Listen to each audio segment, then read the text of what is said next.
The Committee on Budget, Appropriations and Finance meeting of February 6, 2024 is hereby called to order. Madam Clerk, can I have the roll call, please? Senator Marvin A. Blyden. Senator Blyden, absent. Senator Samuel Carrion. Senator Carrion, absent. Senator Dwayne M. DeGraff. Here. Senator DeGraff, present. Senator Ray Fonseca. Here. Senator Fonseca, present. Senator Donna A. Fred Gregory. Here. Donna Fred Gregory, present. Senator Novell E. Francis Jr. I'm here. Senator Francis Jr., present. Senator Javon E. James Sr. Senator James, absent. Madam Chair, 4 present, 3 absent at roll call. Thank you, Madam Clerk. We do have a quorum, so we can proceed. Is there any correspondence to be read into the record? Yes, Madam Chair. You may proceed. First correspondence from Senator Samuel Carrion. It reads, Honorable Donna A. Fred Gregory, Chairwoman, Committee on Budget, Appropriations and Finance. There, Chairwoman Fred Gregory, I will be late to today's Committee on Budget, Appropriation and Finance meeting, scheduled to begin at 10 a.m. in the Earle v. Ottley Legislative Hall on the island of St. Thomas. Please accept my apologies for my tardiness. I look forward to joining the meeting as soon as I arrive. I would greatly appreciate your patience and understanding. Sincerely, Samuel Carrion, Senator, 35th Legislature of the Virgin Islands. Second correspondence from Marvin A. Blyden, Vice President, to the Honorable Donna Fred Gregory, Chairwoman, Committee on Budget, Appropriations and Finance. There, Madam Chair, I regret to inform you that due to previously scheduled appointments off island, I will be unable to attend today's meeting. Please mark my absence as excused, and please accept my apologies for any inconvenience caused, as well as my best wishes for a productive meeting. Sincerely, Vice President Marvin A. Blyden, 35th Legislature of the Virgin Islands. Third correspondence from Javan E. James to the Honorable Donna Fred Gregory, Chairperson, Committee on Budget, Appropriations and Finance, 35th Legislature of the Virgin Islands. It reads, Dear Madam Chair, absence from Committee on Budget, Appropriations and Finance. Please accept this letter as a formal notice that I will be late in attending the Committee on Budget, Appropriations and Finance, scheduled to begin at 10 a.m. in the Earle B. Ottley Legislative Chambers on St. Thomas on Tuesday, February 6, 2024. I will attend as soon as possible. I apologize for any inconvenience this may cause. With kind regards, respectfully, Javan E. James, Senator, 35th Legislature of the Virgin Islands. This ends the correspondence. Madam Thank Chair. you, Madam Clerk. I look forward to those senators getting to the meeting. In the meantime, we're going to proceed. Can you please read today's agenda into the record? The 35th Legislature's Committee on Budget, Appropriation and Finance will meet on Tuesday, February 6, 2024 at 10 a.m. in the Earle B. Ottley Legislative Chambers, St. Thomas, U.S. Virgin Islands. Official Agenda Revised Number 1. Block 1, Bill Number 35-0133, an act amending Title 17 Virgin Islands Code, Chapter 15, relating to scholarships by adding Section 190GG to establish an educational scholarship program to support individuals interested in pursuing a career in the maritime industry in the Virgin Islands. Invited testifiers, Dr. David Hall, President, University of the Virgin Islands, Dr. Kaiser Calwood, Chairman, Virgin Islands Board of Education, Ms. Oriel Blake, President, Virgin Islands Charter Association, Ms. Jill Hughes, Port Captain, World Ocean School, Dr. Dion Wells Hendrington, Commissioner, Department of Education, Mr. Carlton Dow, Executive Director, VI Port Authority, Mr. Richard DeFeedy, President, Gold Coast Yachts. Block number 2. Bill number 35-2118, an act amending Title 24 Virgin Islands Code, Chapter 12, relating to unemployment benefits by reducing the number of weeks that unemployment benefits can be received, increasing the statute of limitations for the collection of overpayments of unemployment benefits from claimants and for delinquent employer contributions, allowing for the implementation of the payroll variation methodology launched in the calendar year beginning January 2024, implementing a 10-year record retention period for employers and requiring employers to register with the Virgin Islands State Information Data Exchange System. Invited to testify, Mr. Gary Malloy, Commissioner, Department of Labor. That ends the reading of the agenda, Madam Chair.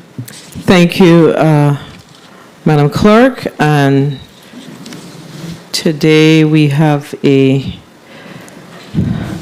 exciting day, although outside is a little gloomy. And I know that we have some of our testifiers that, particularly on this block, that needs to get back to St. Croix. So I see that when I was getting here this morning, that the weather is breaking down rapidly. So I'm going to do all in my power to ensure that you're able to get home. Because actually this meeting was supposed to be on St. Croix. And when I got up this morning at 6, I was like, no way. So we're still going to get the work done. So I'm going to do my best to ensure that you're able to get back over to St. Croix. So let's move forward. We're going to hear testimony on two measures on the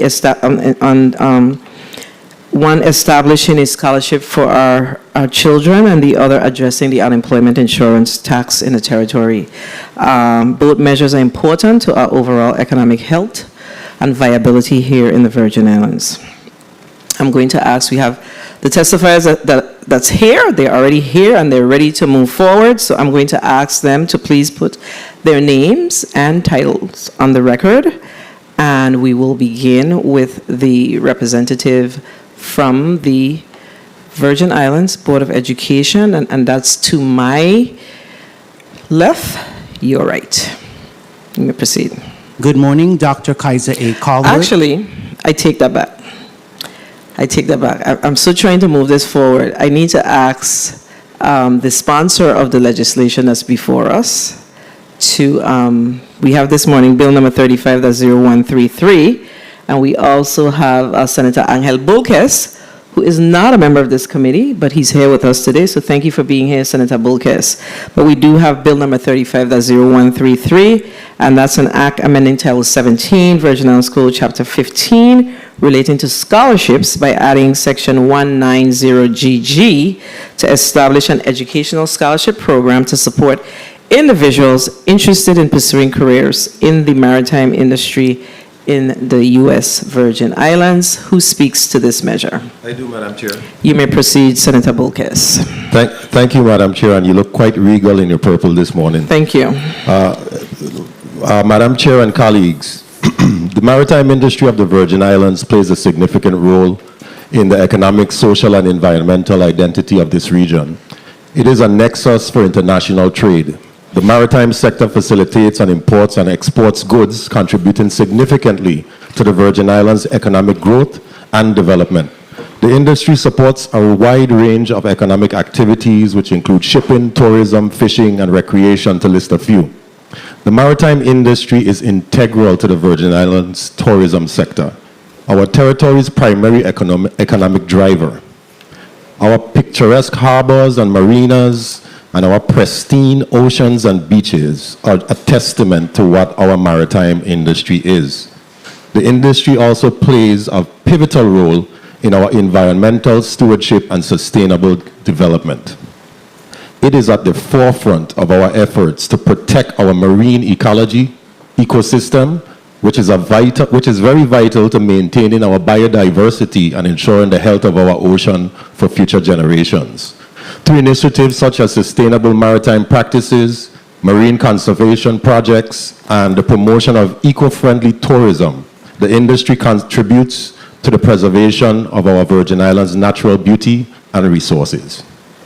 However, the importance of the maritime industry also brings challenges, including the need for effective management and regulation to prevent environmental degradation and ensuring our maritime safety and promote sustainable growth. Addressing these challenges requires concerted efforts from our government, our educational institutions, businesses, and our people to ensure that the maritime industry continues to thrive while preserving our environmental and cultural heritage of the Virgin Islands. Honorable members of this legislature, today I rise before you to introduce a bill aimed at fostering the growth and sustainability of our maritime industry, our largest natural resource. And through education and training, we must support Bill number 35-0133, which proposes the establishment of a Virgin Islands Maritime Industry Educational Scholarship. This scholarship is designed to provide financial support to Virgin Islands residents who are committed to pursuing careers in the maritime-related fields, and by enabling access to quality education and training, we aim not only to enhance individual career prospects, but we also strengthen and protect our maritime sector, a critical component in our economy and our culture. This bill represents a strategic investment in our people and our future, ensuring that the Virgin Islands remains at the forefront of the maritime industry through excellence. I urge my esteemed colleagues to support this bill and ask for your support of Bill number 35-0133. Thank you, Madam Chair. Thank you, Senator Bulques. And now we're going to have the testifiers who are here to talk about this particular measure. to put their name and titles on the record, and we're going to start with Dr. Kaiser Coward. You may proceed. Good morning, Dr. Kaiser A. Callwood, Chairman, Virgin Islands Board of Education. Good morning, Sylvanie Reimer, Financial Aid Coordinator, Virgin Islands Board of Education. Good morning, Camille McHale, Provost and Vice President for Academic Affairs at the University of the Virgin Islands, representing President David Hall. Good morning, Brigitte Berry, Board Member for the Marine Rebuild Fund. I am representing Ms. Oriole Blake. Good morning, Dr. Renee Charleswell, Deputy Commissioner, Curriculum and Instruction for the Department of Education. Good morning, Victor Som III, Assistant Commissioner of Education. Good morning, Dr. Monique Faulkner, State Director, Career Tech and Adult Education, Virgin Islands Department of Education. Thank you. And I'm going to ask the representative from the Virgin Islands Board of Education to read your testimony into the record. Oh, you have folks on St. Croix. My apologies. The representatives on St. Croix, please put your name and title on the record.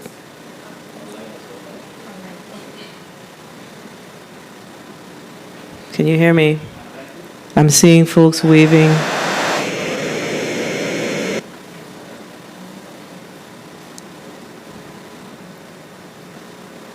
Please put your name and title on the record. I think I'm seeing Mr. DeFede. Good morning, Richard DeFede, thoughts. Say that one more time.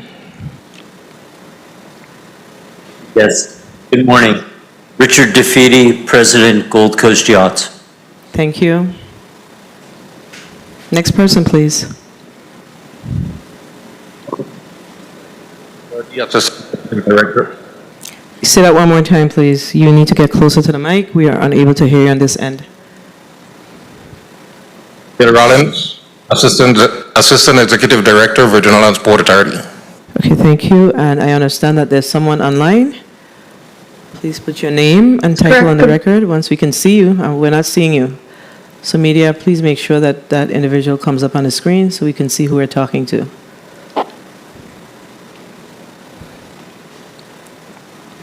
Good morning. I don't know if it helps if I talk. There you go. Good morning. I'm Captain Jill Hughes. I'm the port captain representing World Ocean School. Could you say that name again, please? Yes, ma'am. My name is Captain Jill Hughes, and I'm representing World Ocean School. Thank you. All right. Dr. Coward, you may proceed with your testimony. Good morning, Honorable Chairperson Donna Fred Gregory, members of the Committee on Budget, Appropriations and Finance, other members of the 35th Legislature present, and the listening and viewing audiences. I am Dr. Kaiser A. Callwood, Chairman of the Virgin Islands Board of Education, hereinafter referred to as VIBE or Virgin Islands Board of Education or Board. Today, I have with me in person Ms. Sylvanie Reimer, Financial Aid Coordinator. I offer testimony on behalf of our governing board in support of Bill Number 35-0133 as amended, an act amending Title 17 Virgin Islands Code, Chapter 15 relating to the scholarship by adding Section 190GG to establish an educational scholarship program to support individuals interested in pursuing a career in the maritime industry in the Virgin Islands. The governing board supports this bill, which holds significant importance for several reasons. One, economic growth and employment opportunities. The maritime industry plays a crucial role in the economic development of the Virgin Islands. By supporting education in this sector, the region can foster a skilled workforce, creating job opportunities and contributing to economic growth. Two, investment in local talent. Establishing a scholarship program of this magnitude demonstrates a commitment to investing in the local workforce. This helps individuals in the Virgin Islands access education and training, empower them to contribute their skills and knowledge to the maritime industry. Three, addressing skill gap. The maritime industry often face a shortage of skilled professionals. A dedicated scholarship program addresses this gap by encouraging and supporting individuals in acquiring a necessary qualification, ensuring a competent workforce for the industry's diverse needs. 4. Promoting educational excellence. Scholarship incentivizes academic excellence by recognizing... Dr. Caldwell, could you slow down a bit? Our Thank you. stenographer needs to be able to record. Slow down just a tad bit. Thank you. Got excited. Sorry. Number 4, promoting educational excellence. Scholarships incentivize academic excellence by recognizing and rewarding individuals committed to pursuing education in the maritime field. This in turn raises the overall educational standards within the community. 5, enhancing maritime safety. Well-trained professionals contribute to the enhanced safety standards within the maritime industry. By supporting education, this scholarship program indirectly contributes to promoting safe practices and preventing maritime incidents. 6, fostering local expertise. A scholarship program encourages the development of local expertise within the maritime sector. This is essential for a sustainable and thriving industry that addresses regional challenges and opportunities effectively. 7, global competitiveness. A well-educated and skilled maritime workforce enhances the global competitiveness of the Virgin Islands. Trained professionals can contribute to the industry innovation and adaptability, positioning the region as a competitive player on the international stage. 8, community development. Supporting education in the maritime sector positively impacts the community by providing individuals with the tools to build successful careers. This in turn contributes to the community development, prosperity, and improved living standards. 9, long-term industry sustainability. Invest in education creates a pipeline of talent for the maritime industry, ensuring its long-term sustainability. A continuous influx of well-prepared professionals can adapt to evolving industry needs and technological advancement. 10, diversity and inclusion. A scholarship program can promote diversity and inclusion within the maritime industry by providing opportunities to individuals from various backgrounds. This contributes to a more inclusive workforce, fostering creativity and innovation. The approval of this bill through this noteworthy committee allows our graduating and continuing students the opportunity to apply for grant funding to support collegiate experiences and completion in potential areas in maritime studies or degrees, which may include but not limited to the following: marine biology, maritime human resource management, environmental administration, ocean sustainability, maritime law and policy, and shipping and transport management, to name a few. The potential areas mentioned add additional value to the maritime industry, thus contributing significantly to a local community economically, socially, and culturally through the following ways. 1, economic impact. The maritime industry often serves as an economic backbone for local communities. It generates employment opportunities across various sectors involving shipping, shipbuilding, logistics, and maritime services. Job creation in turn stimulates economic growth and enhances the standard of living within the community. 2, cultural heritage. In many coastal communities, the maritime industry is deeply intertwined with cultural heritage. Traditions, customs, and local identities are often shaped by a community's historical connection to the sea, fishing, and maritime activities. 3, education and training opportunities.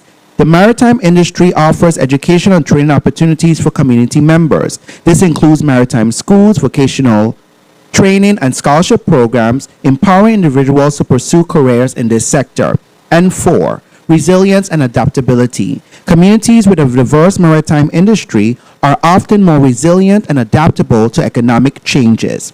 The industry versatility allows for adjustments in response to the global market shifts, contributing to the community's ability to weather economic challenges. In summary, the maritime industry is a cornerstone of many local communities, influence economic vitality, cultural identity, and the overall quality of life.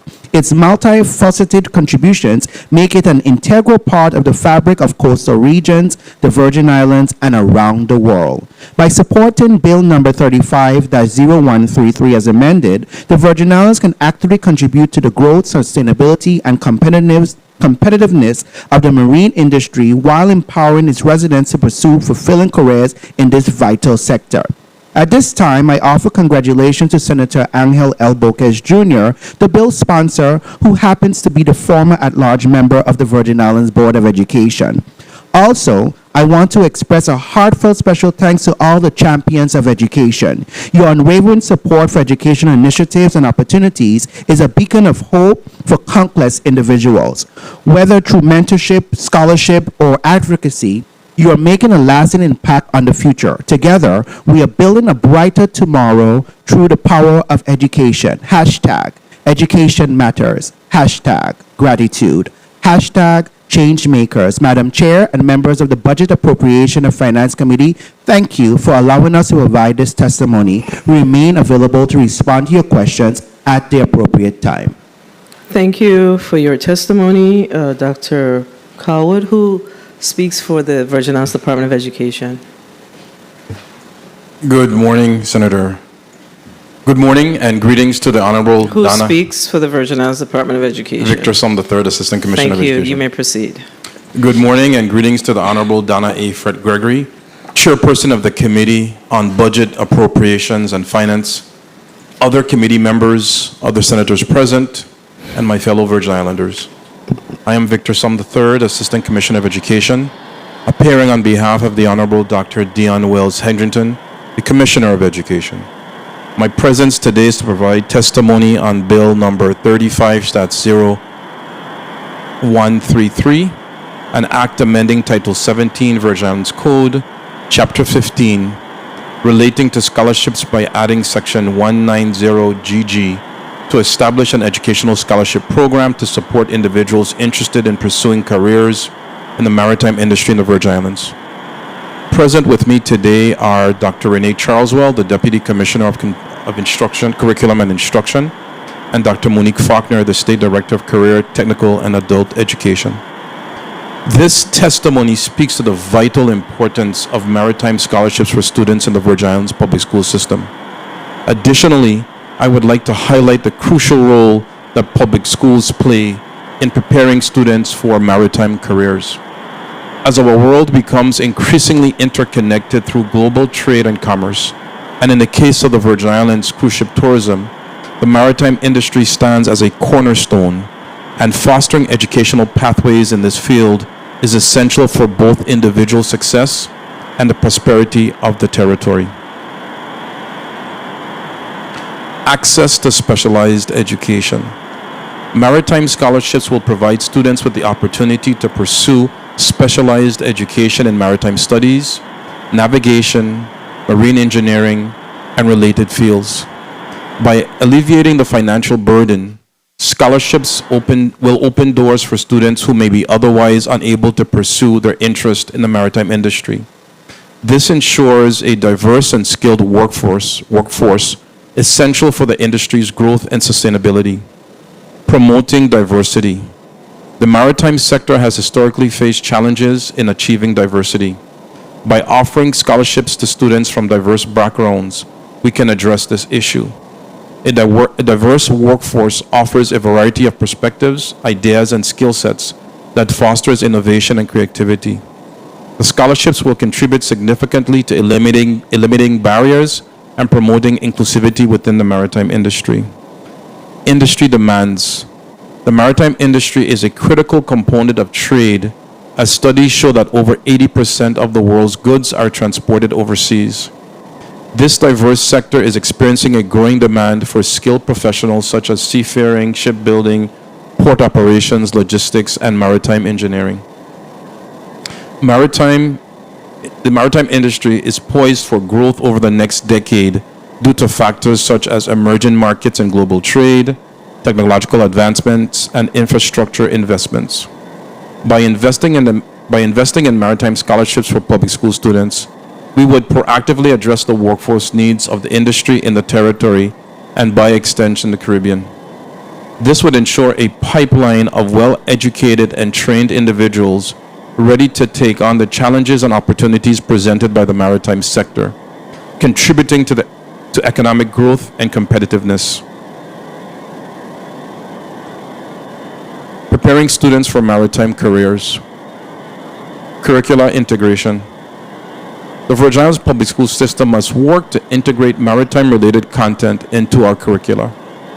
This is a vital step towards incorporation of programs that can support the Governor's 2040 vision, which speaks to diversification of our economic base through the production of job opportunities for residents, yielding investments that support greater prosperity for all. Through development and leveraging of educational resources.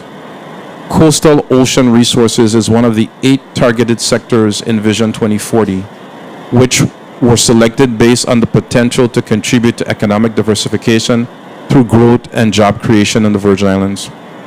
The maritime program is situated under the Transportation, Distribution, and Logistics Career Cluster, which lends to a diverse range of pathways for students in this industry, with secondary programs such as maritime logistics, maritime deck operations, maritime information technology, maritime systems engineering, maritime shipbuilding and repair, just to name a few. Curricular integration can include incorporating maritime history, geography, and science into existing courses to prevent duplication of core academic content and establishing specialized programs focused on maritime studies that can incorporate current CTE courses such as welding, for example, into shipbuilding and repair programs, or information technology in maritime information technology systems or management in maritime logistics. This can be done at the secondary level at the St. Croix Career and Technical Education Center and at the Ivana Eudora Ken High School, and also at post-secondary levels at the Raphael O. Whitley Skills Center, and again at CTEC to provide students with a deeper understanding of and experience in the industry, which would culminate in affiliated industry-recognized credentialing. Articulation agreements between the University of the Virgin Islands and the Department of Education can define a bridge to have students seamlessly matriculate into the university's maritime offerings without certain credit duplication. Identified offerings are UVI Certificate of Aquaculture or Bachelor of Arts or Sciences in Marine Biology and the Master of Marine and Environmental Studies. This creates a roadmap for stackable credentialing for secondary students that is seamless, affordable, and an easy lift. Industry partnerships. Collaboration with local maritime businesses, organizations, and professionals is crucial. Public schools should actively seek partnerships to provide students with real-world experience, such as internships, on-the-job training for graduation credit, mentorship programs, and site visits. For example, the department's collaboration with the Department of Labor and Gold Coast Yachts has exposed students to the development of state-of-the-art composite boat building techniques and multi-hull shipbuilding. Such collaborative efforts not only enhance students' practical knowledge, but also expose them to potential career opportunities within the maritime sector. Career counseling and guidance. Public schools play a pivotal role in guiding students towards suitable career paths. To prepare students for maritime careers, schools should leverage partnerships with the State Office of Career, Technical, and Adult Education to invest in a comprehensive career counseling service platform and mandate engagement in training provided by the state for counselors to understand the pivotal role that CTE programs play in economic stability. This includes informing students about the diverse opportunities in the maritime industry, helping them understand the educational requirements, and facilitating connections with industry professionals.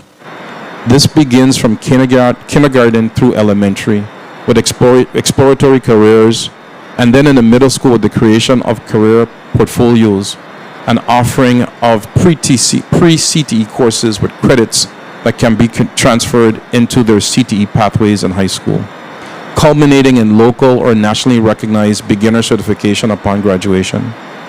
Maritime scholarships for for students in grade 12 in the public school system are instrumental in shaping a skilled and diverse workforce for the maritime industry. By collaborating with industry partners, building CTE programs for identified in-demand sectors in the local maritime industry, integrating maritime education into curricula, and providing comprehensive career guidance, public schools can effectively prepare students for successful careers in the maritime sector. Investing in maritime education today is an investment in the future prosperity and sustainability of our community. In closing, the Virgin Islands Department of Education is pleased to provide testimony on Bill number 35-0133.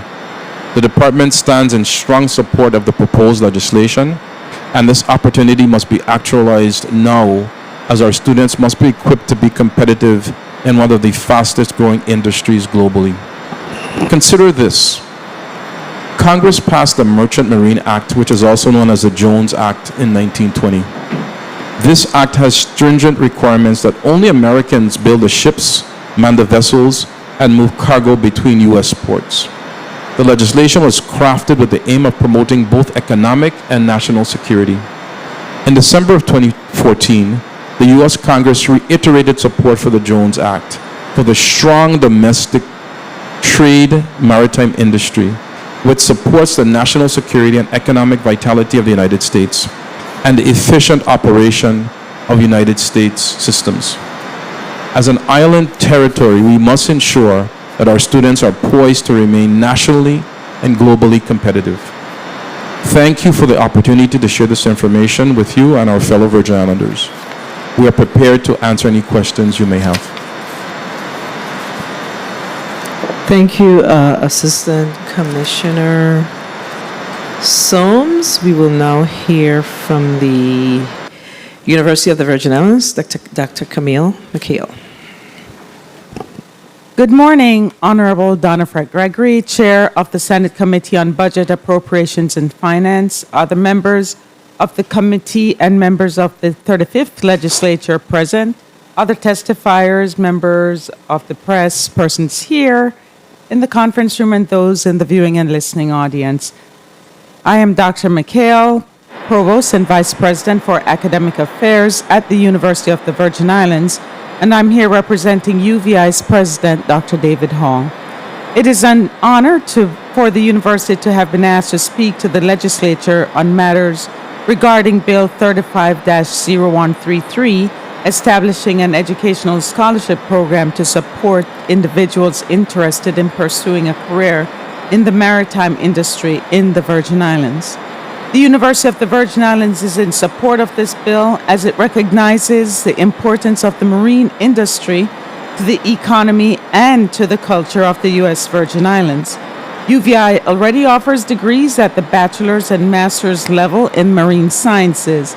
Additionally, UVI School of Agriculture has added a certificate program in aquaculture.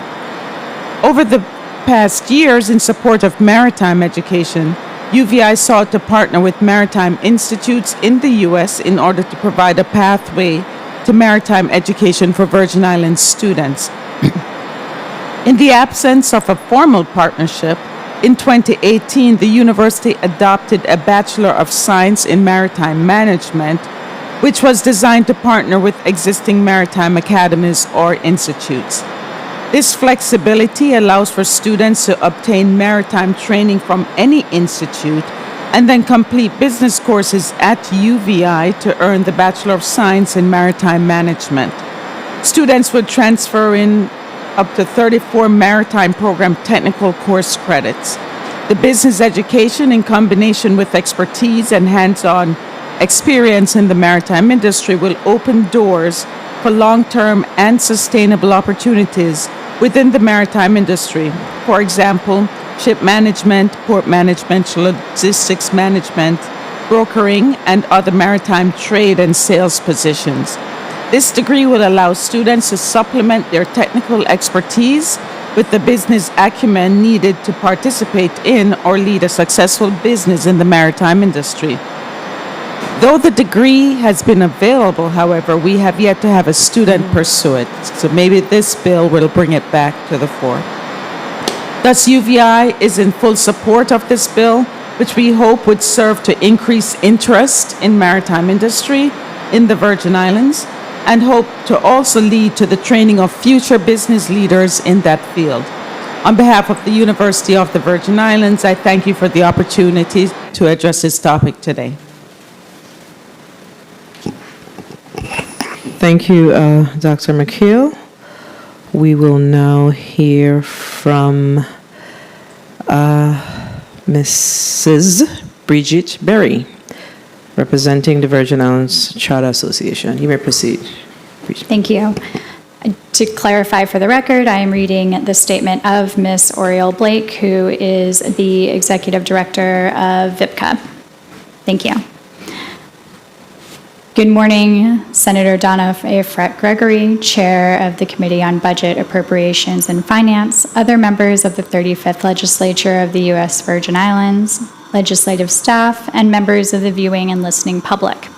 My name is Earle Blake, and I am the Executive Director of the Virgin Islands Professional Charter Association, which I'll refer to as VIPCA. Today, I am presenting testimony on Bill number 350133 in support of the Virgin Islands Maritime Industry Educational Scholarship and supporting youth of the Virgin Islands to pursue a career in the maritime industry in the Virgin Islands. VIPCA is the territory's nonprofit marine association whose purpose is to preserve, protect, and promote the charter yacht sector of the U.S. Virgin Islands marine industry and the businesses that sustain them. VIPCA is a nonprofit association of over 800 members, all marine professionals working in or with the U.S. Virgin Islands maritime industry. VIPCA's focus is multifaceted and includes providing marine vocational training for youth in the Virgin Islands. VIPCA is recognized by the Department of Labor and the National Apprenticeship System as an eligible training provider, and I have served on the Workforce Development Board for 4 years. Hence, I am confident to speak on the strengths of the maritime industry as related to the charter yacht sector and advocate for the needed support for the maritime workforce development in the marine industry. Such scholarship funding provided by Bill number 350133 will help to get more participants from and currently residing in the U.S. Virgin Islands into programs such as those offered by VIPCA. The maritime tourism industry is a growing aspect of the U.S. Virgin Islands blue economy, recognized by the governor by his identifying coastal and ocean resources as one of the 8 target areas in Vision 2040.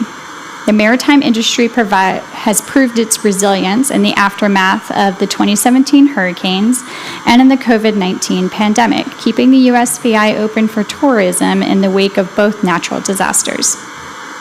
USVI-based charter boats contributing approximately $88 million to the territory's economy per annum, before adding the contribution of visiting super yachts and the private recreational cruising yachts, for which we don't have any data for, as they're not included in VIPCA's membership.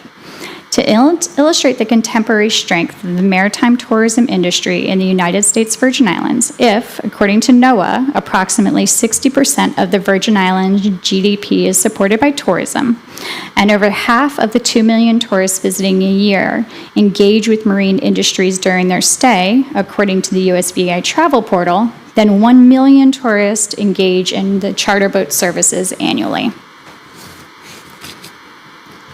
To encourage recruitment into the marine tourism workforce, both into the charter yacht industry as captains and crew and into the marine technical support jobs on land, VIPCA runs 4 different marine training programs in the U.S. Virgin Islands.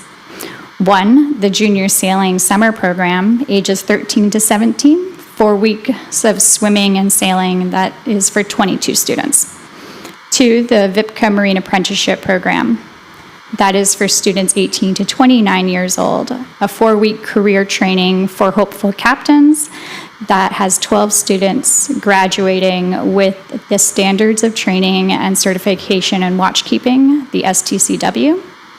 The 3rd is the VIPCA Registered Apprenticeship Program. It takes graduates from the Marine Apprenticeship Program and places them in on-the-job training for 2,000 hours, and then they complete it with their USCG captain's license.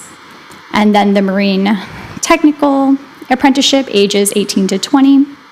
It's 4 weeks for technicians with American Boat and Yacht Council and Fundamentals of Marine Service Technology certification. Graduates of our training programs have a proven track record of success in maintaining not only a passion for the sea and boats after completion of their training, but in joining the workforce once eligible and then certifying with U.S. Coast Guard for their captain's certificates upon sufficient sea time. We have certified 12 USCG captains, have 6 pending to take their exams in 2024, plus 3 certified marine mechanics. This demonstrates that training can reap immediate rewards for the workforce. Financial support provided in this scholarship, Bill number 35-0133, would open the opportunity for maritime training for so many. Speaking in schools and in VIPCA's community outreach efforts, I meet so many young Virgin Islanders interested in a marine vocational career who, given the opportunity to train, are keen to get to work as soon as possible in the marine industry. There are many Cruisians who need financial support to travel to St. Thomas to be included in the training that is conducted here. Supporting their accommodation costs during the training, the scholarship would benefit many young people, not only with training in the Virgin Islands, but training off-island and certifications not locally provided. I support Bill number 35-0133, the Virgin Islands Maritime Industry Educational Scholarship, and recommend that it is adopted in order to not only provide a future for the youth of tomorrow in a competitively salaried growing marine industry, but in providing a future for the Virgin Islands maritime industry as a bellwether for our tourism economy and the pinnacle of the Caribbean's tourism economy. Thank you for taking the time to consider my testimony. For further questions, you can contact Earle Blake or ask me. Thank you for your testimony on behalf of Ms. Earle Blake. We will now hear from Mr. Bill Rollins of the Virgin Islands Port Authority. You may proceed, Mr. Rollins.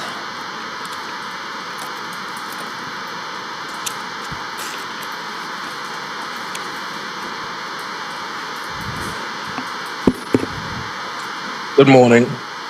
Senator Donna Gregory, Chairperson of the 35th Legislature's Committee on Budget, Appropriations and Finance, to the distinguished members of this committee, and honorable senators in attendance, legislative staff, and to the listening and viewing audience. I am Bill Rollins, the Assistant Executive Director of the Virgin Islands Port Authority, presenting this testimony on behalf of VIPA's Executive Director, Mr. Carlton Dow.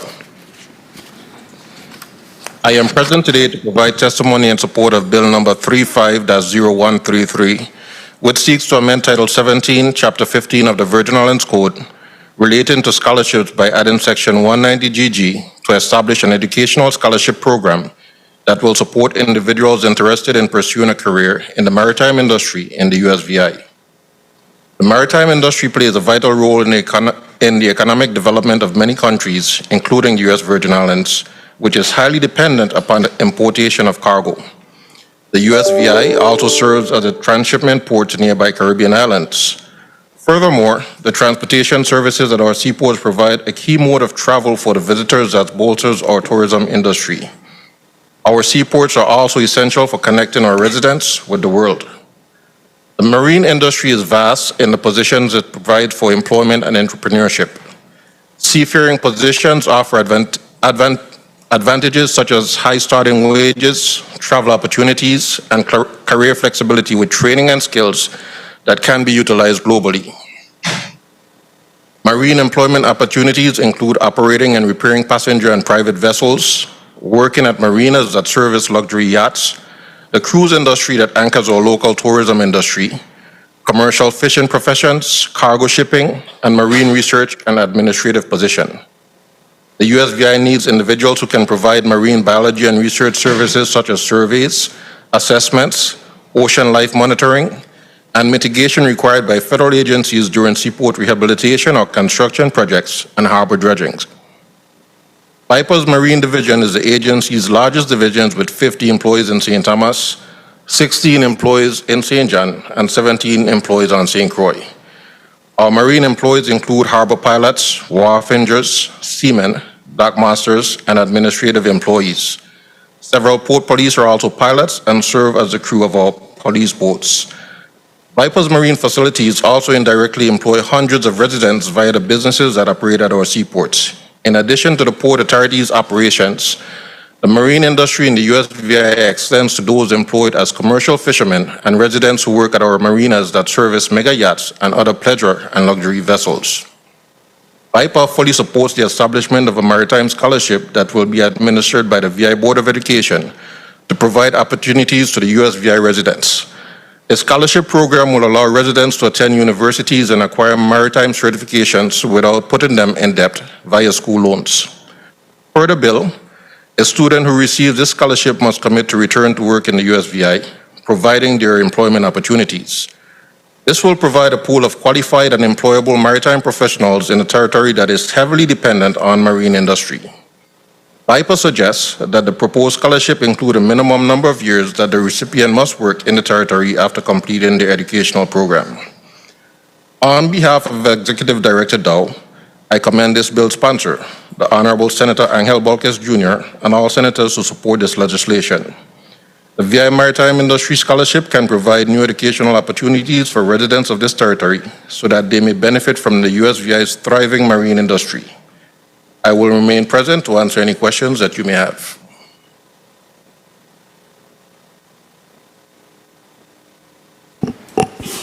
Thank you, Mr. Rollins.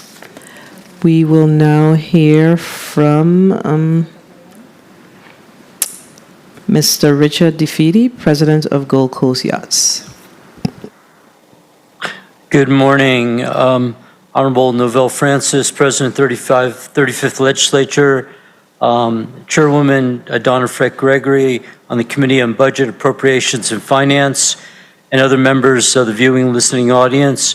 My name is Richard A. DeFeedy. I am President of Gold Coast Yachts, Inc., a company which has been designing and building commercial and recreational multi-hull vessels for the past 39 years on St. Croix.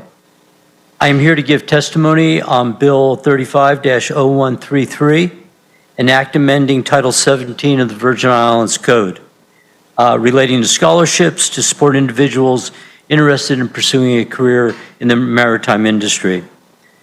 The marine industry is a high-demand, high-wage sector with a multiplicity of craft skill, professional mariner, port and logistics employment opportunities.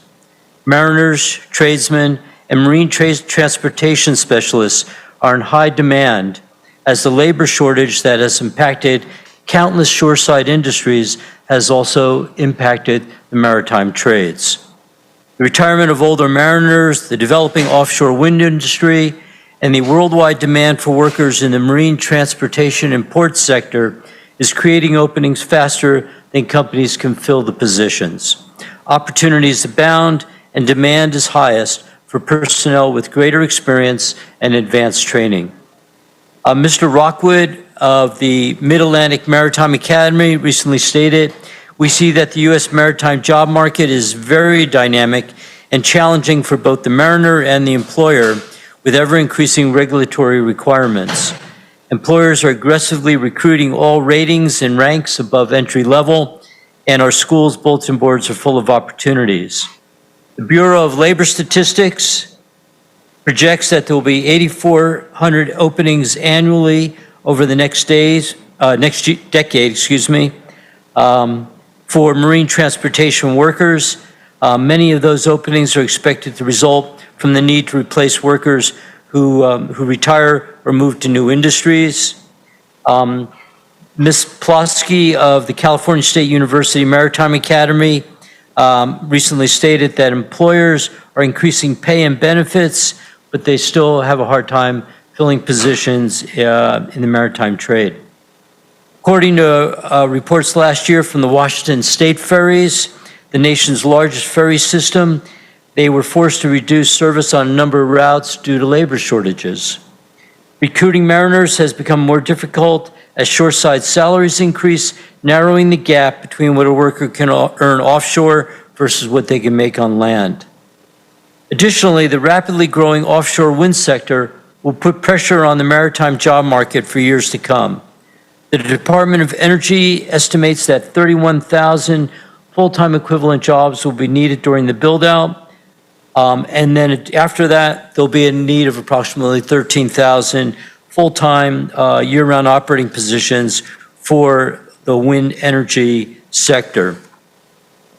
Currently, the worldwide population of seafarers is estimated at just under 2 million, of which 850 are officers and the rest are ratings as seamen. While the global supply of officers is forecast to increase steadily, this trend is expected to be outpaced by increasing demand. Taken all together, job opportunities are plentiful across the industry. The Bureau of Labor Statistics Occupational Outlook Handbook indicates that the industry and relevant stakeholders should not expect there to be an abundant supply of qualified and competent seafarers without concerted efforts and measures to address key manpower issues through promotion of careers at sea, enhancement of maritime education and training, and addressing the retention of seafarers. As has been mentioned by the other testifiers, the maritime industry includes a wide array of different jobs, ranging from working on the deck of a ship to working on ship's engines. While most maritime careers involve working on ships, there are also many land-based jobs. Most of the industry involves the transportation of goods and people over waterways, such as with cruise liners, cargo ships, and ferries.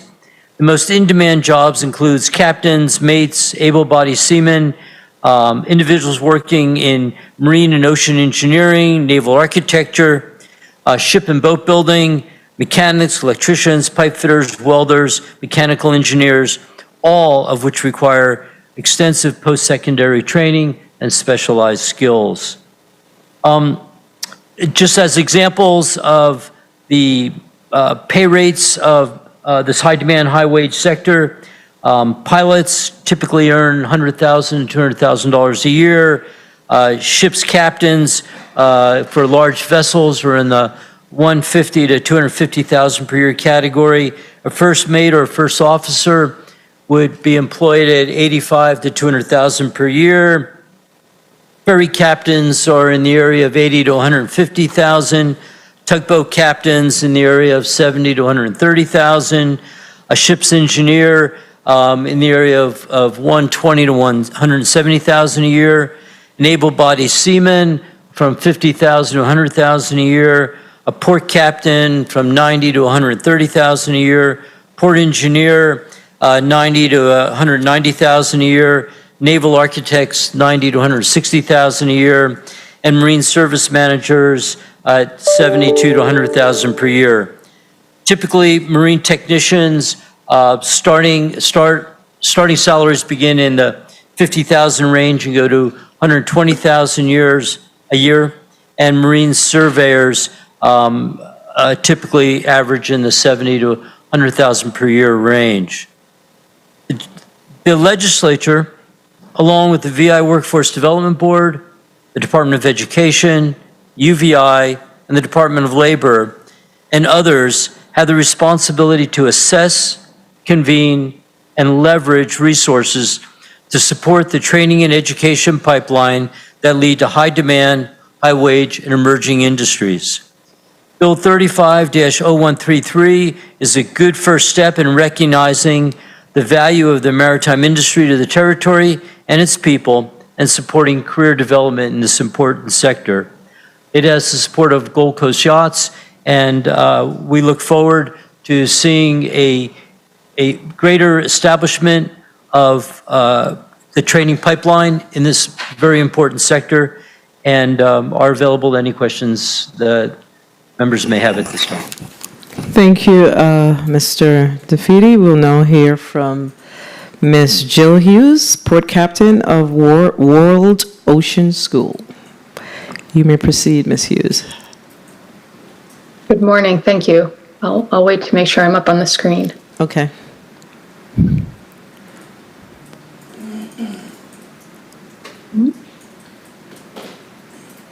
Media? There we go. You may proceed. Thank you, Madam Chair, other committee members, and other testifiers. My testimony is brief, but my name again is Jill Hughes, and I am representing World Ocean School. a USVI-based education organization, and our support of Bill 35-0133, establishing an educational scholarship program to support individuals interested in pursuing a career in the maritime industry in the Virgin Islands. As the operators of 2 commercial sailing vessels, seasonally based in Christiansted, we know firsthand the importance and need for skilled and trained maritime professionals. A bill of this nature would promote and increase the sustainability of such a workforce in the USVI. Currently, the majority of our vessel's crew joins us from the mainland U.S. Given, however, that for over a third of the year our operations are based in St. Croix, it would be of great value to us to have adequately trained mariners from the USVI among our crew. It would enrich our operations and build stronger relationships in the community. World Ocean School provides at-sea programming for middle school age students, introducing them to traditional sailing and maritime trades. Having a professional crew on board from the USVI will demonstrate to our students that a maritime career is a desirable option and available to them in their local community. Additionally, World Ocean School can serve as a pathway and as a means to train aspiring mariners, should this scholarship be created. Prior to the pandemic, we partnered with local high schools in maritime workforce training programs. Students from this program are still actively involved with World Ocean School and regularly sail as crew. World Ocean School has long been committed to fostering maritime education, and we believe that this bill aligns with our mission. This bill represents an investment in the future of the Virgin Islands and the prosperity of its maritime industry. Thank you for the opportunity to testify. Thank you for your testimony, Ms. Hughes. Colleagues, we've heard from all of the testifiers that are here with us today, and I only have one question. What took us so long? What took us so long? I mean, it's the obvious. I'm not certain what happened to us on this one, but we've heard it. We've heard from all of the testifiers as to what, and we know as Virgin Islanders what the marine industry means to us. We know what the blue economy means to us. We heard it and we see it when we look at our revenues. That's how we build our budgets. The blue economy supports the territory tremendously and how we build our economy. So I want to thank the bill sponsor, our Senator at Large, for having the foresight and the wisdom to bring this measure. I will say, though, that we're going to have to just tweak the legislation a little bit because we're behind. We are behind. And when I say behind, we have not offered our children an opportunity, or we've not sparked their interest in providing the resources in their face that this is available to you. So I think that we need to give consideration to providing at least 2 scholarships a year in both districts. And if there is a district that did not apply in that particular year, and you have students, 2 or more students in whatever district it is, then we give that to 2 students. But I don't know that we could just give this to 1 student at this time. It's just, we're just too way behind. So we have to play catch up. But I am very delighted that I am the chair of this committee when we're discussing the maritime industry. I know that in the 33rd legislature, we did pass the legislation around the blue economy. So we're moving, we're making progress, and that's why, we have different minds and people that think outside the box and people that have all kind of thought processes within the institution of the legislature. So I can't thank you enough, Senator Bolkes, for bringing this measure forward. So what we're going to do is, colleagues, I think that this is, while it may seem like a no-brainer, I believe it requires discussion and discussion around the industry. So we're going to go to a 3-minute round. I do see two senators here. I see Senator Samuel Carrion. Please mark Senator Carrion as present, as he is a member of the committee. And I also see non-committee member Senator Maurice James. So good morning, Senator James. Thank you for being here. And we're going to proceed with our questions, and we're going to start with Senator Committee Vice Chairperson, Senator Novalee Francis Jr. Senator Francis Jr., you may proceed. Thank you. Thank you very much, Madam Chair. Good morning to you, my colleagues. Good morning to the testifiers. Good morning to the people of the Virgin Islands. And I must join with you in saying, what took us so long? This has certainly been something that that should have been put in place a long time ago, but nonetheless, we're here today. You know, we have had many conversations. We talk about the Vision 2040 and, the blue economy. And the governor often say that we continue to do investment with our backs to the ocean. And I really want to commend the bill sponsor and coming forward with this legislation. I think this is a home run, and I definitely in support of it. I also believe that there should be two scholarship, because I believe it'll be extremely competitive, so that we could have opportunities in both districts. I can't see us divvying up $10,000 to give two scholarships for $5,000 each. I think it'll be critical for us to at least have two $10,000 scholarship.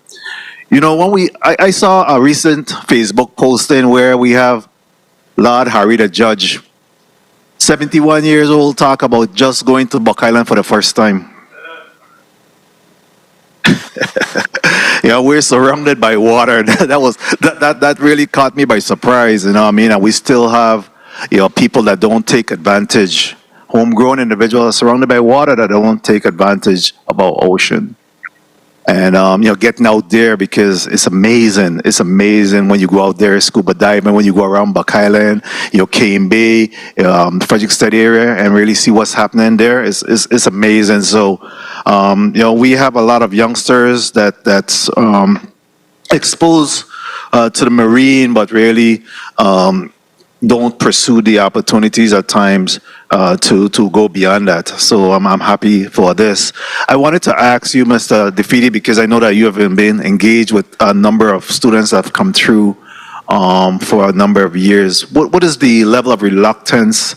You spoke about the pipeline of getting them there, because I think that there were one testimony may have been from the UVI where talk about there have not been some takers, even though we have had the various biology programs and different marine programs. We still don't see a lot of takers in that area. What do you see as the delta? What are we missing out? I don't really see barriers. I think the challenge to the system, and it was briefly spoken to by Mr. Sohm, the Assistant Commissioner of Education, is we have inherent in the training and education pipeline this exposure at K through 12, but it does not seem that that's being utilized or optimized, maybe is a better word. Once it is 30 optimized, seconds. Once it is optimized, the students then are exposed to different career opportunities. And currently, those are really taking place on the trade and technical level. UVI's attempt on the port management side is fantastic, but there's there's limited exposure to that. That pathway hasn't been developed. On the professional mariner side, Time. Individuals in the community can look to captains and pilots that may be their neighbors and other people in the community to see those trades and how that progresses. So again, I would echo with what Mr. Sohm had communicated to try to put more attention on the K through 12 exposure to the industry and all of its facets, and then combine that with professional mariner training, the shoreside port development work that's being done by UVI, and of course everything we can do on the career and technical side for trade development. Thank you very much for that response, Mr. DeFede. Madam Chair, just one final question to the Department of Education, real quick. I know my time has expired. Sure. Commissioner Soames, what's happening with our swim programs? I know that there's legislation that require the Department of Education to have a swimming program, and I know I must say that at least our new schools will be having a pool in the future, but what is happening in the space of the swimming program right now at the schools? Please, you can answer in the chair's time. Thank you very much, Madam Chair. Thank you. You may proceed. Senator Francis, I'm getting text sharing that the time is too short, so you're going to add 1 more minute to your time, okay? 1 more minute. So, Mr. Soam, you may respond. Good morning, Victor Soam III, Department of Education. Currently, Senator, in the St. Croix district, schools have been participating with a swim program at the Good Hope Country Day School. I remember that when I was school administrator, that the Dolphins swim group would come to my campus. They'd come twice a week, if I remember correctly. Students would participate in that program. They would be transported to the Country Day Good Hope facility, and they would participate in the swim program. That program, I believe, continues and is mostly focused on our elementary schools. We would like to develop such a program in the St. Thomas St. John district with their swimming association as well. Thank you. I hear your response, Assistant Commissioner Soames, but we need to do a better job in regards to that swimming program if we're talking about really allowing for pipeline and pathway there. So I hear your explanation, and I'm hoping that with the new schools and everything else that we could do a better job in fostering these swimming programs going forward. And we just saw what happens. I mean, again, when we get individuals get their foot into the door, we saw where we had a harbor pilot that just brought in the largest cruise ship, the Icon of the Seas, into our ports here. I mean, there's just so much, opportunities within the marine industry that, again, I just want to recognize and commend the bill sponsor for moving this legislation forward. Thank you very much, Madam Chair, for the time. Thank you, Senator Francis Jr. So, based on your previous question, I'm going to take this opportunity to ask the Dr. Faulkner about the career and technical education pathways, if there are any pathways that are specific to the maritime industry. Thank you, Senator. Put your name on the record because we have a new reporter. Dr. Monique Faulkner, State Director, Career Tech and Adult Education. Thank you, Senator Fred Gregory. That's a great question. Pre-Maria, we had a pathway at the Ivana Eudora Ken, and in speaking with Principal Petty, she expressed a desire to bring back that pathway and that partnership at the Ivana Eudora Ken High School.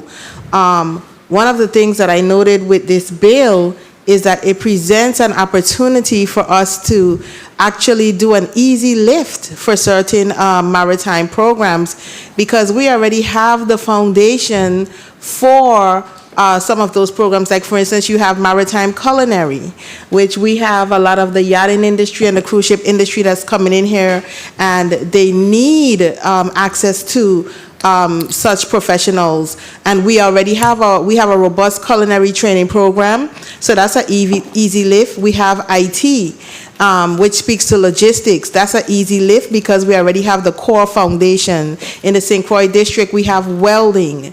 So, and then we also have the partnership with Gold Coast Yacht.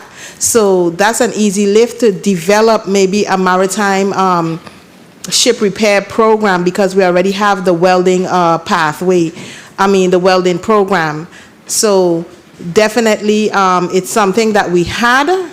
I can say that the natural disasters that the territory faced set us back a little bit, but it's definitely an easy lift for us to reinvest some time into restructuring and rebuilding and bringing back those pathways, as well as doing exploratory career pathways from kindergarten all the way up through our 8th grade levels for our students. Thank you for your response. This conversation reminds me of the challenges that we've had with agriculture. So in the St. Croix district, we have this vast amount of land, agricultural land that is, and we have not, I think we are on our way now, and of course the best time is now, right? But we've lost a lot of good opportunities because of, I guess, we allow resources to direct our direction or opportunities. And I'm hearing the same thing with the maritime industry. I know that the career and technical educations, the state office, you are about to write your new state plan. So is there any consideration with regards to the state plan for inclusion of the maritime industry, maritime pathways? I don't think that we should allow funding to stand in our way. We have two major components here. We have agriculture and we have the maritime industry, and the time is now for us to really get on top of those two industries and really make them work for us in the Virgin Islands. So what are your thoughts around the career and technical education plan and the maritime component? Dr. Monique Faulkner, as we prepare to write our state plan, one of the things that we thought about very carefully at education is getting all stakeholders to the table so that everyone can have a vested input into the state plan.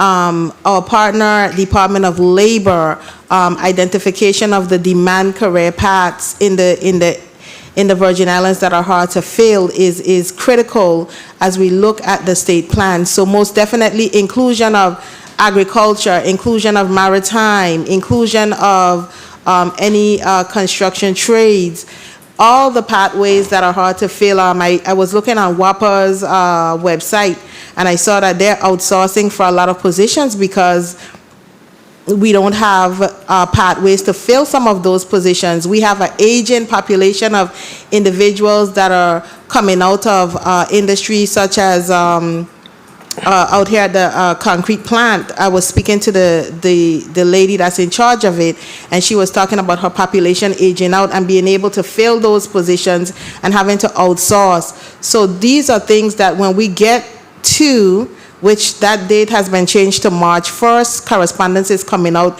today on that due to unforeseen circumstances. But when we get to the table on that working day, these are the discussions that we're going to have, because these are the things that we have to address in the state plan, and not only just put it on paper, but put it into action in short order. Okay, thank you for your response. Senator, please mark Senator Javon James as present committee member. Senator Ray Fonseca, you're recognized for your 4 minutes. Yes, pleasant good morning to all the distinguished panel of testifiers. Blessings. Thank you very much, Madam Chair, for the time. To quote Dr. Kaiser Calwood, my very dear friend, testimony today, in summary, he's saying the maritime industry is a cornerstone of many local communities, influencing economic vitality, cultural identity, and the overall quality of life. I fully support scholarships for maritime education. Right now you can get free tuition to go to the University of the Virgin Islands. So this is another step where we're going to be giving free tuition basically for the maritime industry. So big ups to the bill sponsor, the Honorable Senator at large. And I want to ask a couple questions. How do we get to St. John? It's by a boat. How do we get to Tatola? By a boat. Many times to St. Croix by a boat. We've heard testimony today. How does over 80% of the goods and products get to the Virgin Islands? Is by a boat. So this is about maritime careers. And listen, I want to show you something, right? The harbor pilot, I was just talking to Madam Chair, this committee. The harbor pilot, them right here in the government, in the VI Port Authority, making more than the governor of the Virgin Islands. They're making more than the governor of the Virgin Islands, about 175,000, and it's more than one position. I did some research, and I going to tell you, a marine technician, about 170,000. You could call a Marine Technical Institute, Orlando, Florida. A boat captain, right in Fort Lauderdale. A marine supervisor. You know, you also got diving instructors. We got marine biologists. DPNR need marine biologists. You heard the commissioner talking about that. We got marine engineers. The marine industry is important to the community of the Virgin Islands. So I wanted to go quick to my other good friend here, the State Director for Technical Education, Ms. Faulkner. I know we had some discussions, and I know you really are passionate about this. So tell me now, how do you envision this scholarship program, and what is what is the interest in the Virgin Islands students? How can we increase the interest to pursue a career in marine industry? Dr. Monique Faulkner, State Director, Career Tech and Adult Education. I envision, well, the scholarship program is essential and it's necessary. I envision the marine program, first of all, starting with our exploratory 30 seconds. Our exploratory pathways from K through 8th. But I also envision, in short order, us being able to work with our partners such as Gold Coast Yacht and the other two partners here. I wrote down your names because I want to contact you guys, to roll out a program utilizing the current CTE certification programs that we have, and working with Department of Labor to identify what are those demand careers that our students can access immediately upon graduation from high school with a certification in, let's say, for instance, marine ship repair, or marine culinary, or marine IT, or business, utilizing our National Academy of Finance programs to incorporate it into the marine sector. Thank you very much for that detailed explanation. And the marine industry, folks in the VI, we're partly boat people, we're beach people, we're surrounded by water. So let's pick this up and let's get more locals. I was talking to the bill sponsor, we need more locals into this. Thank you very much, Madam Chair, for the time. Thank you, Senator Fonseca. Senator DeGraff, you're recognized for your 4 minutes. Thank you, Madam Chair. Good morning, colleagues. Good morning, testifiers, all viewing, listening, and present. To the bill sponsor, thank you. Since he's a member of this committee, we want 5 minutes, right? Speak up. Like 5 minutes, so we try and get. So we could add in another minute at the tail end. But I've been saying for 8 years, think global, act local. Think global, act local. The marine industry is not even about boats. The marine industry is a form of life for the world. You know, these things ain't just come up. The marine industry, the Virgin Islands, we imagine the days of when boats had sails and we had to get around this place.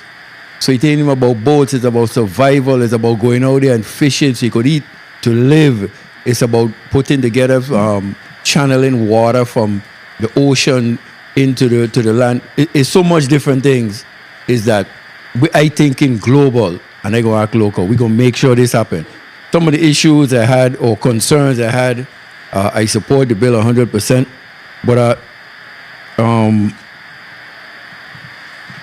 Mr.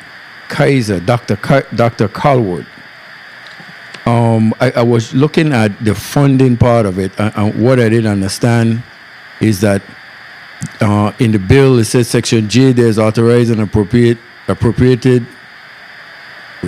There's authorized to be appropriated during each fiscal year such sums as the legislature may determine for deposit in the Virgin Islands Marine Industry Educational Scholarship. So it doesn't even lock in the legislature to a set amount of money. So where would you see getting funding from in addition to the legislature applying, if any?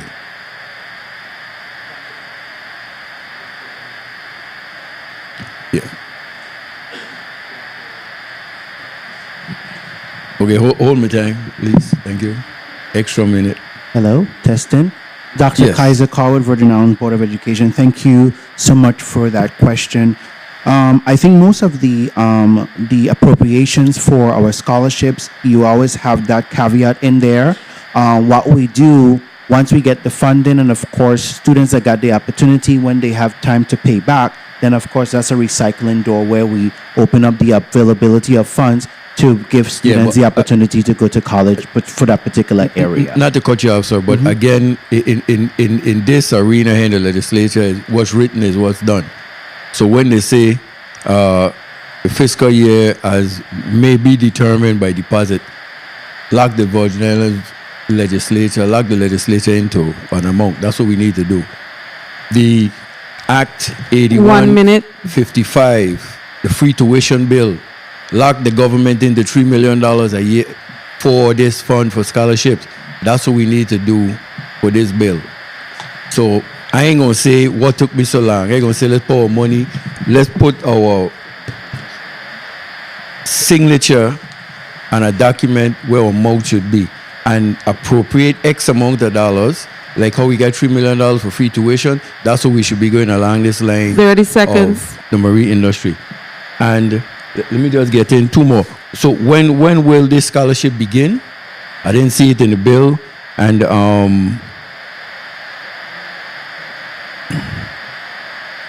when will it begin? And in regards to how long does the individual have to work, or what do they have to put in their return to the territory for how long after they have accomplished their mission? Well, I think that's what the it says that after for the amendment, because we have an amendment. Well, yeah, so that's what I said. The amendment isn't there, so that's why you right. Yeah. So when we put it in, then we read. So the concerns that we shared is in the amendment in terms of when they're coming back. We also had a concern in terms of when students come back, they don't have an opportunity to go in. You can't mandate them to find a job. If they can't work in the field, and they can't mandate that they stay here. So they do have an opportunity to petition the board to indicate to the board that, well, I couldn't find a particular job in this field. So we had several concerns, and the senator was able to address some of those concerns in the amendment. The amendment doesn't exist. So I just have two questions for you. Okay. One, when will this program, this scholarship begin? It's not the bill. And two, after they have completed, whether they get their degree or whatever, they finish it, how long do they have to work here in the Virgin Islands? Just answer them two questions. When the amendment could cover it, but you have the opportunity now to speak on it. On the chair's time, I think my time was called. Thank you for the time, Madam Chair. Well, after they graduate from college, they would have about 90 days to come back to the territory to begin working. I think most of the requirements that we have in the Virgin Islands, that they have to work at least 2 years within the industry before moving on. I think we do similar that for nurses, to actually work 2 years in the field before you move on to another opportunity. When will it begin? And it will begin as soon as the legislation is enacted. Thank you, Senator DeGraff. Your scholarship period, when do you start your scholarship? So we started it November 1, and it closes April 21st of this year, 2024. So it starts November 1. Because usually what we do is we fund the scholarships within the fiscal year. Right, that's correct. So this don't necessarily have an appropriation attached to it. But nothing prevents us, once the legislation is passed, we ain't talking about a whole lot of money. We can go back and make some adjustments, and that also allows you to extend your maritime scholarship opportunity for this, for the graduating seniors. Right. Also, I note that under section C, it says to be eligible for the scholarship, you must be a resident of the Virgin Islands and demonstrate a genuine interest in pursuing a career in the maritime industry. I don't really know what I mean, but it says eligible applicants may include high school graduates, college students, or individuals seeking enrollment in accredited maritime colleges, universities, vocational institutions, or other recognized educational programs related to the maritime industry. What is your understanding of that, and how do you usually administer your scholarships? How do you usually administer, or what's usually your target based on what we've put forward in the past in legislation? You understand that question? I believe. Good morning, Sylvanie Reimer, Financial Aid Coordinator. We did have a concern in reference to the residency. It stated at least 2 years, but we have a residency requirement of 3 years for our regular special legislative scholarships. Okay. So I think that's a wordy amendment, and I would say that, I mean, I don't know if you just noticed it today, but these are the things that are important when you come before the institution. We ask for testimony on these measures. We want you to say Section C, we have a concern with Section C, and this is a concern, and this is why. Okay, because it immediately jumped out at me, hence the reason for my question. Okay, you have a point of information. Senator Bulkers, you're recognized for your point of information. Thank you, Madam. Thank you, Madam Chair. Madam Chair, my point of information is to answer the previous Senator De Graaf's inquiry concerning how many years. In the amendment in Section F, closer to the end of it, it says for as many years or portion thereof as the person pursued education and training under the scholarship. So what that means is that if you receive the scholarship for 1 year, you would be locked in for 1 year. But if you were to get the scholarship for some reason twice, then that would be locked in for 2 years. Okay, so that's not the debate.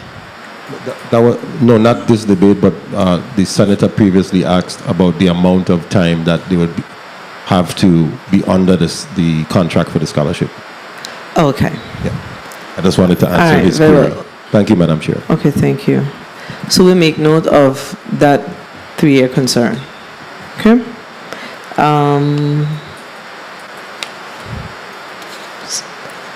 Senator Carrion. Is he still on the floor? Okay, so I'm not seeing him right now. He probably stepped off the floor for a second. Senator Maurice James, you're recognized for your 4 minutes.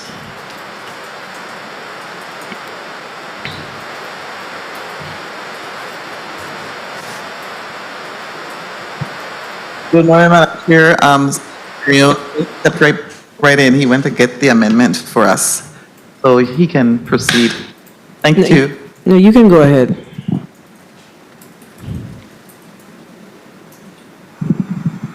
Thank you, Madam Chair. Good morning, Virgin Islands. Good morning, colleagues, testifiers. And I just want to start by saying this is an excellent opportunity for our students who are interested in the maritime industry to take advantage of. But I do want to dive a little deeper into the testimonies provided by the various testifiers. I will start with UVI, Dr. McHale. I just wanted to get clarity from you on the statement that was made in your testimony that students are allowed to obtain maritime training from any institute and then complete the business courses at UVI to earn the Bachelor of Science in Maritime Management. So the student would first go to an existing maritime academy or institute and then enroll in UVI after they've obtained all their credits.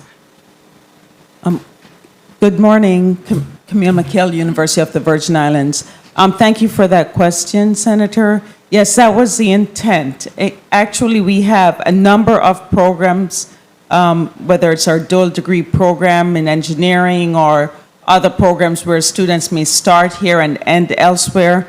And so when we looked at that particular degree program, we were crafting it as you start elsewhere and here. So it was the reverse of our engineering programs. And we had actually reached out to a number of maritime institutes to set that program up with them, but that didn't occur as we had wished, but we still wanted to offer students the opportunity to go to whatever maritime institute, an accredited one, and do their maritime training, which we do not currently offer at the University of the Virgin Islands, but then come to the University of the Virgin Islands to get the business side of things. And so the degree was a Bachelor of Science in Maritime Administration, I believe. Maritime management. And so you said at this point you have not had a student pursue this particular path, correct? Correct. And I want to say partially because it could possibly be because of marketing, as well as not trying to figure out, are there areas in the U.S. where our students would go for maritime training normally? Because it's a little bit difficult if you don't have an actual agreement, but this was more open than that, to offer the students an opportunity to go wherever. Maybe they have family there, maybe they prefer one maritime institute over another. So we wanted to be really open in the way that we set up the degree. Okay, thank you for that. 30 It seconds. seems as if there's a way that we can make this bill very effective in terms of UVI partnering or with the Board of Education in terms of the scholarships, where the person uses a scholarship at the maritime management and then they're then given free tuition at UVI for the remaining courses that they would have to take. I think a collaboration like that would probably garner some interest from. Madam Chair, may I conclude? Of course. Thank you. Because I know we want the student to return home, and it would seem to me as if it would be more effective if the student then goes away with the scholarship to the Maritime Institute and then returns to UVI to finish and get a Bachelor of Science here. And so one of the things that seems to me that's lacking is counseling at the high school level, and then of course partnering with UVI and a Maritime Institute to make it effective for the Virgin Islands after the student obtains the degree. I have some other questions, but my time has run out. Thank you. You can ask another question, Senator. It's a good discussion. You may go ahead. Oh, okay. Thank you, Madam Chair. My other question was really for, again, I'm focusing on education here, the Virgin Islands Professional Charter Association, and it seems to me as if this bill isn't going to provide you with the crucians traveling to St. Thomas. So I wanted to find out, why is there not programs, which you have great programs, 4 different marine training programs. What is the difficulty of getting those programs on the island of St. Croix? Thank you. Brigitte Berry, representing Oriole Blake, who is now seated behind me and may be better at answering that than I would. Is it possible to switch us out for this? Okay, excellent. I know one reason is we don't have another Oriole Blake. She is. I didn't see her. I apologize. Oh, no, it's okay. Put your name and title on the record, and then you may answer the senator's question. Thank you, Madam Chair. Oriole Blake, representing Virgin Islands Professional Charter Association, VIPCA, as Executive Director. I thank you for your question, and we are very ready and able to reproduce what we have on St. Croix with partnerships that we would put into place with local private stakeholders, and we are already investigating that path. The principal reason for having the apprenticeships that we do in St. Thomas, so that we have a very excellent relationship with the Captain's School, which provides certifications here on St. Thomas. And were you to have the courses in St. Croix, then you'd have to ferry or fly over the persons from St. Croix to St. Thomas to do that aspect of the training. We also have a St. Thomas Yacht Club, which does a number of the training aspects itself with the vessels that are needing to be provided, as well as the charter vessels in majority here. So there are reasons why it started in St. Thomas, but we have now got recognition in St. Croix. We had the highest number of applicants from St. Croix in 2023 of any of the previous years, and I think that's justification with sufficient funding for us to reproduce our programs in St. Croix. Thank you. Senator James?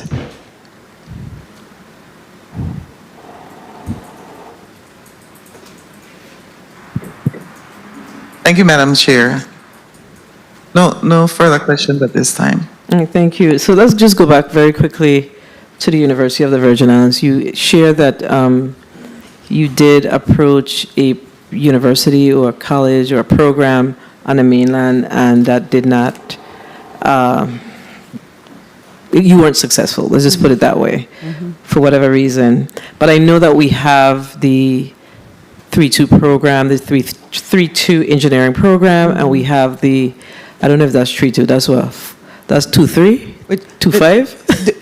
We medical call it the engineering program, we refer to it as dual degree, so okay, people won't think that if they spend 3.5, it's bad.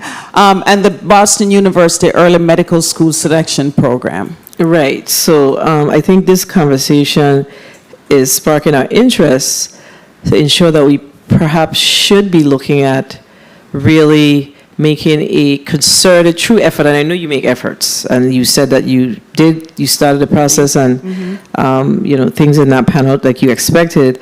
But I believe the conversation still is ripe for us to start it again, because very similar to these important programs, engineering, medicine. Of course, we know how important our blue economy is. So I'm going to urge the university to re-engage with a university, a different program, to see what we can do as it relates to an agreement, and whatever we can do on this side of the aisle, from the legislative side of the House, then I'm certain we'll be happy to work along with the university to make sure that whatever needs to happen legislatively, that we could make it happen. Your thoughts? Thank you for those thoughts. A lot of times our collaborations start with some kind of personal engagement, and I think once that person leaves, sometimes it flutters out. I think one of the reasons why this one was difficult also is because there was no link for those institutions to the Virgin Islands, because you'd be asking for our students to come straight from high school and start there. So I agree with the suggestion that we work with our career technical education, so that if there are places where they're already sending students, then we can focus on those particular places. Otherwise, what we might end up getting is a lot of people interested in maritime who are in the middle of Maine or something and look at the Virgin Islands and say, yeah, we'll come. And that would not really, that's not really the intent of this bill. Absolutely. So we really want for our Virgin Islands students to start at a maritime institute and then come back. And from what we have seen with many of our other programs, the programs that end in the Virgin Islands are more likely to have people stay in the Virgin Islands. When you go away for the end of those programs, engineering, medicine, etc., persons are more likely to stay away. So I really see a win-win with this program. Totally agree. So based on what you said, let me go back to the Department of Education. The Ivana Eudora Kent School in particular had a strong maritime presence, and I know that a lot of times these programs go away, or these courses go away when people retire. So the gentleman retired, and I guess it's just difficult to get people to come to teach, if you will, for various reasons. What is the real push in the department to begin to look for or promote or work with? I know you work with VIPCA, that maritime program concept. I know that the department, the Eudora Kent School in particular, a lot of the students, I don't know if it's still happening, used to go over to VIPCA because it's so close to the VIPCA location in Red Hook. So is that still happening? What does that look like if it's happening?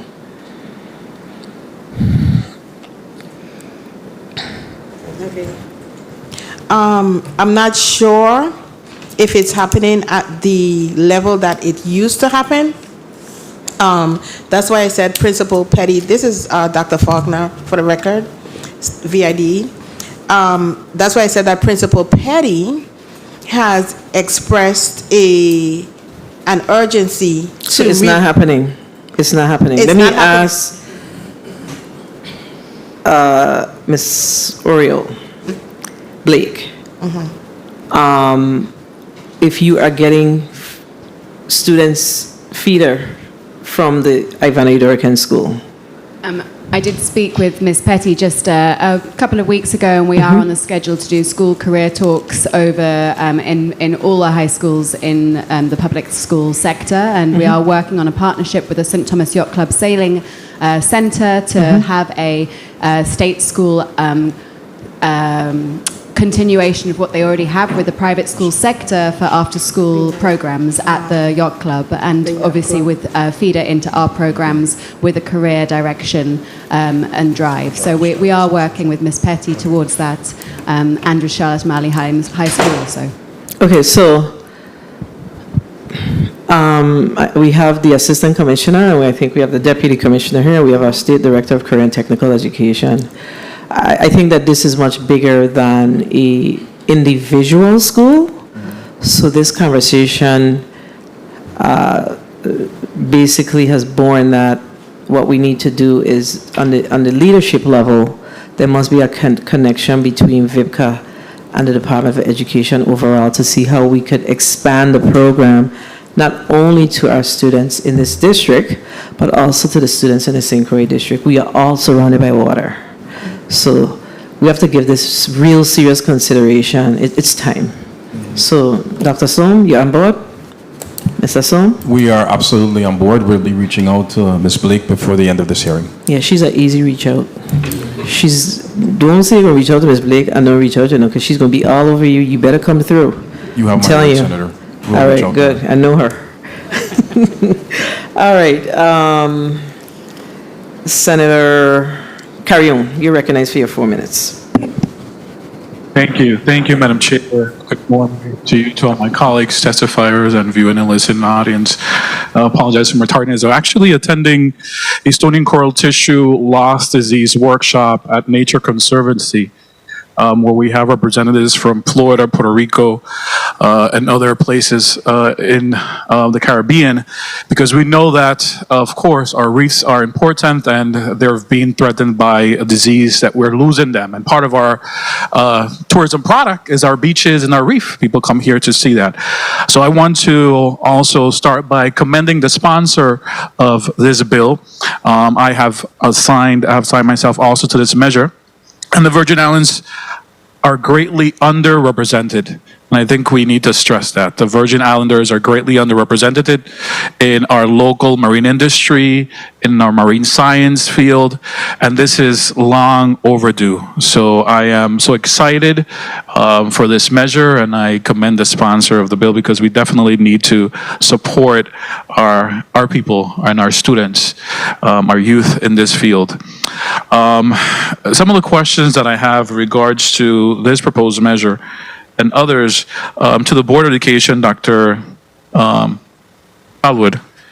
The section in the bill that speaks about if a student fails to comply with this section is liable to the government of Virgin Islands for the amount of the scholarship. How does the board follow through and comply with this section of the bill, and has this happened in the past?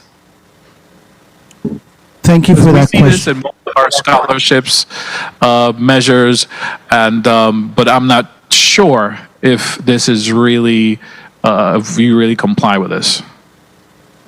Well, that's something that the board, Dr. Colwood, Virgin Islands Board of Education, that's something that the board is working heavily on, not only for this particular industry, but also with our nurses, those that maybe get the Maurice de Castro Fellowship, among other things that we have to work about to ensure that the requirement and the monitoring is adhered to, especially for those students that can't come back. Of course, we get some of them. Once it sanctions the staff while they're going through their records to ensure those students are meeting the mandate. But of course, it will take not only the staff, because we have a small skeleton staff, but we will need more persons on board, on deck, to ensure that we could continuously monitor this requirement for any of the special legislative scholarships.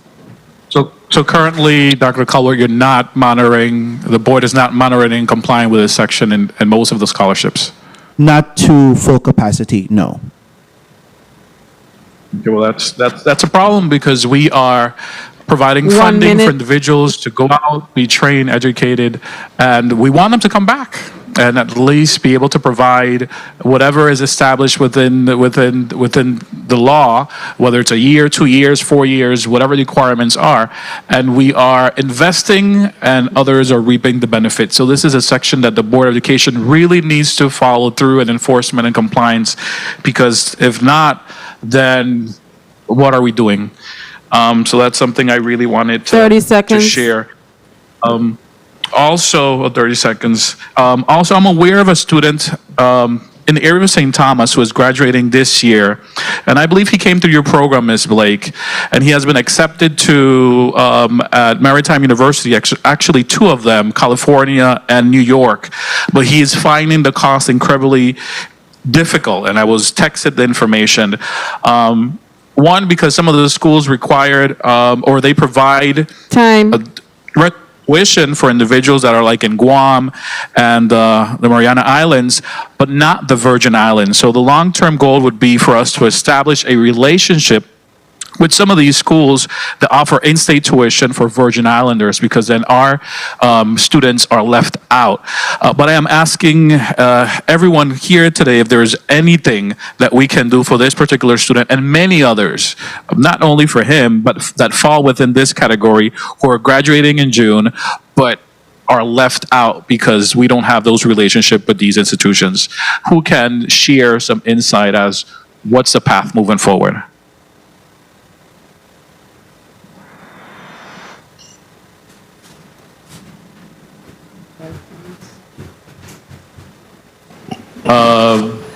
UVI? Yeah.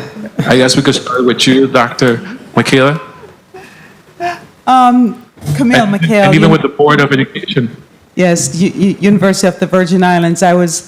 Thank you for that question, Senator Carrion. I was thinking about what might be the best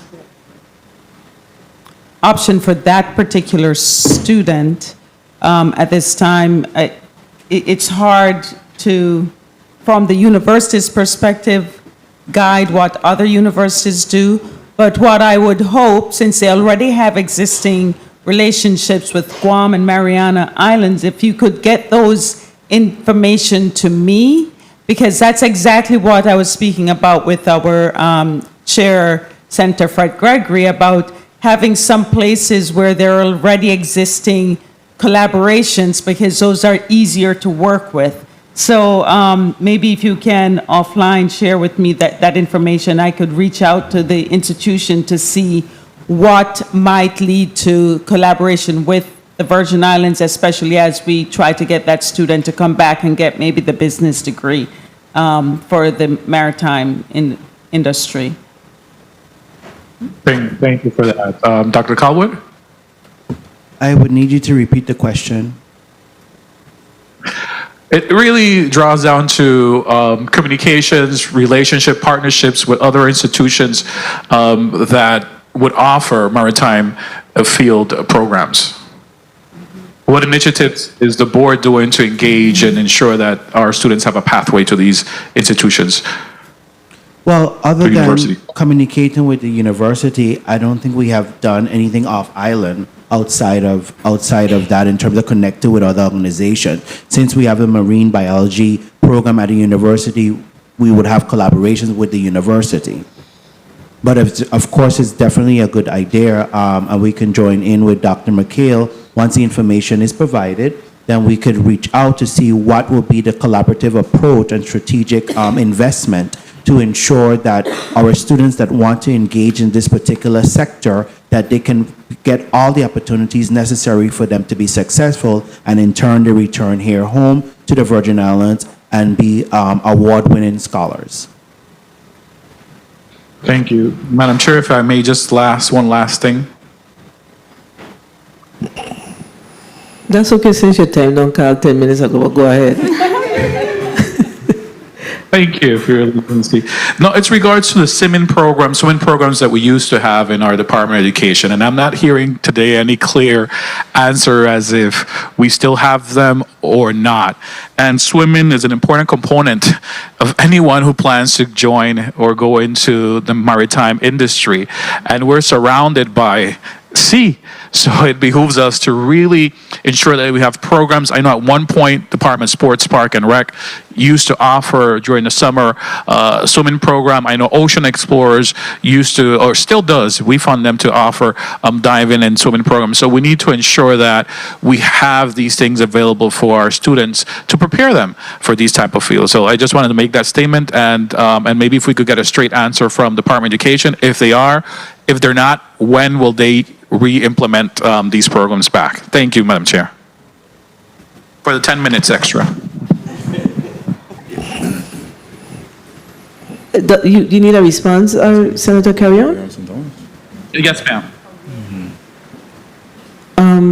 Did you hear the question? Yes. You may proceed. Good morning. Victor Sum III for the Department of Education. Senator Carrion, the St. Croix Insular Superintendent has indeed confirmed that the St. Croix District does engage with the Dolphin Swim Club, and we are currently offering those programs on St. Croix.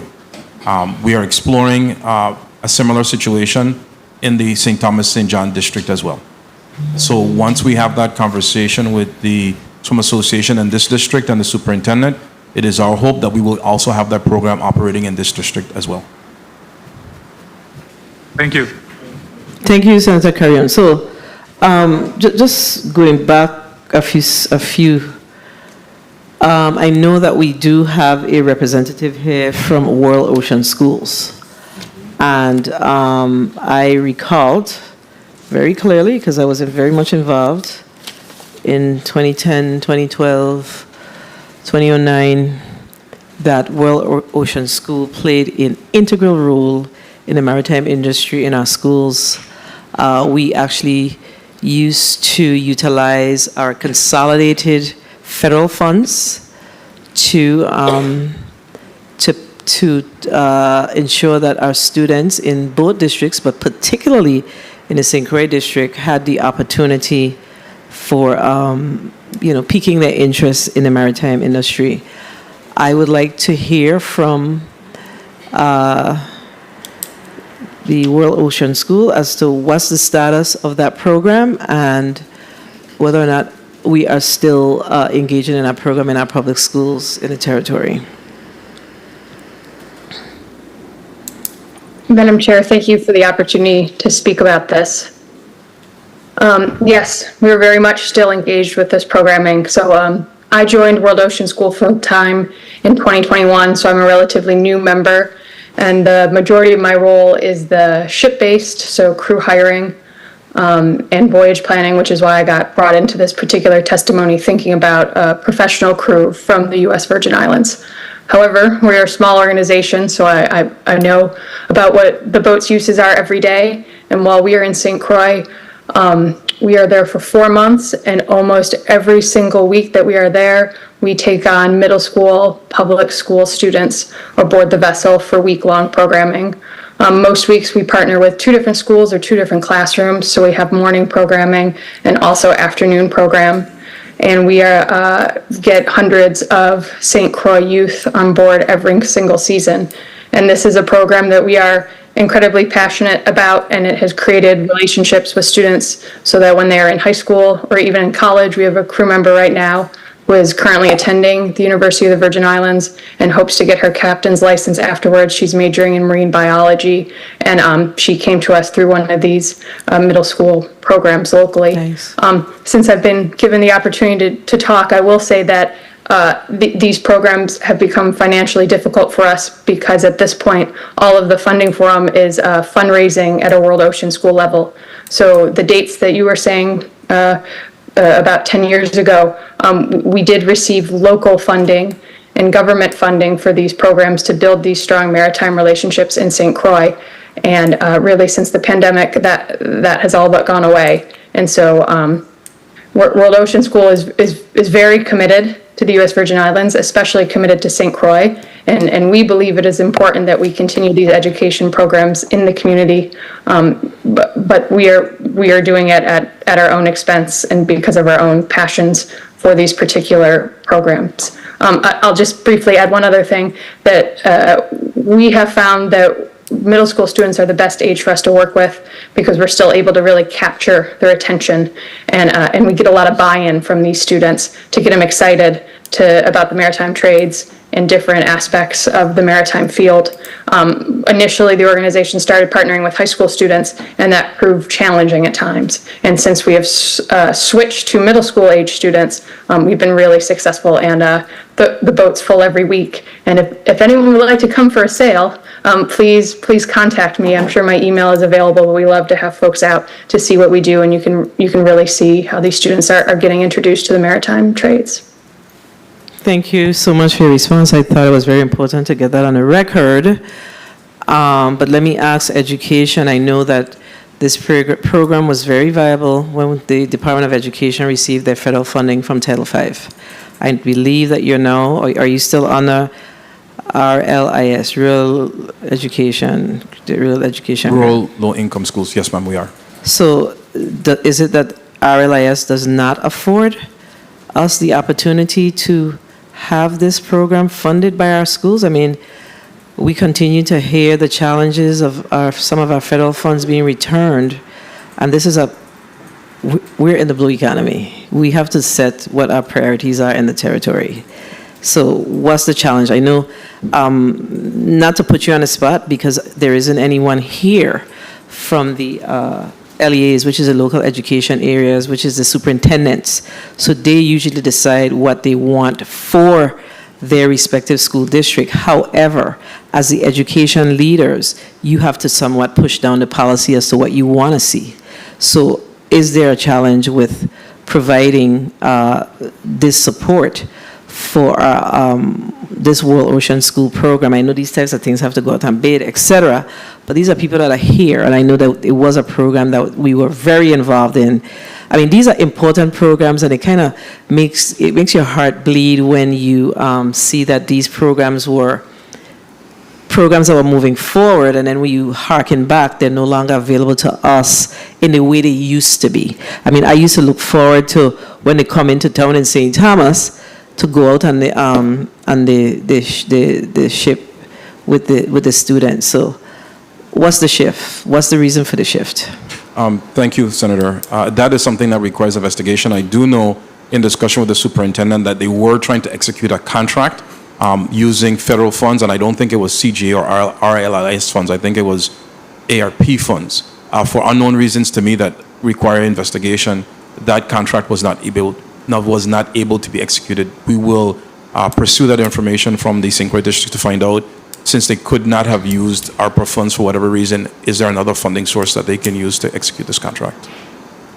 Yeah, I think it's worth the discussion because, like I said, it was previously funded with federal funds. It's a program that was extended not only to the St. Croix District, but also to the St. Thomas St. John District on a more limited level because of the timing that the ship had to go back to the States. So let me ask you, I know Jill Hughes, you guys usually would be here in the Virgin Islands during the winter months, correct? So how much months is that? What's that period? That's correct, ma'am. Generally, we arrive in early November and we stay through the end of March. Yeah. And we have an appetite to stay longer. To be honest, in the last couple of years, it's been reduced slightly, but that's really been a funding issue. Yeah. This is a big priority for us in the territory. We really need to put our collective heads together to figure out how do we really make this a real opportunity for our children. There's a point of information from Senator Fonseca, and then we're going to go to Senator Javon James. Yes, thank you, Madam Chair. Dr. McHale and Dr. Calwood, just to clarify, because the bill number 350133 and line 17, section F, speaks to a student receiving a scholarship shall sign a contract committing to return upon completion of the course.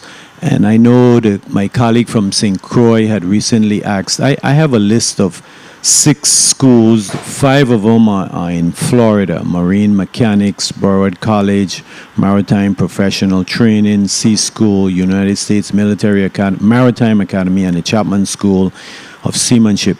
I wanted to know the role that UVI would play on this, Dr. Calwood.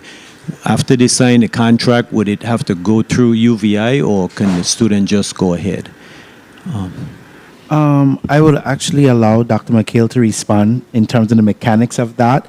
Since the board more issues grant funding and loans to students, we really don't have a hand in terms of deciding which program the student wants to go to or create an opportunity for students to go to. So I would allow, in terms of UVI, since we have a university here with our beach right in our backyard where we can engage in these type of activities, so that maybe the mechanic, she can maybe give you a better response for that question. Oh, okay, Dr. McHale. So you heard the question? Yes, I heard the question. Camille McHale, University of the Virgin Islands. So we do, for example, with the free tuition program, we're the ones who are tasked with following up on the students if they're here. We are also tasked with that with the Virgin Islands Academic and Cultural Awards Endowment Program. So we facilitate that program, whether the student goes to the University of the Virgin Islands or elsewhere, and we are also tasked with following up on students. It is not easy because we do have to, the student comes back, they have to make sure that they let us know that they're back and in what year. And if they're not back, then we are tasked with getting them to repay. It becomes a loan. So we have been doing that with our limited infrastructure. For those grants and loans that are from the VI Board of Education, we are not in that loop at all. And so it's upon the Board of Education to follow up on those. I do know, because I have children who have interfaced with the Board of Education, that they do send letters, and so then it's up to the student to, whether it's to repay or to show that they don't need to repay. Okay, thank you, Madam Chair. Thank you, Senator Fonseca. Before we go to Senator James, I think Senator Javon James, I think I understand that Senator Maurice James, you have a point of information as well? You may proceed. Thank you, Madam Chair. My line of question was exactly what you were talking about with respect to the Department of Education, because they stated in their testimony that, which I agree with, how important it is to begin students in middle school with their career pathways, and then I was just tying it into World Ocean School.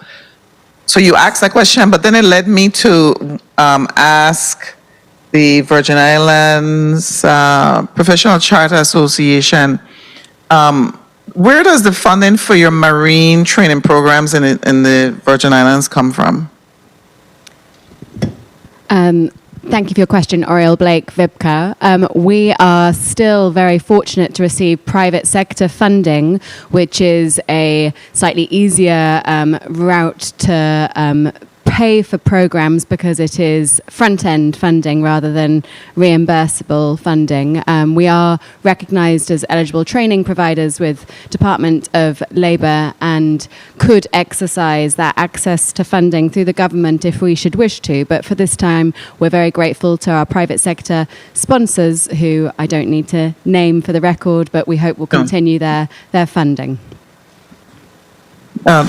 No, thank you. That's what I suspected, because of the struggles of the World Ocean School. It led me to ask you that question. But I do want to double down on the swimming program also at with the Virgin Islands Department of Education. What schools are currently enrolled in the swimming programs on St. Croix, if you have that, and how many students are able to receive that swimming training, if you can provide that answer? Senator James, you're going to make me have to give each senator another minute, you know. Sorry, Madam Chair. No problem. No, this is a good discussion. Could you all respond? Do you have the information, or should we be requesting that through the chair? Good afternoon, Madam Chair and Senator James. We do not have that information, but we will provide it before the close of business today. All right, so that's a through the chair request. So please forward that information to the committee, and we will get it out to all senators. I think it's an important discussion. Is there, though, challenges with liability that has caused the Department of Education to somewhat shy away from broadening the swim program in the territory? Students are required to have some form of insurance, school insurance, or if their parents are government employees, Cigna. And I believe even students who have MAP can participate. So I'm not aware of any restrictions with respect to any restrictions with respect to liability and school insurance. As long as a child has some form of insurance, they are allowed to participate. All right, thank you for your response. Senator Javon James Sr., you're recognized for your 4 minutes, and then we're going to go to the sponsor of the legislation, Senator Angel Bulkas. You're recognized, Senator James.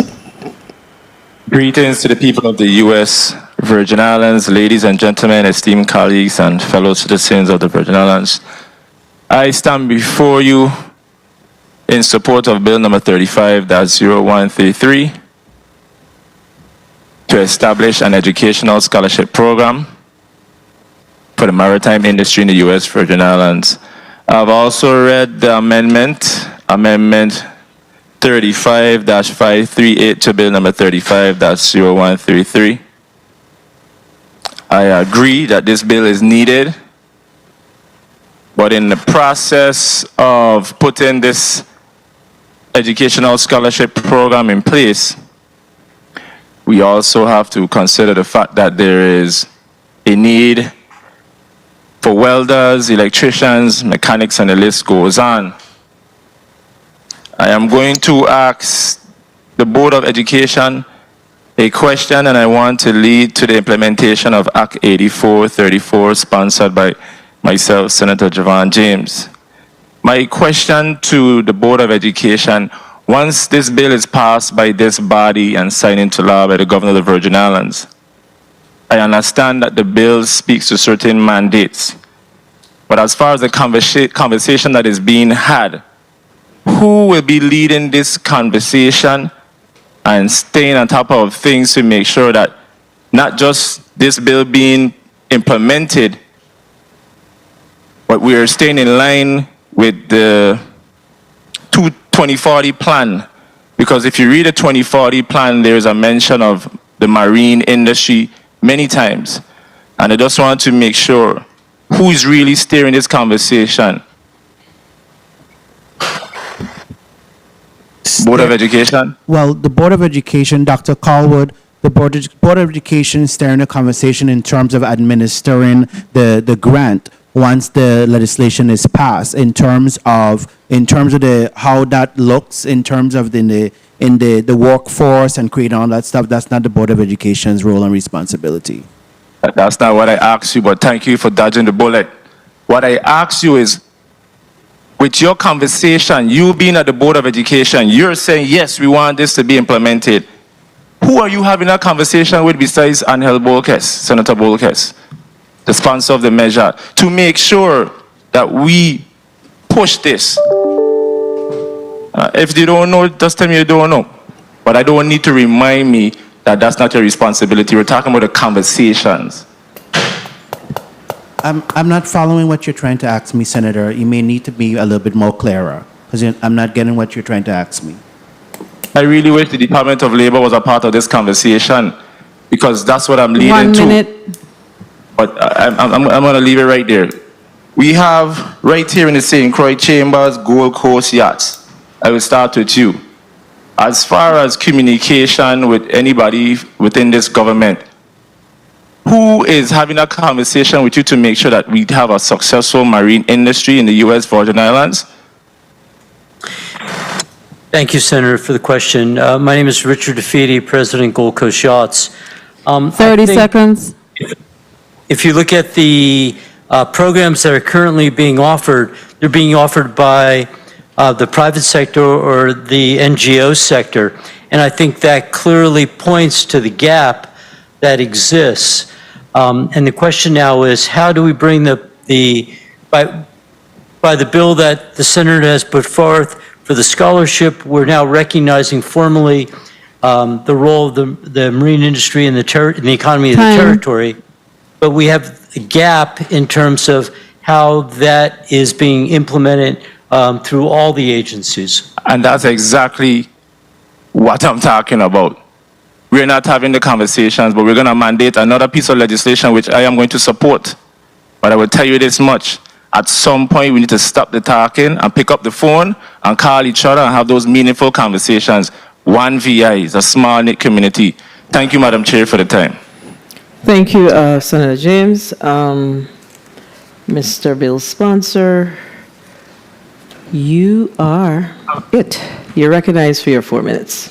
Thank you, Madam Chair. Madam Chair and colleagues, good afternoon, and good afternoon to our illustrious testifying panel here this afternoon. I want to thank each and every one of you for coming out here today and expressing and sharing your insight concerning the bill before us. I appreciate that. And of course, as well, I want to thank my colleagues for the insightful discussion and input that was had here today. I've been taking notes, and I want to look forward to more collaboration on this measure so that we can bring it to fruition in the sense of being able to provide our youth and individuals who are seeking a career in the maritime industry our largest resource next to our people.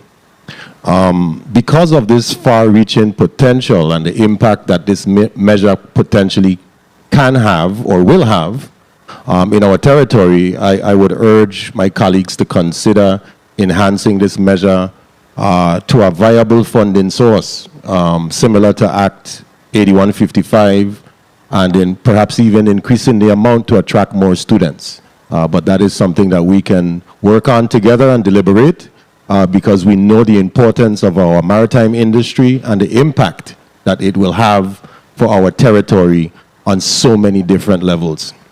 So I wanted to also touch on everyone's participation here today. Ms. Faulkner, I heard you said you're going to have an upcoming career fair. You can count on me to be there, and if you need any help, definitely let me know. We've been talking about the economic part of what this bill can do. And I wanted to know from anyone who's willing to answer, if not all, how do you envision this scholarship, after it's established, how do you envision it contributing to our economic growth and employment opportunities for our people? For anyone who is willing to answer.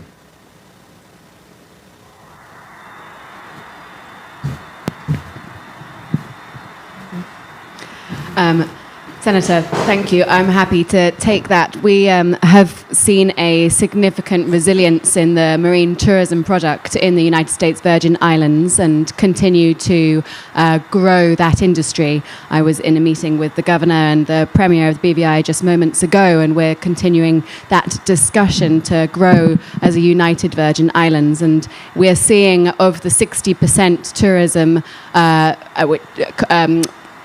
portion of what is contributed to our GDP in tourism, at least half is through 1 minute charter vessels and their tourist interaction with the marine product. And therefore, to see this scholarship, how it would be recognized, could actually be seen through 1 million tourists, and that's if 60% is divided by half, 30% of our GDP would be supported through this bill. That would be through increase of getting the word out about the opportunities. It's not just down to the money itself, it's the recognition of the opportunities. 30 seconds. The chance for this to be a conversation that is exciting the youth of today and the future of tomorrow, about the chance to be captains, marine technicians, and to stay in the Virgin Islands growing the tourism sector of the maritime industry, is what this bill is about. Not just the money and the opportunity for people who can't afford the training, not just for the training providers to have the assurance they'll have students,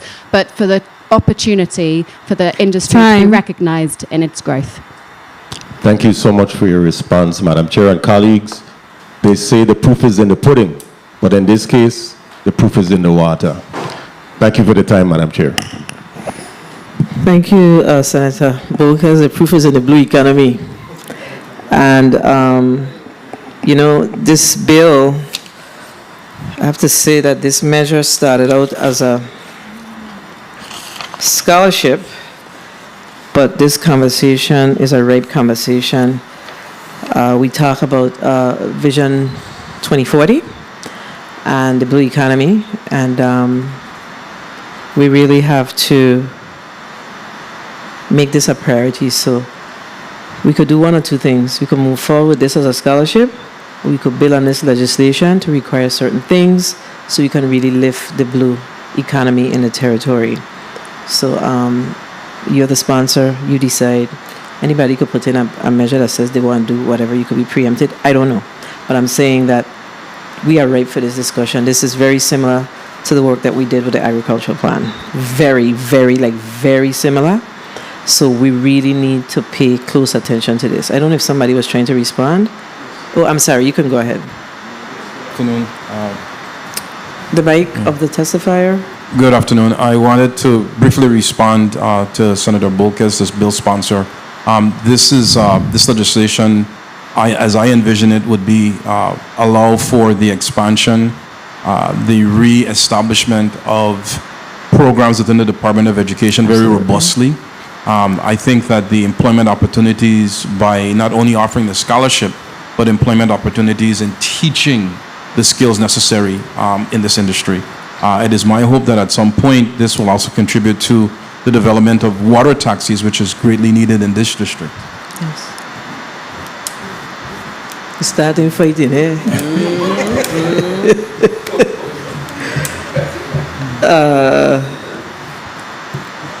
Dr. Faulkner. Dr. Faulkner, you may proceed. Dr. Faulkner, VI Department of Education. And it also puts on the table at the forefront the opportunities for partnership for apprenticeship programs, for on-the-job training, and for actually establishing, because I was doing some research, and the United States Coast Guard plays a pivotal role in the maritime industry, and they offer training and professional development and job opportunities for students fresh out of high school or out of technical training programs or out of post-secondary higher education training programs. And the United States Coast Guard is a instrumental factor right here in the Virgin Islands. So that's a partnership that we also need to establish. So to speak to Senator Javon James, he was talking about the discussions. Well, the discussions are beginning because on March 1st at the Victor's Hideout, we're going to have a CTE and Workforce Development Partnership convening meeting where I'm inviting all the partners to the table for a day. Well, essentially it was the government partners, and some private partners, but now I'm extending this invitation formally to some of the partners here, because these are the forums where we are going to begin these discussions to begin building these systems that we need to move career and technical education and workforce development forward in the territory. And it starts with all of us. Thank you. Thank you for your responses. Dr. Coward? Well, to answer your question directly, the board would like the passing of this bill to afford us with the funding necessary to create the opportunity for students to get degrees and, conduct special courses and completion of special courses in the maritime industry. So I know we do have a larger conversation, but while our scholarship window is open, I would love to, hopefully, if this body can provide us with the funding, to do what is necessary to begin the opportunity for our students to apply for the necessary grant funding to complete the degree and then come back home to serve our territory well. Absolutely. Senator Javon James, you recognize for your point of information. Senator Javon James. Yes. Thank you, Madam Chair, for the time. I'm happy that Department of Education placed that on the record, and I'm hoping and praying that they relay that information to Mr. Carwood and invite him to that discussion. But my main question, as we speak about supporting Bill number 35-0133, yes, it's germane to the conversation because it empowers the St. Croix district to be able to participate in it directly by assessing those future welders, electricians, and mechanics. So my question is, are we able to implement Act 8434, which takes the money from the gun license fees and send it to the Raphael or Whitley Skills Center and the St. Croix Career and Technical Center? That's my question.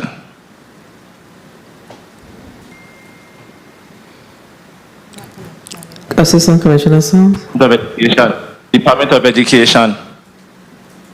I'm sorry, Senator, if you could repeat the question. If I understand it, you're asking about your legislation that authorized monies from the gun registration fund to support the Raphael Whitley and the St. Croix Career and Technical Education Center. Am I correct? Yes, it's a conversation I've been having for the past 3 years with the Department of Education to make sure, I know they were able to get to the Department of Finance to initiate the specific code for that account. The commissioner promised me that everything was in motion. I just want to know, have we been successful at utilizing that? Because every minute I'm hearing that the CTEC school is not getting adequate funds to buy materials and supplies, and that's exactly what Act 8434 is for. And yes, it is germane to the bill because it helps with our future mechanics and welders who will fix these same boats. Senator, thank you for your question. I will investigate with our Deputy Commissioner for Fiscal and Administrative Affairs and have an answer by the end of business today. That's a through the chair request. Thank you, Madam Chair. Thank you, Senator Javon James. I see that we need to wrap this up. So I see there's one more point of information from Senator Maurice James, and then we are going to ask the testifiers to give us a quick close so we can wrap this up and make a decision as to what the direction we're going to go in. Thank you, Madam Chair. My question is to the Board of Education. The Board of Education does an outreach or has an outreach plan, I believe, for scholarships. And I wanted to find out overall, are most scholarships applied for and awarded by the Board of Education? What's the percentage rate if you have that? Is it like 95%? Good day. I will allow our financial aid coordinator, Ms. Reimer, to respond. Good afternoon, Sylvanie Reimer, Financial Aid Coordinator. Yes, we do have applicants for all the scholarships that we do offer at the Board of Education. At least 90% of those scholarships are distributed each year.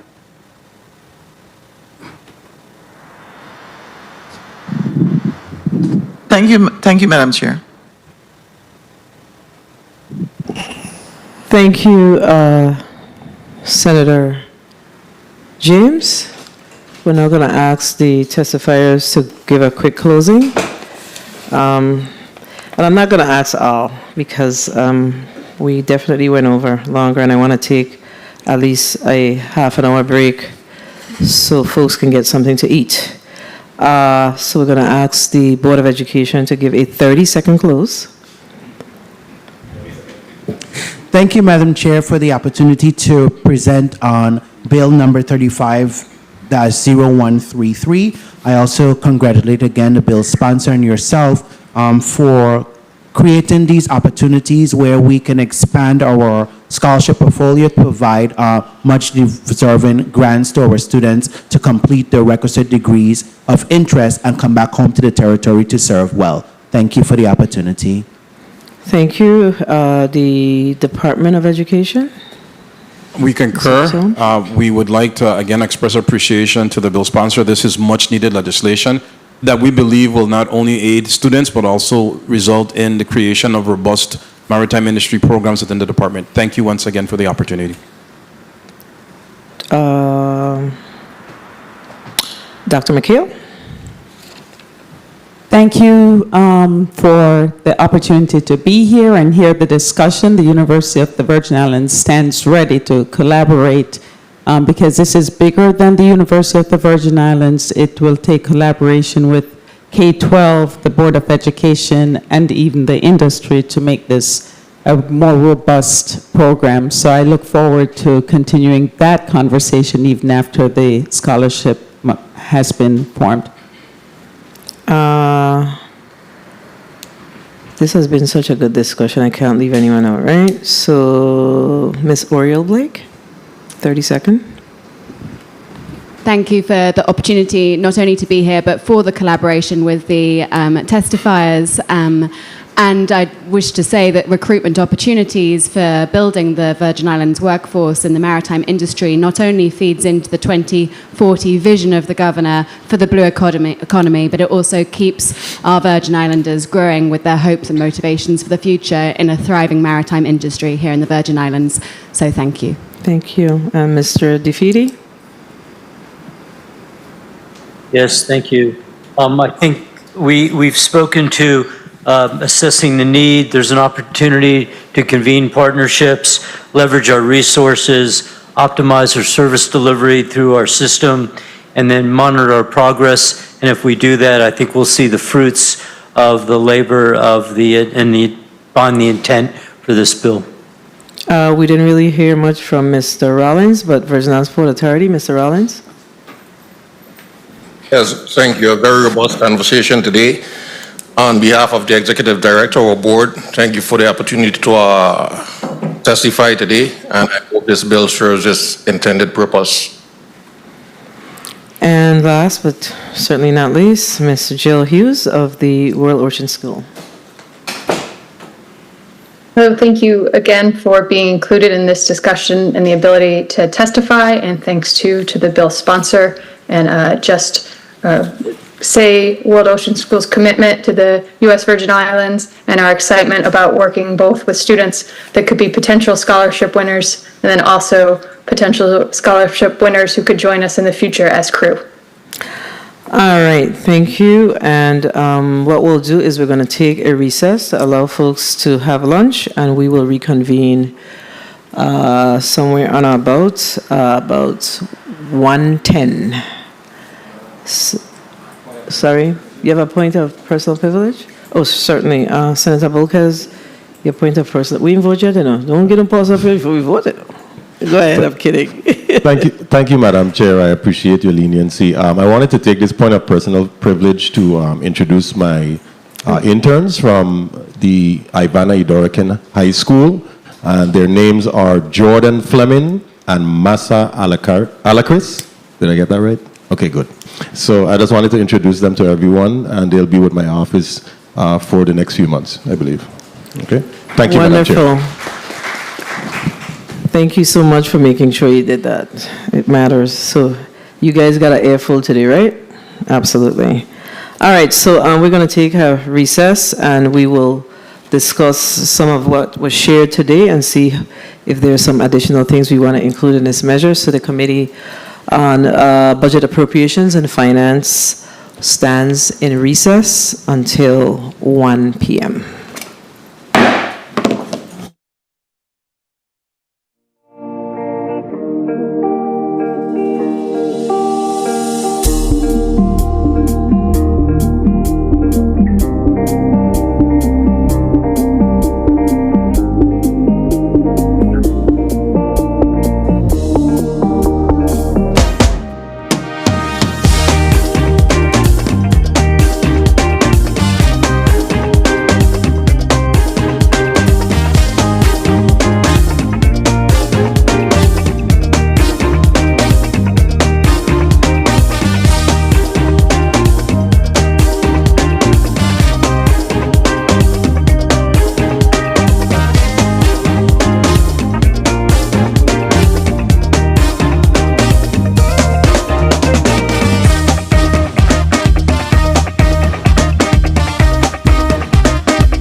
The committee is back on the record, and this afternoon we have some young people from the JAG program at Ivana Eudora Ken High School.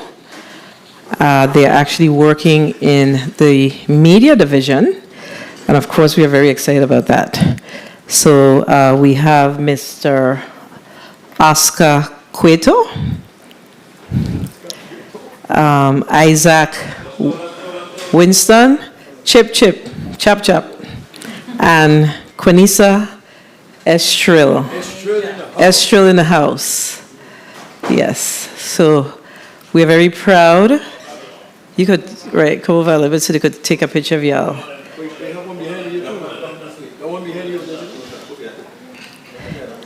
Yes, these are our central staff interns that we have this afternoon, and we are very proud that they're here with us. And I'm certain that our Mr. President, he's here with me as the vice chair of this committee, so I'm going to allow him a quick 30 seconds since these are his interns. Mr. President? Thank you very much, Madam Chair. Good afternoon to everyone, and particularly good afternoon to our JAG students. Welcome to the Earle B. Ottley Legislative Hall and the Legislature of the Virgin Islands. It is a pleasure for us to have you with us. Work hard, make us proud, and hopefully you will get, again, to be able to experience your career in motion, and then one day come back and join the Legislature of the Virgin Islands. Again, welcome to the Legislature. Have fun while in doing your job, but also work hard on the behalf of the people of the Virgin Islands. Nice. It's a pleasure to have you here. Thank you very much, Madam Chair, for the time and opportunity. Thank you, Mr. President. All right, thank you, guys. And of course, I would be remiss if I did not introduce my intern, Miss Nyla Jean-Pierre. She's also a student from Ivana Eudora Ken High School, and she's an honor student, and she's a senior, and she claims her favorite subject is math. She's involved in various extracurricular activities, and she's also a flutist in the Rays Marching Band. Awesome sauce. She's a member of the Honor Society, Junior ROTC, and a science club. And she has several hobbies, reading, drawing, and dance, and she wants to be a lawyer. So welcome to the Legislature and welcome to the Committee on Budget, Appropriations and Finance. We hope that you will have major takeaways from your experience here and see exactly how the legislative process works. And that's for all of our interns.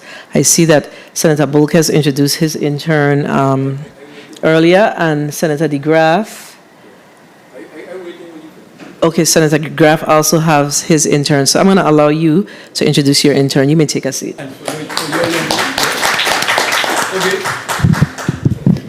Thank you, Madam Chair. You know, we saved the best for last. This is the twin brother to the sister with the other senator. She's doing very well. I'd like to introduce Mr.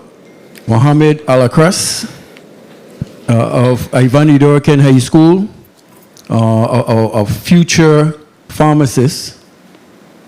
You know, to be so, he's a young man, he's working hard, he just put together some stuff for me of a post I have. So I intend to try and make a senator out of him, and, you know, he, you know, from Eudora Ken School, representing, don't sit down, you don't sit down, Eudora, once you hear Eudora Ken School, you don't sit down till we tell you. But we're happy to have you, Mohammed, and to everybody, thank you for the introduction of Mr. Mohammed Alakras. Thank you, sir. Thank you. Thank you so much. All right, so this afternoon, we don't have any testifiers in the chambers with us because our meeting was scheduled to be on St. Croix. However, due to the inclement weather, we decided that we would have folks be safer and not travel. So bear with us as we conduct this meeting virtually in the St. Croix committee room. This is a very important discussion, and I'm going to ask the Madam Clerk to read Block 2 into the agenda. Block 2, Bill Number 35-218, an act amending Title 24, Virgin Islands Code, Chapter 12, relating to unemployment benefits by reducing the number of weeks that unemployment benefits can be received, increasing the statute of limitations for the collection of overpayments of unemployment benefits from claimants and for delinquent employer contribution, allowing for the implementation of the payroll variation methodology launched in the calendar year beginning January 2024, implementing a 10-year record retention period for employers and requiring employers to register with the Virgin Islands State Information Data Exchange System. Invited testifier, Mr. Gary Malloy, Commissioner, Department of Labor. That concludes the reading, Madam Chair. Thank you. And I neglected to say that this morning we discussed Bill number 35-0133. We do have to take, I know that my colleagues needed to, and everyone needed to take a break. So we took the break, and we're going to huddle after we are completed with this discussion, and we'll vote on the two measures at the same time. So we haven't forgotten that we need to make dispose of Bill number 35-0133 one way or the other. So who speaks to Bill number 35-0218?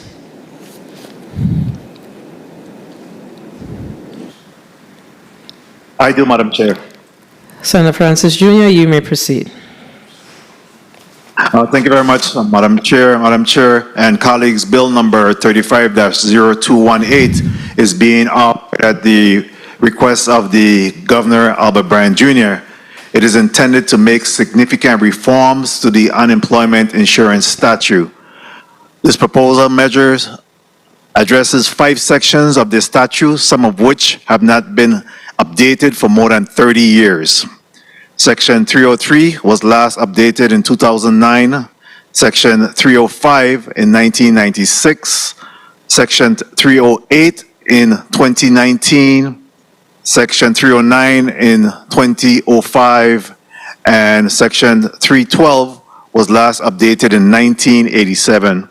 These reforms proposed by Governor Albert Bryan include the opportunity to codify the payroll tax methodology, which was rolled out by the that's the U.S. Department of Labor the local Department of Labor in a series of town hall, and to be able to fit this based on the requirements from the U.S. Department of Labor.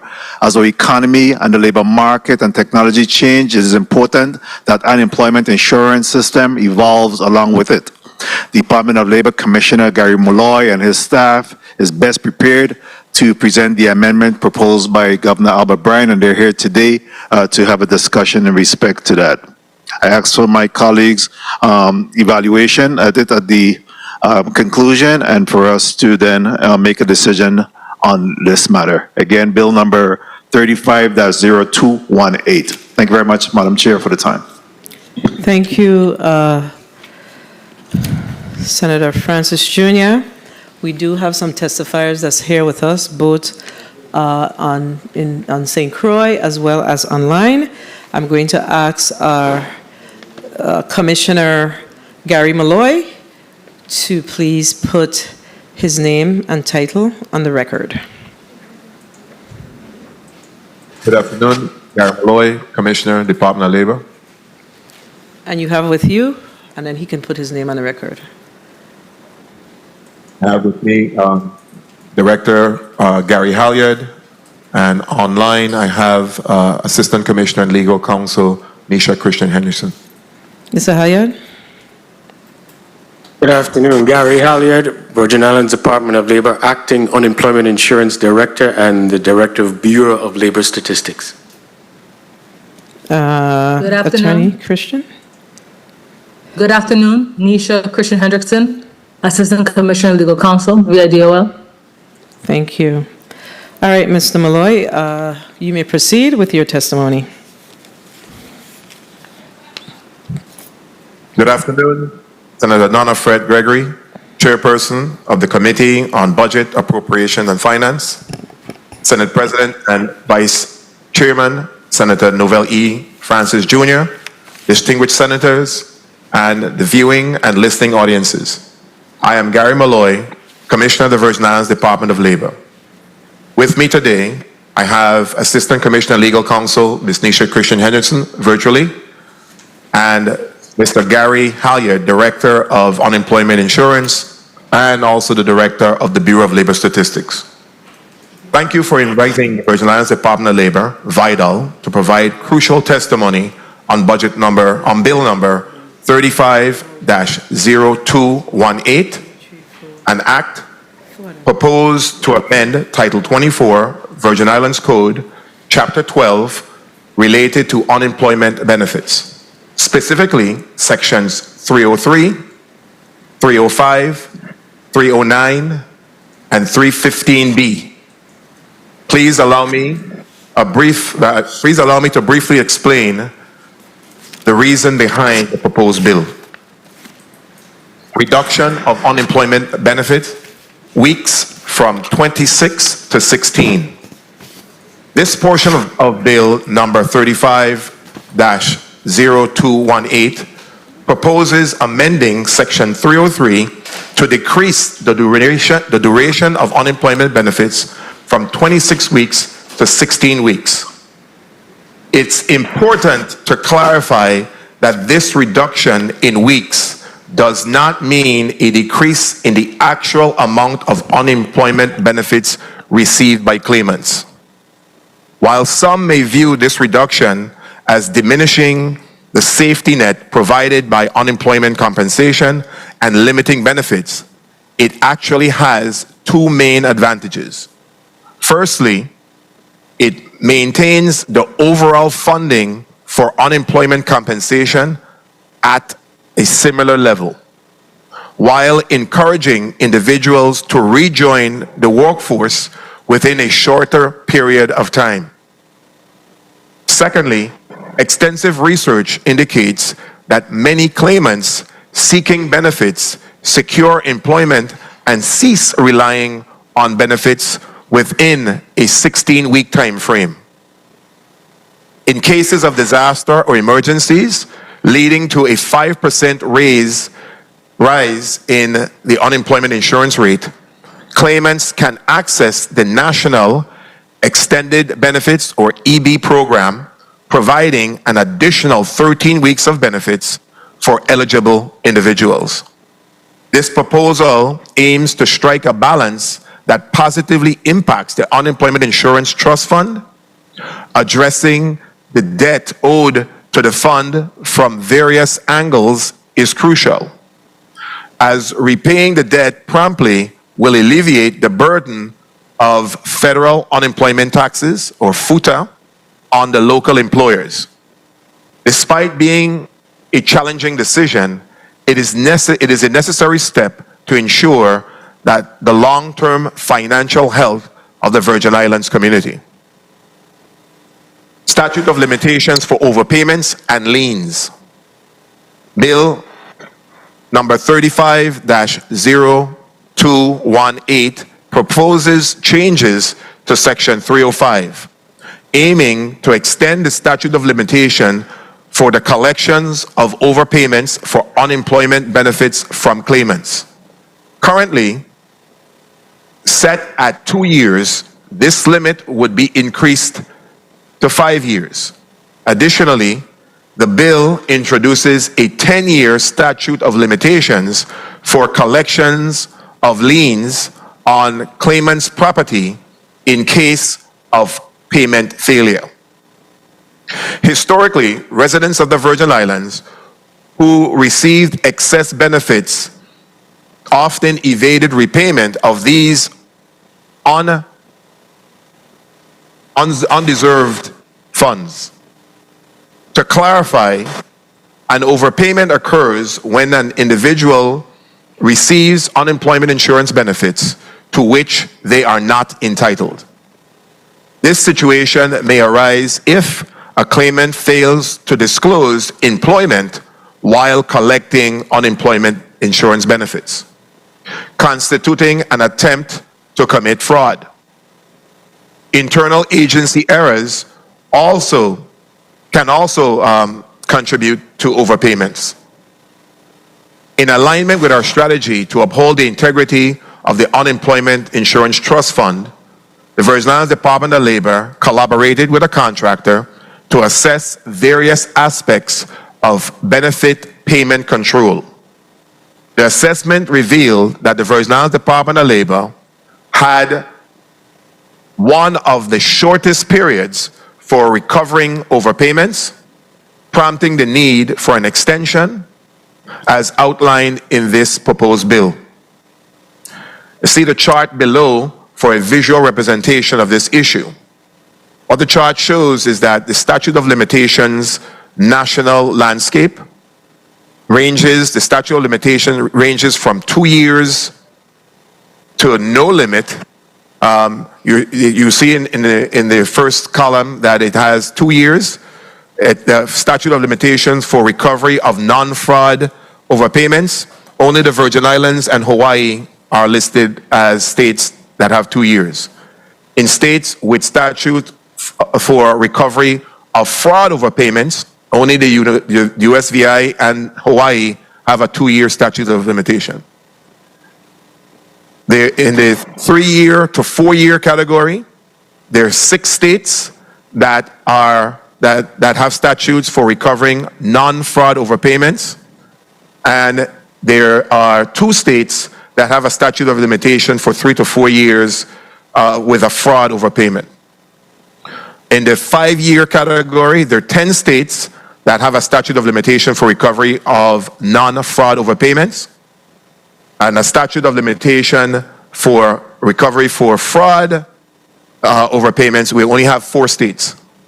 In the 6 to 10-year category, there are 7 states that have a statute of limitation to recover non-fraud overpayments, 7 states.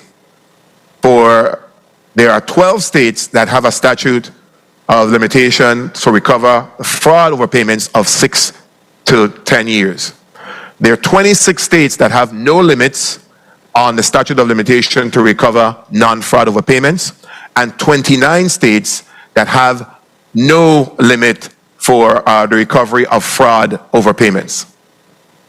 Recognizing the need to prioritize the retrieval and collection of overdue contributions, the Virgin Islands Department of Labor has taken a significant stride to recommend the extension of the statute of limitations. This action is a vital step forward in enhancing efforts to safeguard the integrity and financial stability of the Unemployment Insurance Trust Fund.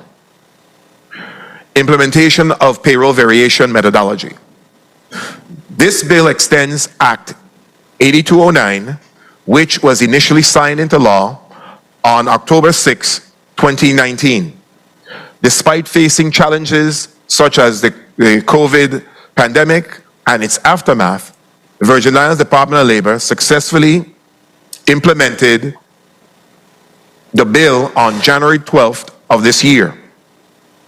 We extend our appreciation to former Senator Stedman Hodge and this current legislative body for your patience through this process. With the completion of this implementation, we are now in alignment with the federal experience rating system. Consequently, we are requesting a change in the implementation date from January 1, 2021 to January 1, 2024. This adjustment aims to ensure local law consistency with the extension granted by the U.S. Department of Labor, allowing the Virgin Islands Department of Labor to achieve federal compliance in January of 2024. Section 308 of this bill enables the adoption of the payroll variation methodology. Employers have begun to receive their new tax rates based on this methodology. We are aware that some employers will see an increase in current tax rates. However, the implementation of the payroll variation stands as the most crucial change to stabilize the unemployment insurance system. The payroll variation methodology establishes a system that requires and rewards both corporate citizens and small businesses for maintaining their payroll and fostering business growth. Additionally, the Virgin Islands Department of Labor is set to launch the employer portal soon, allowing employers to conveniently file and pay unemployment insurance contributions online. This initiative, along with the implementation of the payroll variation system, was extensively discussed in 9 town halls last year, including 1 virtual, held across St. Thomas, St. Croix, and St. John. These sessions provided in-depth explanations of the payroll variation system. A video has been produced and is available for viewing on our Virgin Islands Department of Labor website and Facebook page.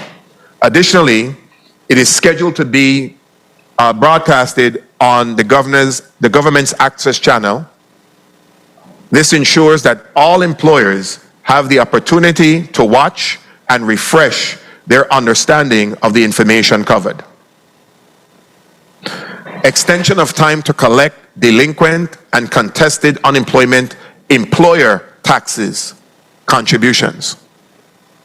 Section 309 of Bill 35-0218 proposes an extension of the time frame for collecting employers' taxes related to state and federal unemployment insurance from delinquent employers in the Virgin Islands. The current collection period of 5 years would be increased to 10 years under this bill. Similar to claimants with overpayments, some employers in the territory exploited a loophole, avoided payment of their owed unemployment insurance contributions. The Virgin Islands Department of Labor is addressing this issue through 2 legal measures. One of these is the extension of the collection period, which is considered necessary for the effective retrieval of contributions from delinquent employers. This extension provides the Virgin Islands Department of Labor with more time to collect outstanding amounts, ensuring a fair contribution from all employers based on their system usage. Additionally, the Virgin Islands Department of Labor has added to our administrative staff who will actively engage with businesses through calls and visits, facilitating the timely collection of contributions and contributing to the overall financial stability or solvency of the unemployment insurance system. Employer record retention regulation. In order to maintain consistency, it was crucial to amend Section 312, introducing a regulation mandating employers to retain records for a period of 10 years. This adjustment aims to strike a balance with the requirements outlined in Section 309 for the recovery period. The establishment of a 10-year record retention period for employers is considered essential to ensure the availability of historical data for effective administration and auditing of the unemployment insurance system. While the payroll variation system utilizes 20 years of data, the Virgin Islands Department of Labor acknowledges this may pose an administrative burden. Therefore, the legal requirement is limited to a 10-year record retention period, balancing the need for historical data with practical considerations. Employer registration with State Information Data Exchange System, or SIDES. Lastly, adding Section 315B requires that all employers in the Virgin Islands must register with the Virgin Islands State Information Data Exchange System, or SIDES. Virgin Islands Department of Labor ensures employers Employers' registration with sides is deemed essential for the efficiency of the unemployment insurance program, allowing for electronic and timely communication with the Division of Unemployment Insurance. While sides is made up of several modules, the initial implementation will focus on separations.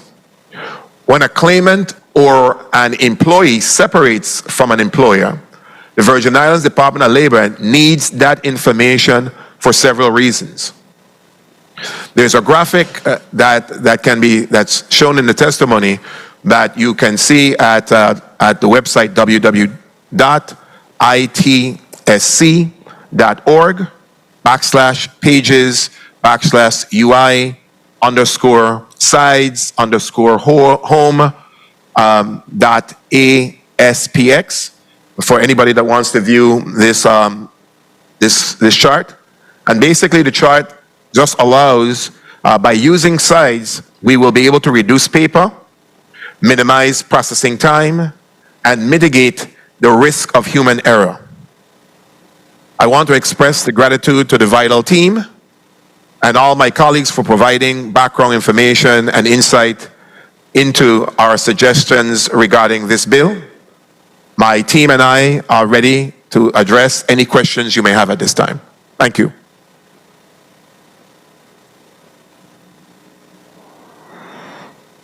Thank you, Commissioner Malloy, for your testimony. We don't have any more testimonies on this particular bill, correct? Mr. Malloy? Yes, Senator. No, All right. no additional testimony. All right, thank you. So, colleagues, we're going to go to a 5-minute round, as this is a very, very important matter that we need to ensure that we are able to flesh out properly. So, we're going to start with Senator Angel Volquez Jr. You are recognized for your 5 minutes. Thank you, Madam Chair. And good afternoon, colleagues. Good afternoon, Madam Chair. Good afternoon to the listening and viewing audience. And Commissioner Malloy, good afternoon to you, sir. Good afternoon. I was curious concerning the rationale for the reduction of the benefit weeks. Can you elaborate on the specific research that supports the claim that most individuals find employment within 16 weeks and how current local or employment trends align with that data?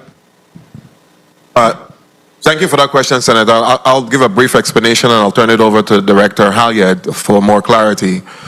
Basically, what we've been able to see, the reports that are generated, that are sent to the U.S. Department of Labor, that based on the unemployment statistics in the territory and all states across the United States. And based on those reports, they track your exhaustion rate in different periods.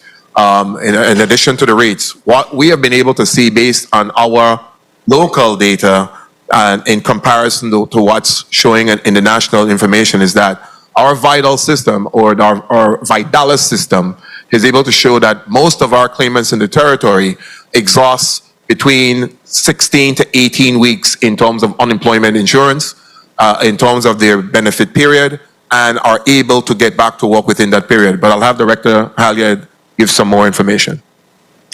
Gary Halyard, for the record. As the Commissioner stated, we looked at about 20 years of data from our claims section, benefits section. And as he stated, with the duration, even individuals who were maybe initially given a determination or eligibility for 26 weeks of payment sort of fell off and returned to work within that 16 to 18 week period. Most of this was also supported when we looked at our statistical programs and saw the increase, and most of this is due to the off season in the tourist sector, where we do see a drop during a certain period of time, and that's in the off season during the summer, and then the employment ramps back up when you have during this time of year, usually the months of November through April. So by looking at that, we could see that most people did were able to get back into employment during that period of time.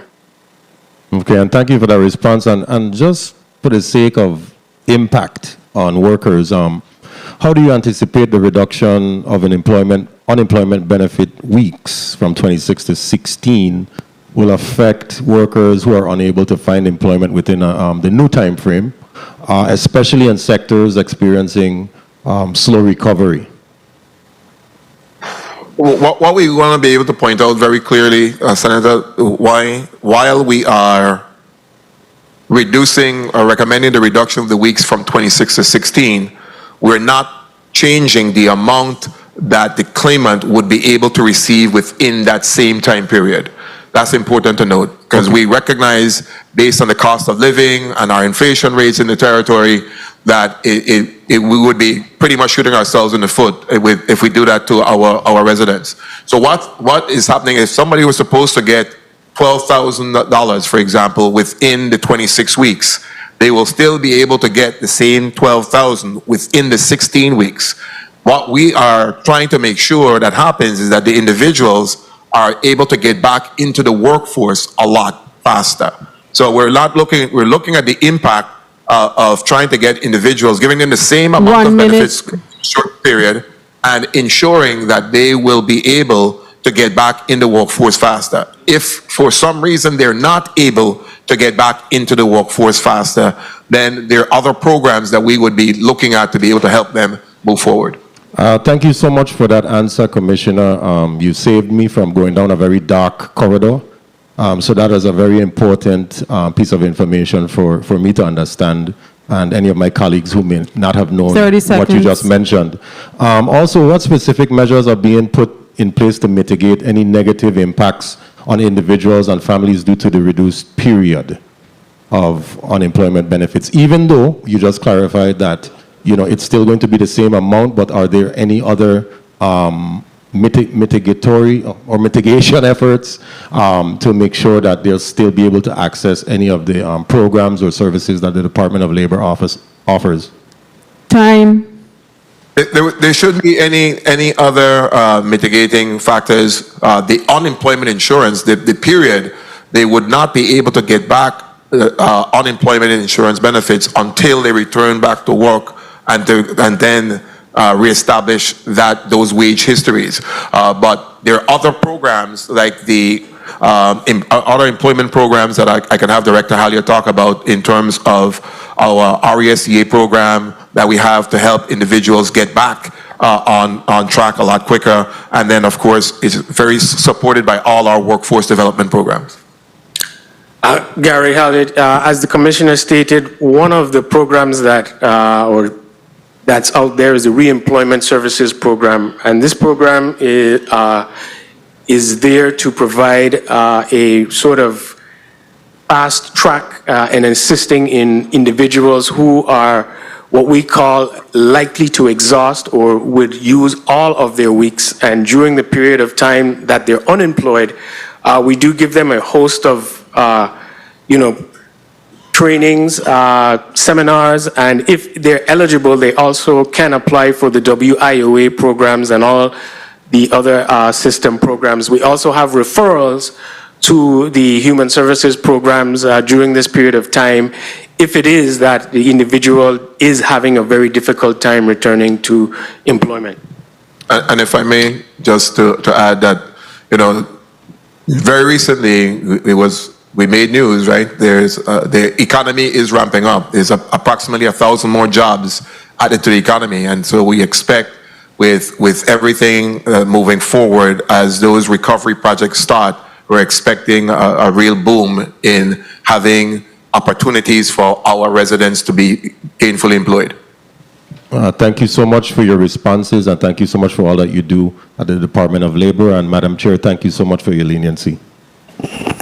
Thank you, Senator Bulkers. So just going back quickly to Senator Bulkers' question, under the reduction of unemployment benefit weeks from 26 to 16 in your testimony, you said, and I'm not certain if it's placed in the right place, but we're going to figure it out now. You said in the last paragraph Second sentence. This proposal aims to strike a balance that positively impacts the Unemployment Insurance Trust Fund.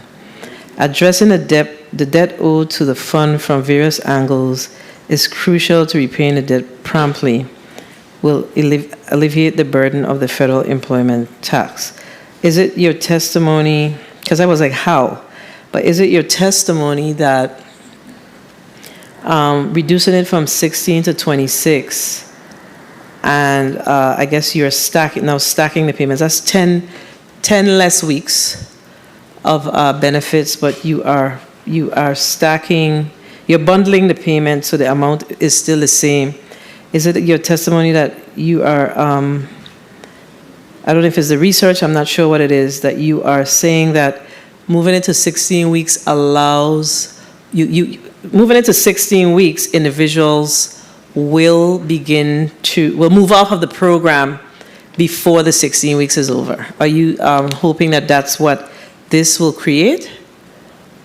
Definitely, Senator. That within the 16 weeks, we're hoping that everybody would be back into the workforce, and of course, those wages are then a part of the overall calculations that help the SUTA unemployment tax when we do the payroll variation calculations, as well as it helps the employers. They're paying down more on the loan, and so if we don't have to borrow, then that FUTA tax, we will be able to bring that debt down a lot quicker. Okay, so you're basically saying that folks getting off the rolls in the 16 weeks allow them to get into jobs and additional FUTA payments will be paid. I think that's... Well, it reduces the burden of the SUTA on the local trust fund, so we're not in a position that we have to borrow anymore. So if we have to borrow, that's what affects that federal unemployment tax act. How? Because you're still paying the exact amount. I think you had me sold when you said that they'll go back into the workforce. It means that now they'll be paying benefits towards this system, right? So that's where you had me sold. So I want to make sure that we're clear on that. So the reduction, your statement around the reduction of weeks is also tied to people getting back in the workforce, and let's just use the word income for the sake of this conversation. Dollars will be now coming into the system to buy down the deficit. Yes. That's what you're saying? Yes. That's the whole premise. Okay, all right. So I understand that, because I was like, I ain't really sure how this does that. But if it's for that purpose, then I could see the benefits. I would love to see this fleshed out. I mean, how it, an evaluation after a certain 5 years, after a 3 to 5 year window, we revisit this. I think that we probably need to make an amendment so we could actually watch it to collect information to see whether or not this is truly benefiting the FUTA as we expected it to do. All right, Senator Fonseca, you're recognized for your 5 minutes. Yes, thank you so kindly, Madam Chair, and pleasant good afternoon. Blessings to all the listening audience. Commissioner Malloy, I am in support of this bill, but I have some questions. I know earlier you had given testimony about the U3 and the U6 unemployment rate, so I wanted to ask you a question on that. But before I get there, I wanted to ask you specifically about the federal government, the money that we borrowed from the federal government and the loan, and what's the status on the amount that the VI government has to repay. Can you give me an update on that? Yes, Senator. I can either have Director Halliard or Assistant Commissioner Legal Counsel Nisha Christian-Henderson. Gary Halliard. Senator, first, the government doesn't pay down on this debt. The employers of the Virgin Islands pay down on this debt. As of February 2nd, on the U.S. Treasury site at the close, the Virgin Islands employers currently owe $87,499,217.22 on the debt. So that is the amount currently. As they pay into this every year and they do their 940 certification to the IRS, which is the federal government for the FUTA, that reduces the amount of the debt. Now, as the economy grows, as the other senator asked, as that grows and we expand and more people are being paid within the territory, that's more payroll that is going to come in. And as that comes in and more employers expand their payrolls, that will also reduce this debt. Okay, and within the last year, has the debt been going down, decreasing, or has it been increasing? It has been decreasing, Senator, every year, based on whatever has been collected and what has been paid in our economy for a given year. So the last 2 years and during the pandemic, because we had so much cash within the territory, we did see a good amount come down. Unfortunately, every year, even though, as we know, in most structures, we did borrow and we have a loan, but we also have interest on that this outstanding balance. Okay, So very it well. does slightly go up every year at, I think it's in September when we finally have to pay on interest amount on the loan. Okay, very well understood. If I may, Senator, the debt has been as high as 96 million. And so it's been coming down. And what allows it to come down is the fact that we don't have to borrow on behalf of the employers. Like Director Halliard mentioned, before the pandemic, it was as low as 63 million. And so as a result of the pandemic and not having enough reserves in our local trust fund, we had to borrow, which then takes the debt up. Every year, every January 1 that we have a balance, Director Halliard talks about, we incur additional interest. So as long as there's a balance on that loan, the federal government puts interest. We make payments to that on that interest. The government makes the payment on that interest every September, and it's been ranging between 1.5 to 1.7 million every year in interest. 1 minute. Okay, good. Because this, when you're unemployed, this is so important. Real quickly, I wanted to go back to the U3 and the U6 rates. Basically, the U3 is someone that's unemployed that's looking for work within the last 4 weeks, and the U4 is those that are unemployed or discouraged workers they've given up. Is that how it is? 30 seconds. Is that how it is? I'll report that to Director Halliard. Gary Halliard for the record. To a certain extent, it is. Okay, good. I wanted to go to the To a certain 1,000. extent, it is with the definitions. I can't hear you. Okay, I wanted to go to the 1,000 Time. workers. Madam Chair, can I finish up? Okay, the 1,000 workers that you mentioned that you had added recently, I wanted to specifically go to the workers on Main Street, because I've been hearing that unemployment on Main Street, even though we're in the height of the tourist season, remains dismal. Can you give me an update on the overall employment picture for the workers on Main Street, Commissioner? I'll defer to Director Halliard, but just to know that the majority of the 1,000 jobs that have been added to our economy is coming from the hospitality sector. So that's where the jobs are coming. So, Director Halliard? Gary Halliard. So to answer your question specifically, we don't do it in an area as far as we'd say Main Street. But like the commissioner said, we've noticed growth in the hospitality sector, and we sort of have them in sectors and not by businesses, or because we have some confidentiality factors that come into play.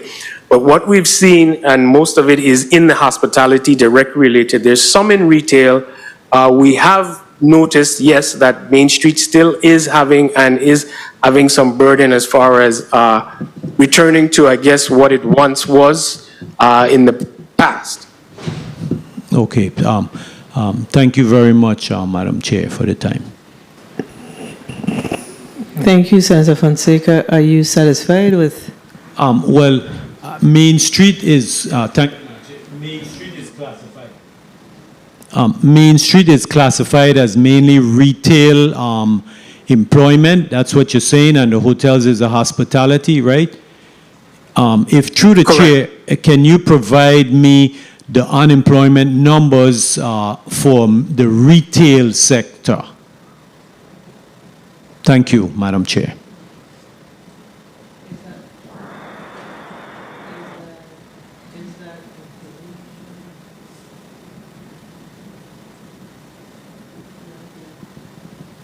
Hello? Okay. Can you repeat? He asked to repeat. Yes. I just want to make sure I'm saying the right thing. Main Street is mainly classified as retail, and the hotel them is the hospitality. Is that correct? Correct. Okay. Well, can you provide through the chair the labor statistics unemployment for the retail section? Thank you very much. Do you have that information segregated? So to answer the senator's question, we don't go down to the level of retail and everything. It's in the specifics. It's against federal law. We do it at a high level, at a total aggregate level. So we won't see it at the retail and what's unemployment in the retail, what's unemployment in the thing. Unemployment is a sort of statistical program, sort of driven more on a population basis and not an industry basis. All right, thank you. Just to quickly, the current debt owed is, I know you said the number, but it went a little quickly. So could you give us that number again, please? $87,499,217.22 as of February 2nd. So that's $87,499,217.22, correct? Correct. Okay, thank you. And that increased as a result of the loan that you had to take, because that's a what, 6, 7, 8, that's like a $30 million increase? Correct. That was during the pandemic, as we started to see large numbers of individuals come back on the unemployment rolls. We didn't have enough in the VI trust fund. So when a state doesn't have enough in their trust fund, you do what we call a Title 12 advance, and states are allowed to borrow with the condition that the state and its employers are going to pay it back. Okay, good question. Good answer. Let me ask you then. So based on, I think the commissioner's testimony spoke to the fact that somewhere in his testimony he said that some employers, that's page 4, will see an increase in current tax rates. Have you done any preliminary rough calculations to project what those additional amounts would be? What the damages on the respective businesses, and what they will collect, what the program will collect annually based on the inventory of businesses in the territory as we speak? Based on that, we just put out the annual rate notice. We're still doing the analysis as far as what we are ready to bill for those individuals. Because this has been the very first time we've done this methodology, we're still pulling the statistics together. We can share at a certain level with this committee the amounts that we see with it based on the changes. What I can say is the rates that we've seen so far, some employers, and based on how the payroll variation works, their annual tax rate is at 2.49%, and it goes as high as 5.4. That's based on the law and the cap in the law. And if I may, just to 5.4%? Go ahead, Mr. Malloy.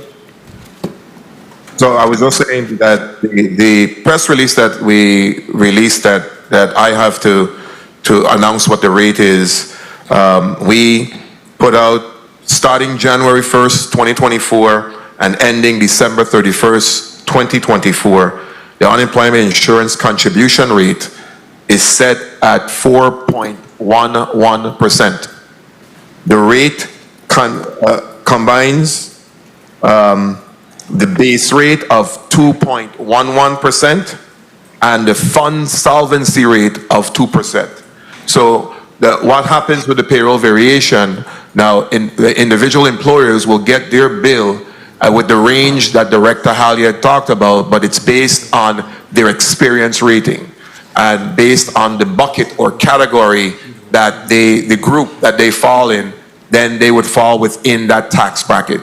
So most of the employers that we have, there are about maybe over 500 or more employers that would fall in group 5, which would be much at the 4.11%.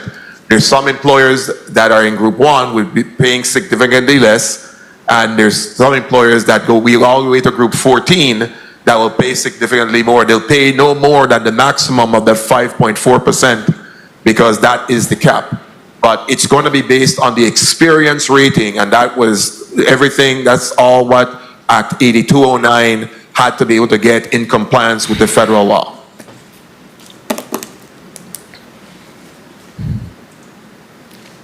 So there's some significant increase. You were saying something, Mr. Malloy? I'm just saying there will be some significant increases for some employers because in the past, what we've been doing is I've been announcing a flat tax rate of 2.5%.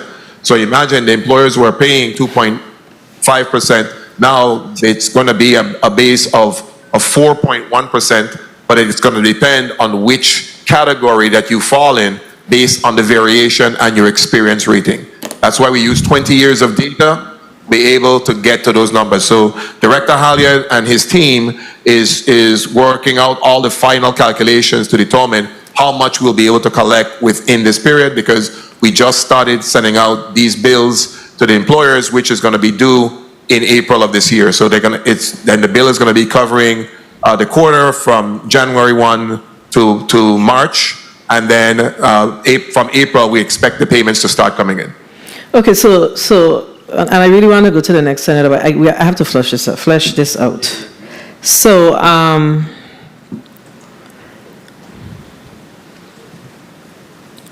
you don't have an analysis on the different categories of employers as far as the increases are concerned. And I asked that question, or do you have that? I think you said no because Director Halyard is still working on that. I think that an analysis has to be provided to the committee so we could get an idea of what you intend to collect annually, if you will, based on the inventory of businesses that we have in the territory.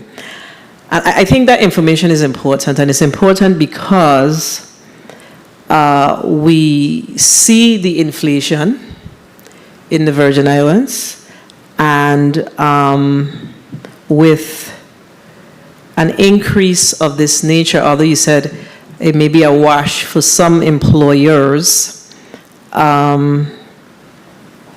it is going to be passed on to the consumer. Is that accurate analysis?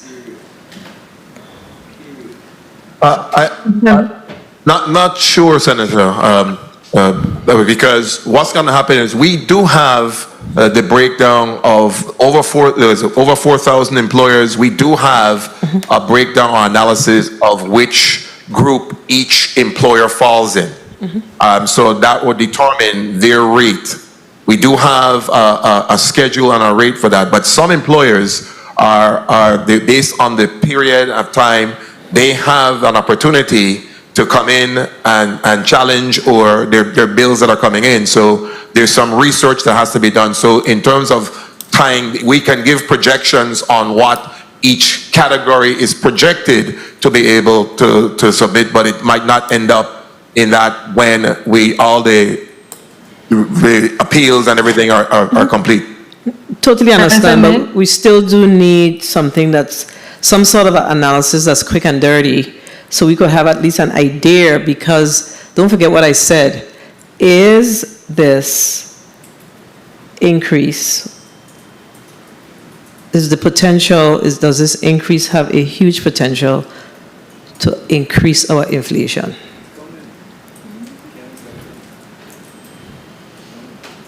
And again, I'll let Assistant Commissioner Legal Counsel chime in, but what we're looking at is the payroll taxes. This variation is affect the employers. If you use the system more, you're going to have higher taxes. So those seasonal businesses that lay off seasonally and use the system more, then your experience rating is going to be in a different bucket. So those employers that decide to keep their payroll consistent or growth, then they're going to be in a lower category. So it's going to be a variable number. Okay, let me ask the question a little differently.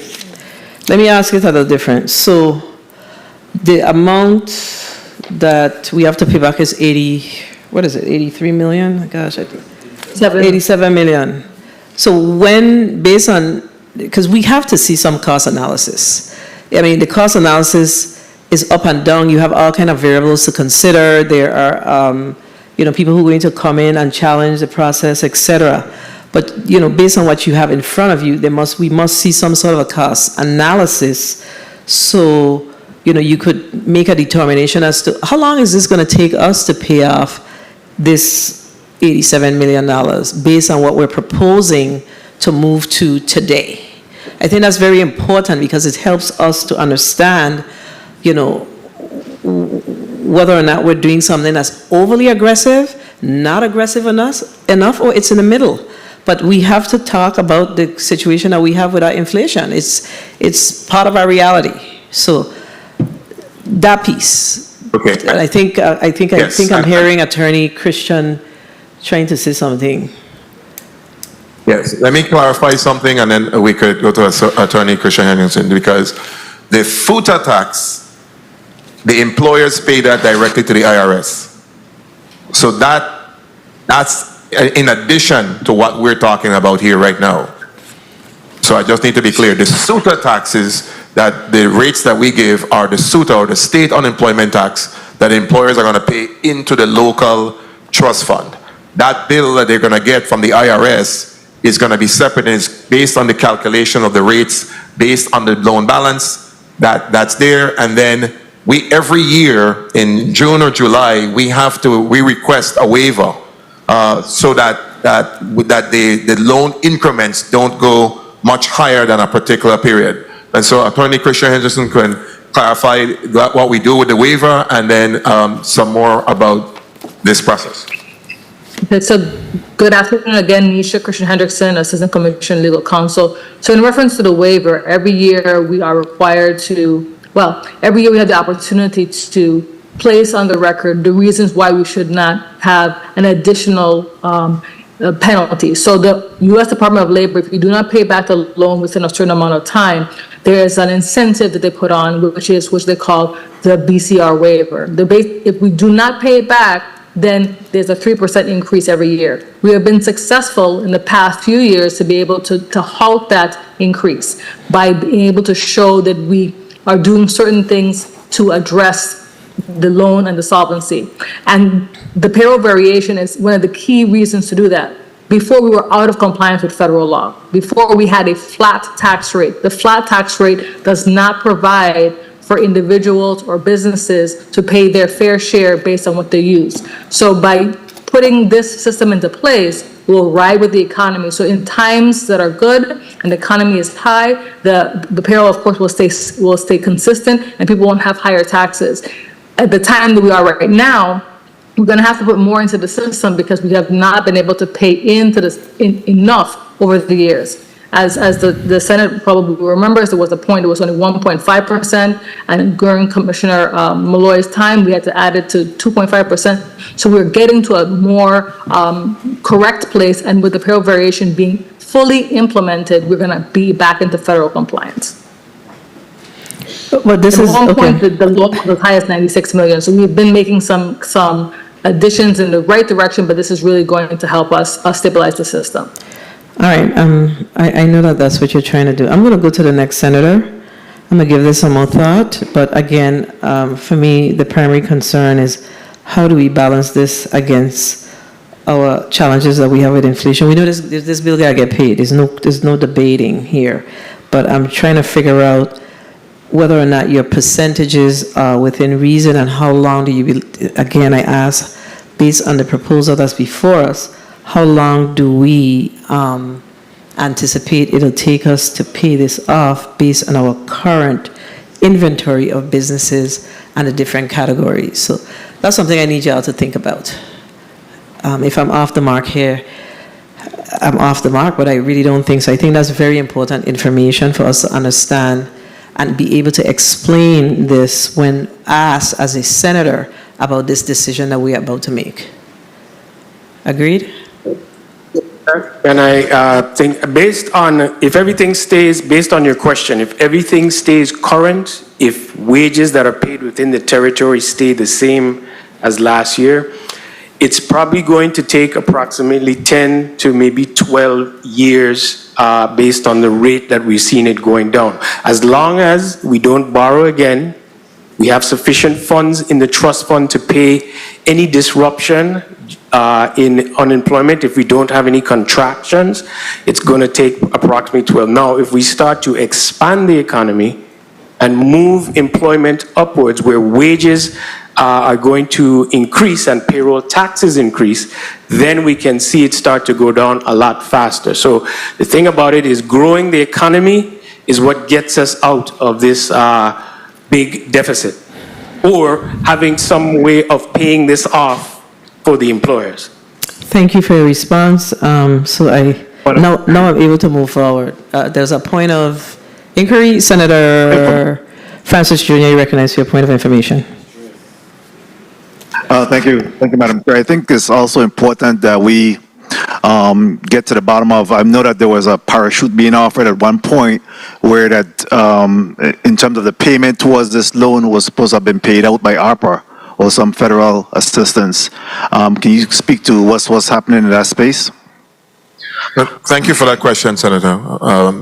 The provisions that the federal law applies that helps us to be able to address, normally you can't use federal dollars to pay off a federal loan. But because of the ARPA and because of the pandemic, there is a very small window for us to pay off the amount, the difference between where we were before the pandemic and that amount that we incurred we borrowed during the pandemic, and that's about between $30 and $40 million. And that is the only window that we can have an opportunity if ARPA funds are used for that. And can you speak to what's happening with that? Have there been any discussion in respect to, because that's significant, right? That will almost cut the 87 by reasonably half or so. Now, I think what it'll get us back to less than the 60-something million that we had owed. 3. So, Senator, it will reduce the years in the payback. So instead of 10, 12 years, you're going to have a reduction in the amount of years you're going to pay back. But, you know, the way this is designed is like I earlier stated. The federal government allows you to borrow.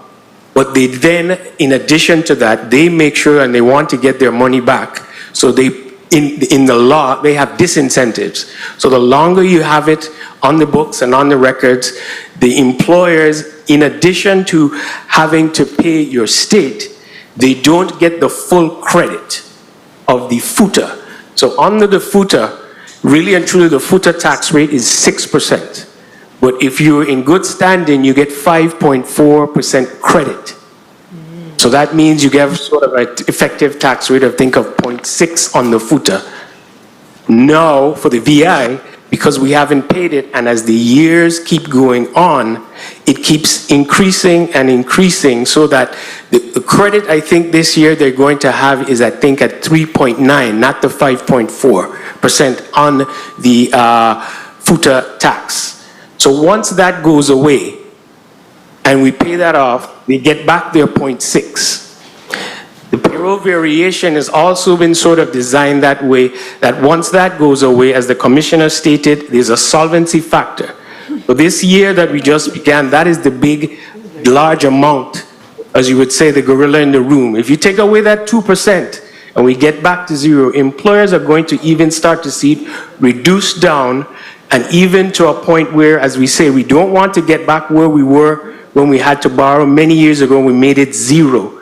So we have the cap at the base rate of 0.4, so that we always gonna collect just enough, riding with the economy, and no more than 5.4% as it is in federal law, as established in federal law.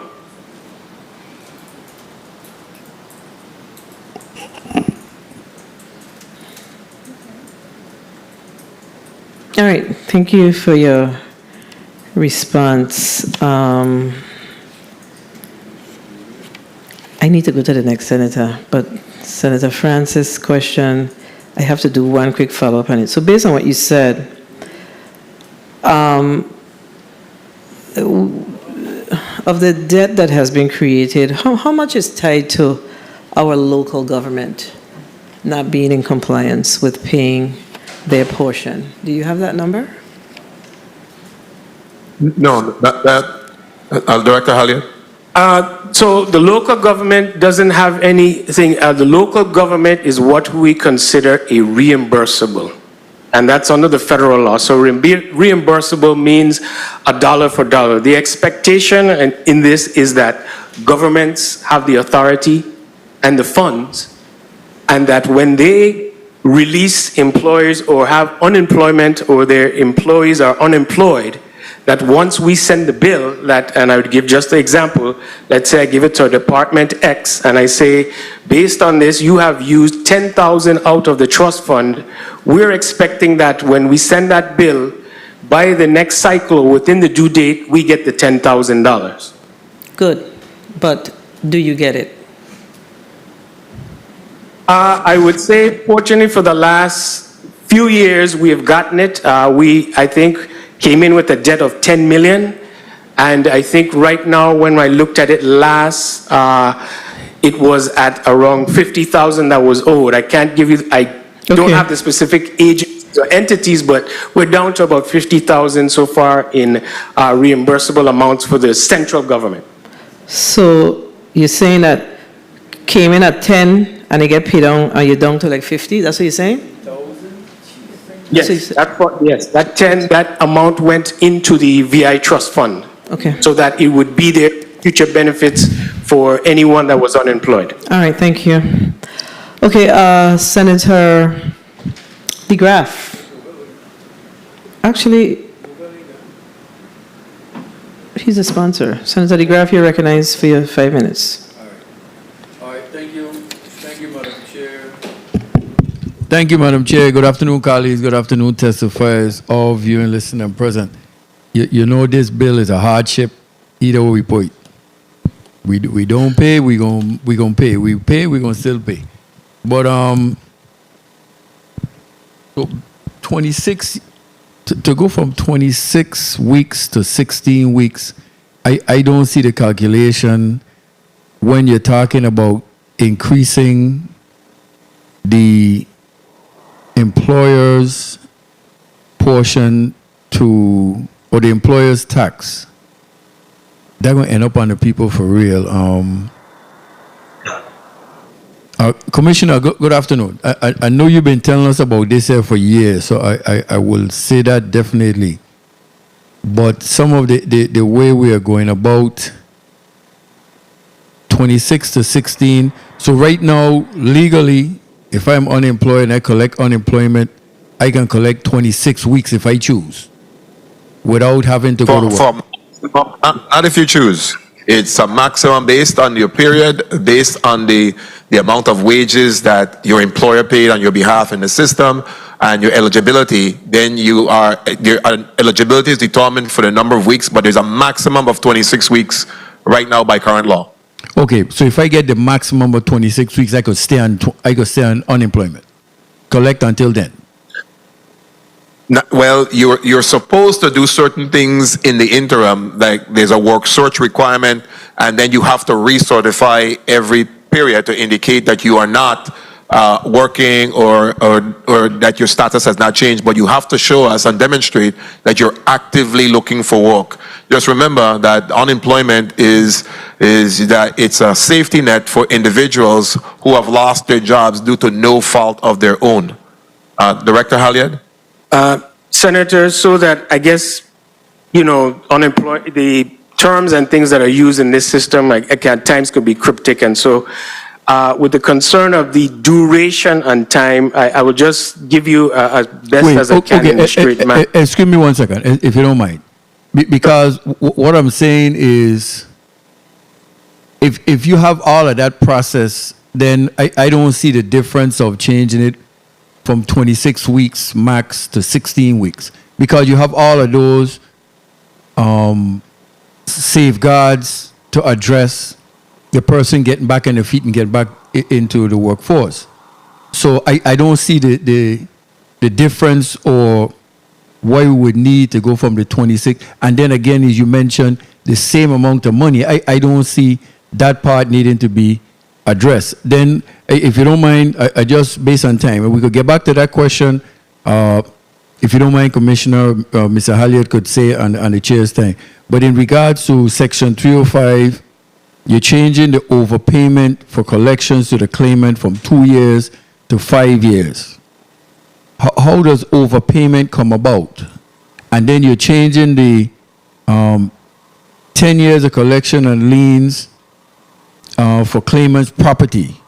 How does those things come about to address going after the claimant's property, addressing going after changing from 2 years to 5 years in overpayments to the claimant?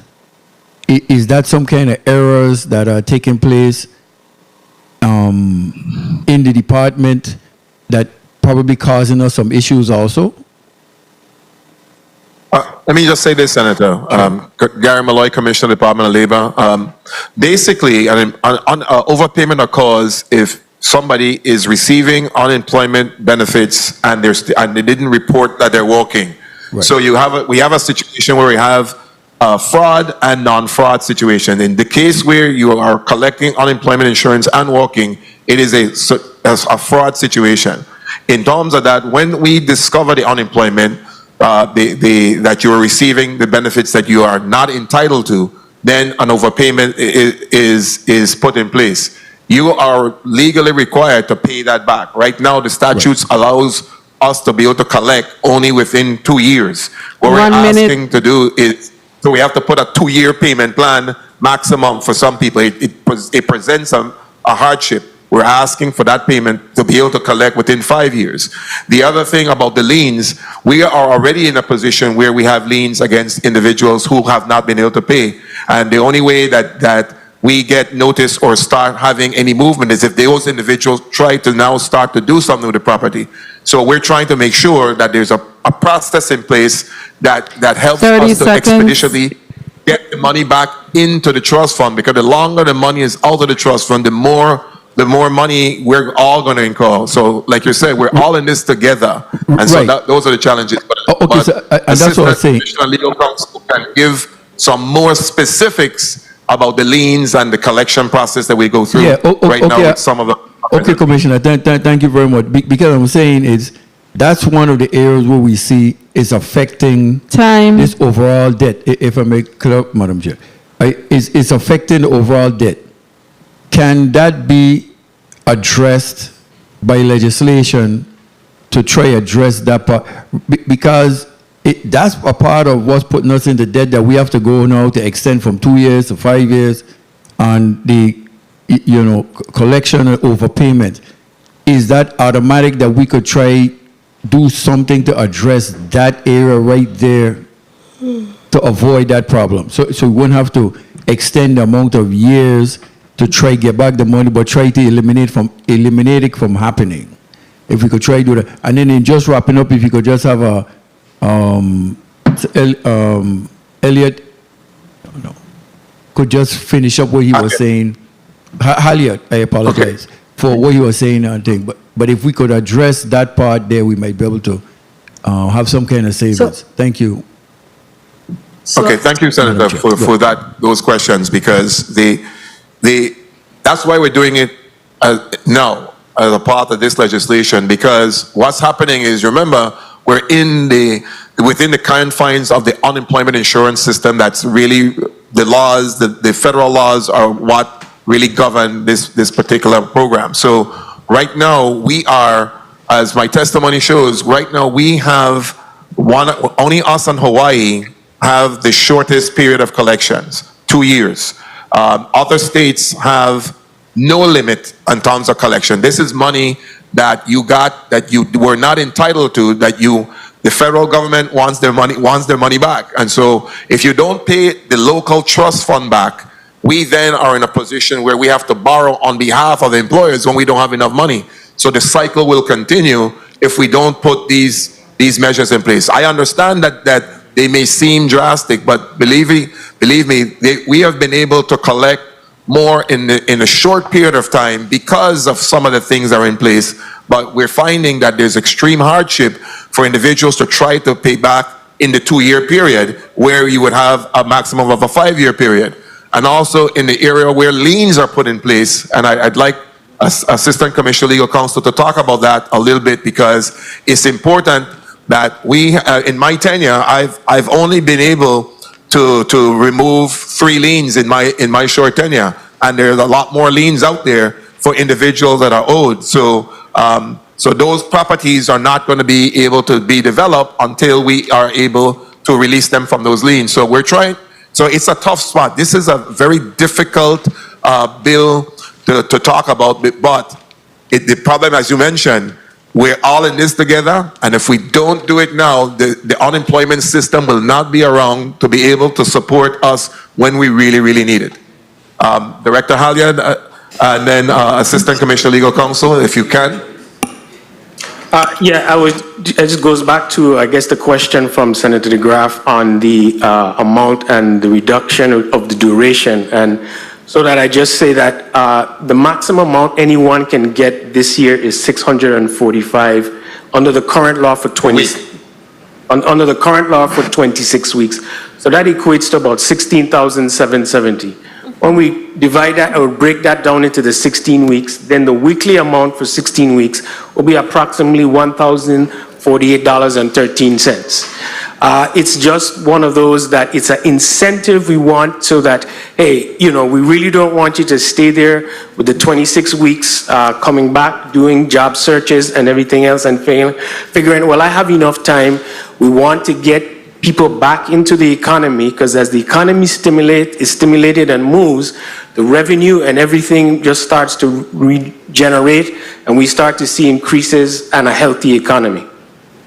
And if I may add, Assistant Commissioner Legal Counsel Nisha Christian-Hendrickson, in reference to the job searches, if you're only doing 2 job searches a week, which is our minimum, and as Director Halyard mentioned, you're not going back into the regular workforce, you're not really stimulating the economy. So we want to get people back in jobs, back to work in a regular format, so they can be able to really increase the economy. That's number one. Number two, in terms of the overpayment, as the Commissioner mentioned initially, there's fraud and non-fraud. So in the event that a person is unfamiliar with the unemployment insurance system and they fail to what we call certify, so that every 2 weeks they're supposed to turn either online or in person, they're supposed to turn in a form that explains that they're still needing work, but they still have not been able to find work. That's the certification process. Some people are unfamiliar, they don't do it right, then they may get what we call a non-fraud. But if they intentionally know that they're working or they're earning some kind of income from their employer and they still collect unemployment,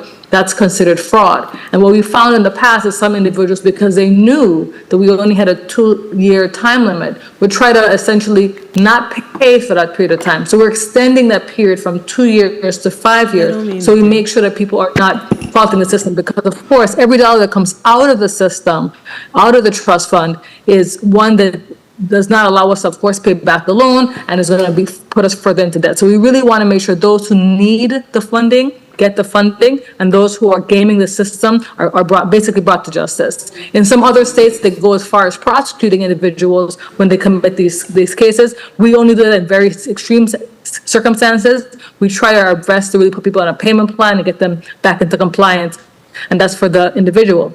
For businesses, those who fail to pay their taxes, that's the contribution side, we found that, again, we needed to extend the period of time from the 5 years to the 10 years, so that when we're exacting the liens, people have a reasonable amount of time to pay things back. So on one hand, we're being more strict, but at the other hand, we're giving people more opportunity to do it as correct and pay back the loans.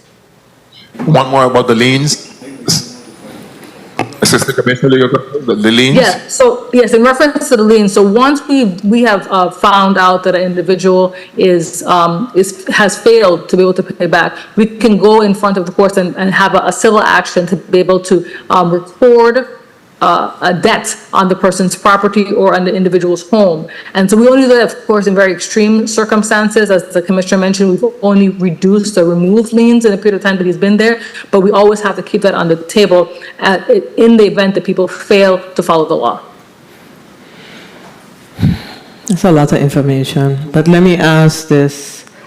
Based on all that you shared, do you have data on the amount of, or the percentage, with all of your overpayments, if you will, do you have information around what percentage is fraud and what percentage is system-generated errors? Do you have a number? Do you have a percentage? What does that look like? Director Halliard, please. Senator, I don't have the information with me. We can get back on the percentage as far as the errors that may occur in the system. One of the things with the overpayment factor, and when we mention errors could be errors maybe in keying or errors in what the employer reported to us that was inaccurate. And why I say that is, we have noticed at times that employers may say an individual made a certain wage, and then the individual walks into our office and says, no, for the year I've collected different, and they produce a W-2 that is different. So that's where we have to investigate and make sure that it is correct.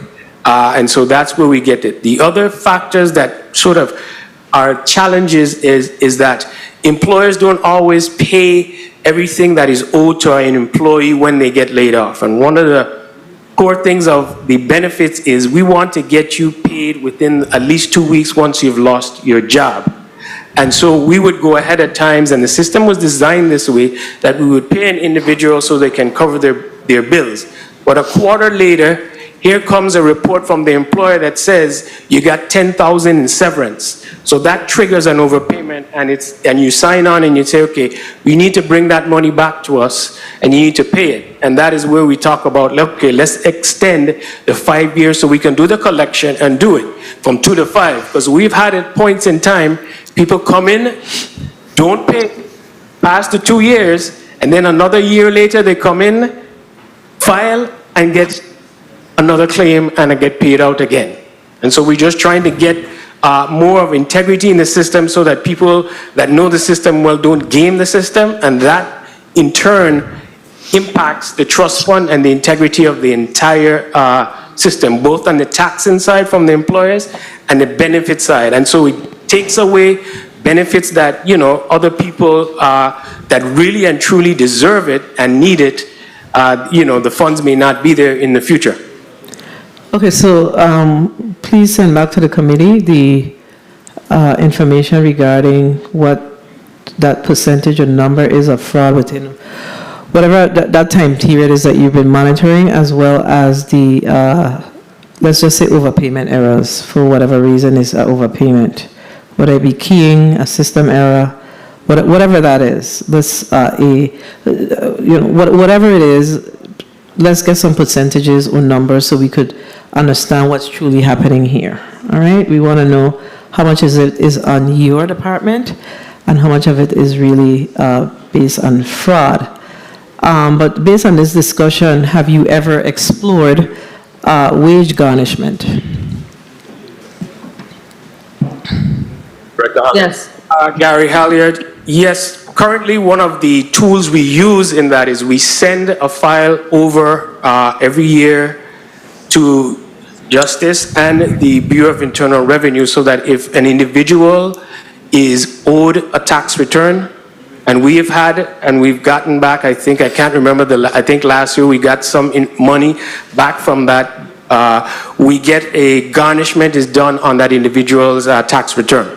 Okay, but what about regular wage garnishment? I didn't hear, repeat please? Wage garnishment, what you shared is tax garnishment, but what about biweekly wage garnishment? I mean, you share that you need I think the limit is about $16,000 for the 16-week period, correct? What's the maximum amount that is paid out in unemployment? The maximum amount that could be paid doesn't mean everyone gets it, because it's based on your income. The maximum is this year is $16,770 if you are entitled to a full 26 weeks of unemployment. Okay, so $16,000, and you may find some overpayment. So on average, what have you seen as your overpayment number? Well, what I have in front of me is about 3 years running, and what I'd say is that the overpayment amount in the last 3 years, which would be 21, 22, and 23, came to about 2.8 million. And we collected 671,457, which is about a 23.89% recovery rate. Now, but I'm asking per person, when you do the math, what is that number, the median number of fraud, collection, overpayment, etc.? That's what I'm trying to get. We're trying to understand how we can make this work so it doesn't create a burden on your side of the house as it relates to paying down this debt. We have to explore all the possibilities. So I'm asking on average, what is that amount? Is it 5,000? Is it 6,000 that you see in overpayments? What is that number? Do you have any information around that median number? 10,000, what is it? Talking about the counts of overpayments? No. The number. So person A may have been overpaid by 5,000. Person B maybe have been 3,000. Well, I don't have it like each individual person with me. I have it in aggregate, in total. Do you have it though? You don't have to have it with you. Do you have it? You should have, in order to calculate it, you have to be calculating it from. Right, so yes, we do, because this number that I gave you is a aggregate of each individual that has an overpayment that triggered an overpayment. Okay, so we're gonna need to get from you the low number, the middle number, and the high number. So you could have some idea as to what we're seeing as far as, what falls within the overpayment amount. Overall, is that overpayment, whether it be fraud or whether it be system or labor generated, or whatever you want to call it. So through the chair, we need to get that information, because we need to understand what we're dealing with. Agreed, if I may. Director Halliard has numbers for the last 3 years of the total amount of individuals. So for example, 2021, you have how many people? 543 overpayments. And that was a total amount of how much? The total amount was 869,777. And we were able to collect how much? We collected 231,350. So we have those numbers, and we can give you all for each year. We can give you the numbers for each year in total, and then we can give you the breakdown without names, of course, because we can't provide that information. We ain't trying to get no names. We're just trying to see high, middle, low. Okay, because based on what you just shared with me, I got a little distracted, but it seems like some of the overpayment falls within $2,000. Based on the last one, you said the one in 21 was 869,000. I didn't remember the number that you say how many people that I got interrupted. So 21 was 543, the number of overpayments, not the individuals. The number of overpayments, 839 in 2022 and 1,355 in 2023. So that's about $1,500 per person, a little over that. Well, based on how you're doing the math, that's not quite correct. And why I say that on average, I'm just doing a straight calculation based on the number of overpayments. So that's what I meant. Yeah. Okay, so. Understood, but the number of overpayments is not an individual, it's not a one-to-one relationship. Absolutely not. Yeah, we agree. Right. So you, individual, can have within your 26 weeks, you could possibly have 5 overpayments. Another person could have 1. Another person can have 3, 4, depending on and how unemployment works is, even though we say you're entitled to 26 weeks, every week you're required to come back in and file a claim on your benefit year. Understood. When you come back. We're not interested in the process. We're trying to figure out the numbers to see if what we're doing, what we're trying to do here is something that we could assist you with tweaking, so it not only benefits, it also benefits you a little more. And that's why I asked about the garnishment, because if you have somebody that owes $9,000 and you make an agreement with them to garnish it over a 2-year period, they should be able to pay that off. So we have to work it. You see what I'm saying? Yeah, correct. Okay. We do it and we work it. And so this is one of the tools we're asking for. As the legal counsel said, in some states they get to where you go to court, or if you do not pay it back, it goes on your credit report. Okay, each state uses different tools so that they can recover and recoup the fund amounts. And that's what we're trying to do. We're trying to explore all of the areas to make sure that we are able to recoup these funds in the best way possible. Okay, there's a point of information, and then we're going to go to Senator Carrion. Senator Bolquez, you're recognized for your point of information. Thank you, Madam Chair, and this goes to the Commissioner concerning fraud prevention and detection. What steps is Vidal actually taking to improve fraud detection and prevent overpayments from occurring in the first place? Thank you, Senator. I'll allow Assistant Commissioner Legal Counsel to talk about our extensive fraud program. All right. Good afternoon again, Nisha Christian Hendrickson, Assistant Commissioner Legal Counsel. Thank you for the question, Senator. We have done many steps to be able to attack that particular area. One of the very first things that we did is we have partnered with a contractor that helps us to have a very robust detection system. Everything from things like where a person's IP address is. So for example, if they're outside of the country, that would indicate that we have a possible fraud. We've also partnered with the National Association of State Workforce Agency. There's an entity called Identity Verification Hub, and it enables to produce reports to us on a daily basis that tracks fraud schemes throughout the territory and throughout the United States. So there's many things that we're doing, both small and large, to be able to identify fraud.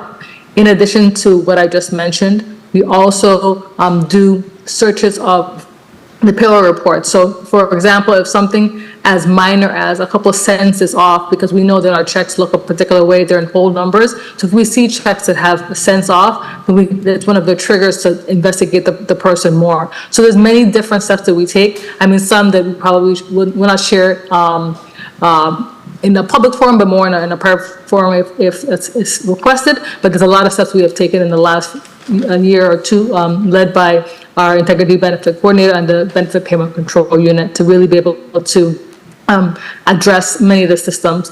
In addition to what I just mentioned, we also meet on a weekly basis with certain committees to make sure that we stay as current as possible on the fraud schemes and the ways to address the fraud. And I could talk about this all day, but we're doing a lot to be able to address this concern. Okay, thank you. And the information that you mentioned through the chair, if you can give it to the committee, that would be appreciated. And you gotta be specific about what it is, because we send them letters. So what is the information that you're requesting to the chair? Thank you, Madam Chair. To the chair, concerning the contracts that you have with those companies, and specifically what type of services they're providing, especially for cybersecurity and fraud prevention and detection. All right, thank you. Okay, Senator Carrion, you're recognized for your 5 minutes. Thank you, Madam Chair. And I appreciate the conversation that we're having today, fleshing out this piece of legislation, which clearly is much needed. But I do have a concern, though. I would have loved to see other stakeholders here present. For example, maybe having representatives from the St. Thomas Chamber of Commerce, the St. Croix Chamber of Commerce, or any union representative, so we could hear the other side with regards to this piece of legislation. Just having the government represented here before us, I think is not quite fair, and having a clear perspective of the overall picture of how this will impact us and the territory. So that's my only piece with regards to this process. Let me ask you, we're talking about, since the most recent topic now was regard to fraud. Any persecutions or convictions for fraud in the last few years? If you have a number for us. Assistant Commissioner, Legal Counsel. Good afternoon, again, Nisha Christian-Henderson, Assistant Commissioner of Legal Counsel. We can get the number through the chair, but I can tell you we have had some prosecutions. We work with two entities. We work with the Office of the Inspector General locally, as well as the Office of the Inspector General nationally, to be able to provide information, as well as VIPD, actually, if we have tips. Okay. They're the ones who then work with the Attorney General's office to prosecute it all the way to court. Okay, because I think it's important sometimes to send a message, and there was a lot of rumors during the COVID period, a lot of fraud, and even internally from employees, so it's important for us to get a hold of that, to keep the integrity of the department, uphold that integrity. And if I may, one thing to clarify is we're doing that as well on the employer side as well on the claimant side. So we have people who have been prosecuted for violating PPP loans as well as unemployment insurance. All right, if you could, through the chair, provide that information to us, that would be appreciated. The numbers of convictions and prosecution and convictions for fraud in the last 3 years. With regards to so many things here, we spoke about, I wanted to ask if there are any special consideration given for the justification in some of the cases where maybe within the 16 weeks period of time, employment might not, they might not be successful in finding an employee. Are we analyzing this case by case basis, or is a dead 16 weeks? Well, what we're going to balance it off against, Senator, is the fact that you walk in any one of our territories, look at the help wanted. Their employers want people. And so what we have to be able to do, what we're trying to do, is to make sure. I understand the intent and the purpose, and I agree with it. It was just a question if there's any special consideration or justification in any cases that might merit, or it's not. Based on the unemployment laws, Director Halliard? Gary Hallett for the record. Yes, and that is what the commissioner mentioned earlier. When it becomes a time of where we're noticing in total that there's a high unemployment rate, the extended benefit program will kick in and assist individuals. Thank you for that. We were speaking earlier about overpayment and the collection, and one of my questions in regards to that was the percentage of collection? What's the average percentage of collection of those overpayments? For the last couple of years, it's been about 23.89%. About 23% collection. Yeah, kind of low. So with these changes, this would assist you. What are you estimating would be then your percentage of collection with the changes that you're requesting? Well, our goal is to meet the acceptable levels, which is 68%. I don't know within that we can, we're going to strive to get to the 68%. So have you guys done an internal analysis that with the changes that you're proposing and that we have to vote on, how close would this take you to that percentage? I think it would bring us not quite to the 68, but I think it would start to reach into the 40, maybe 50%. 1 minute. Collection and recovery. And that's what we need. We need data to be able to, make really sound decisions on really the benefits of this. Also, the statute of limitations. So I saw based on the chart you're providing your testimony that, of course, some jurisdictions have no limitations at all, and some have the 6 to 10 years. So why the 10 years and not shoot for the no limitation at all? We're talking about 30 seconds. A little more palatable and again balance the need as well as practical considerations. So we're just trying to be balanced and show that we should be asking for no limit, but we know that we're seeing that within the 10-year period, we know our people are going to make good because most people want to pay. It's just that they don't have the resources to pay within the current timeline. I hear you. And lastly, you mentioned in your testimony about the launch the employer's portal. When are you projecting? What's the time frame for this? Director Halyard? Gary Halyard, we are expecting that the end of this month into March, we would be launching it. One of the factors we had to do is make sure that our system could handle and calculate the actual payroll variation methodology correct first, so that then could be visible on the portal. So the contractors and us made sure that was done. We took the control sheet of where we developed this payroll variation and we reconciled it back. We're comfortable with that. We released the numbers as the commissioner did. And now we're moving into, which it's already in the development and testing stage, but the staff and every individual, we're expecting that by the end of this month into early next month, we're going to start that launch and roll it out so employers can register and pay their unemployment. So March. Thank you. Thank you, Madam Chair. Thank you, Senator Carrion. The committee will stand in recess for 2 minutes. Oh, okay, I'm sorry. I think the reporters, the stenographers have a good rhythm, so they have already started, so I don't have to go take a recess. All right. Senator James. Senator Javon James, you're recognized for your 6 minutes. Greetings to the people of the U.S. Virgin Islands. Thank you, Madam Chair, for the time. My question to the Department of Labor, and if this question was asked before, my apologies, but were you able to put a chart together where you can show some numbers where it speaks to how we'll be able to save over a period of time, let's say, for instance, 5 years, by the passage of this bill? We have it. Put your name on the record when you're responding. We can present. Commissioner Gary Malloy, Commissioner, Department of Labor. We have the numbers, but as we were talking about the system, we have the numbers that based on the payroll variation to indicate how many employers is in each group and what the rates would be, so we can give you that information. And what I would like to see as well, even if it's something where you put a presentation together, you don't have to invite all 50 in a way, but if you want to, that's up to you. But to just give us an understanding of how those numbers would look like. That's all I really I'm interested in the numbers. Because if we say that it's going to help the system, we just need to have an understanding of how it will look as far as the projections for the next 5 years. So how long do you think it will take for you to be able to do something like that and to be able to present it to us? Very quickly, we already have a video. We've been doing this with all the employers in the territory. We did 9 town halls and 1 virtual, and we have a video that has the whole layout.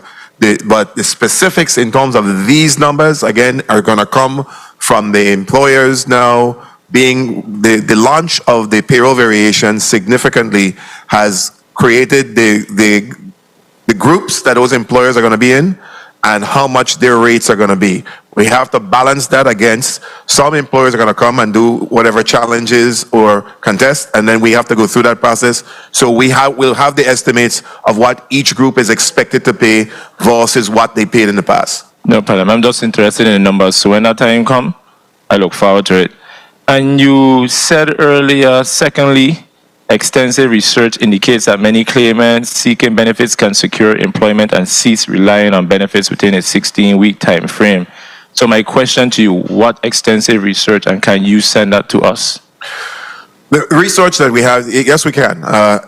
Extensive research is a combination of the unemployment statistics is reported on a weekly basis, and it's calculated nationally. So you could go on the U.S. Department of Labor website and see where different states have an exhaustion rate or the participation rate as it pertains to unemployment and everything. What we're doing, looking at that, we looked at all states as well as the numbers that are coming out of our local system. Our local system is showing that our average residents are off the unemployment between 16 to 18 weeks as opposed to the 26 weeks. They don't stay the full 26 weeks. They are off the roll within 16 to 18 weeks.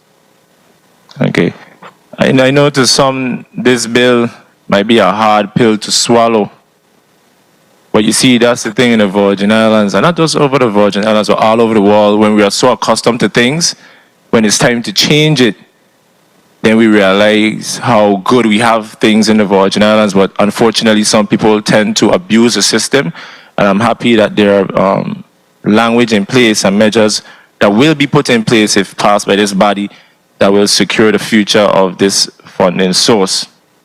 And then as far as something else you mentioned, you said VI Department of Labor collaborated with a contractor to assess various aspects of benefit payment control. Can you give us some more information on who is that contractor and how you went about putting that in place? Okay. Director Halliard? Gary Halliard.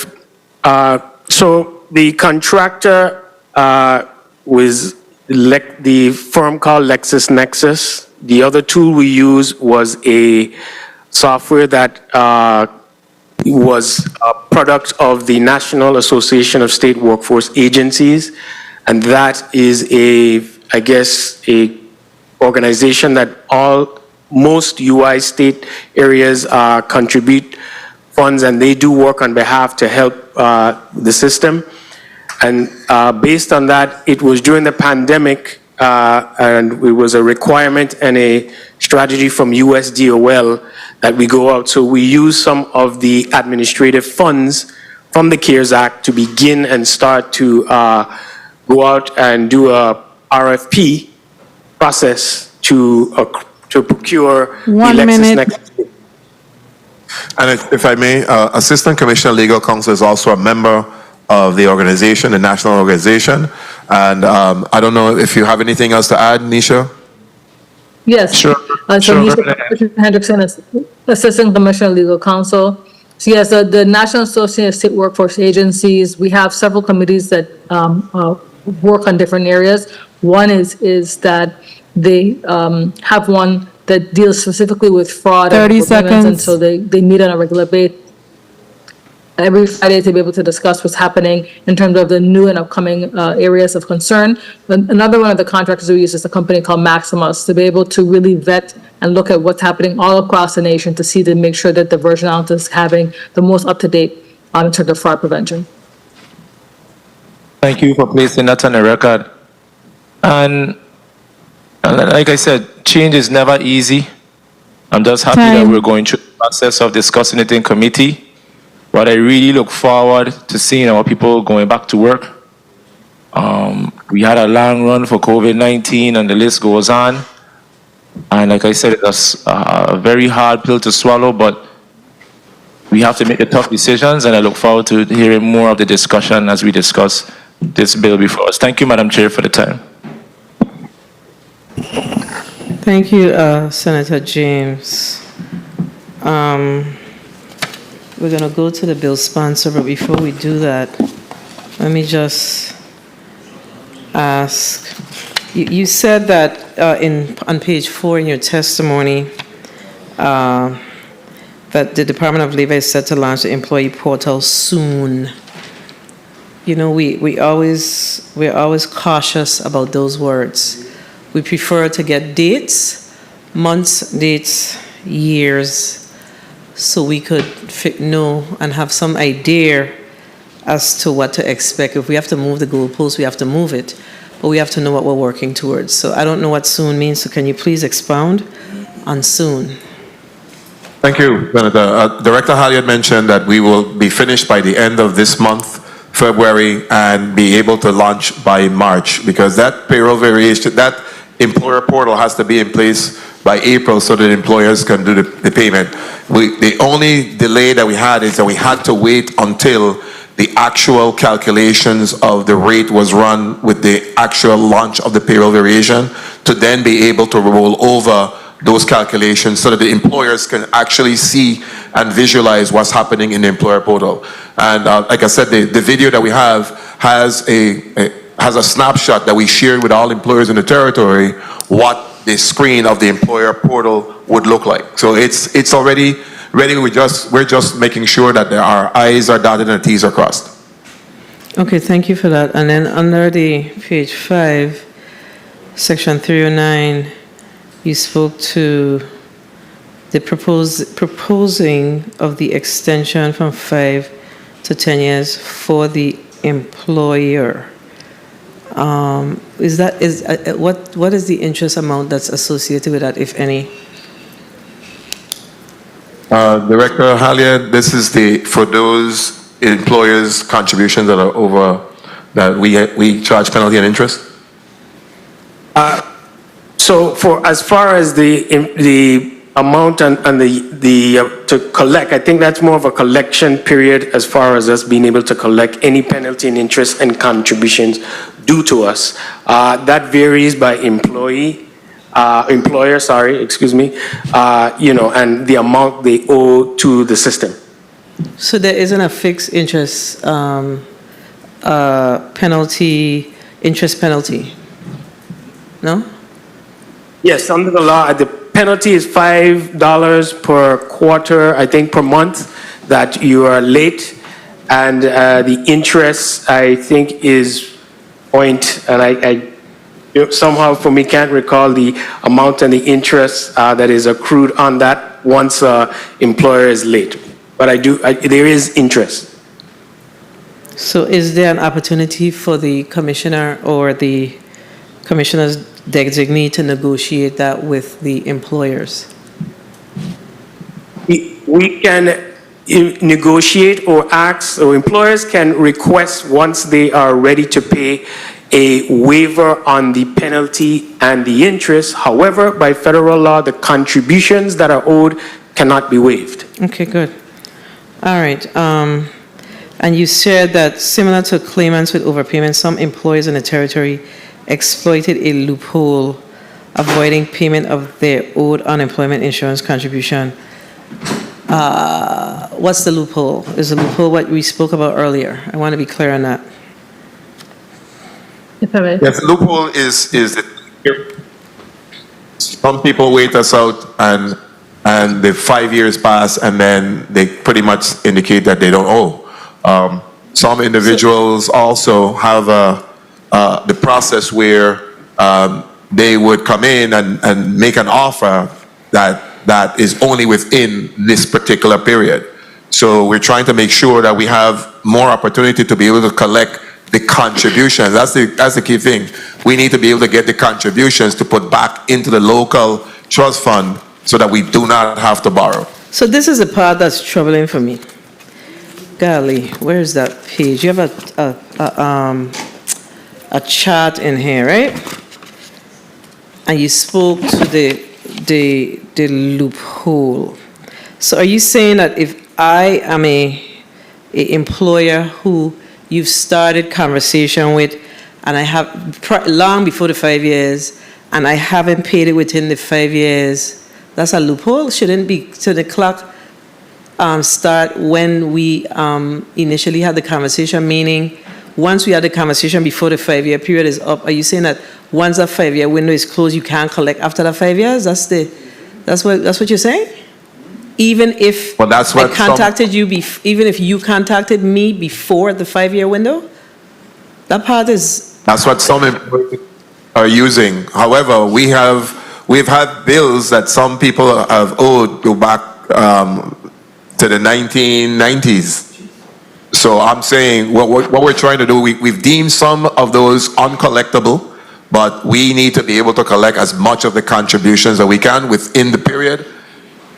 So that's why we're doing that, Senator. Okay, so this measure, I mean, I'm only one vote, one man, one vote in this committee, but it just seems to me like this measure requires us to have a real sit-down working meeting so we could flesh out some of this stuff, because your response says that's their argument, but the question is, what is your policy?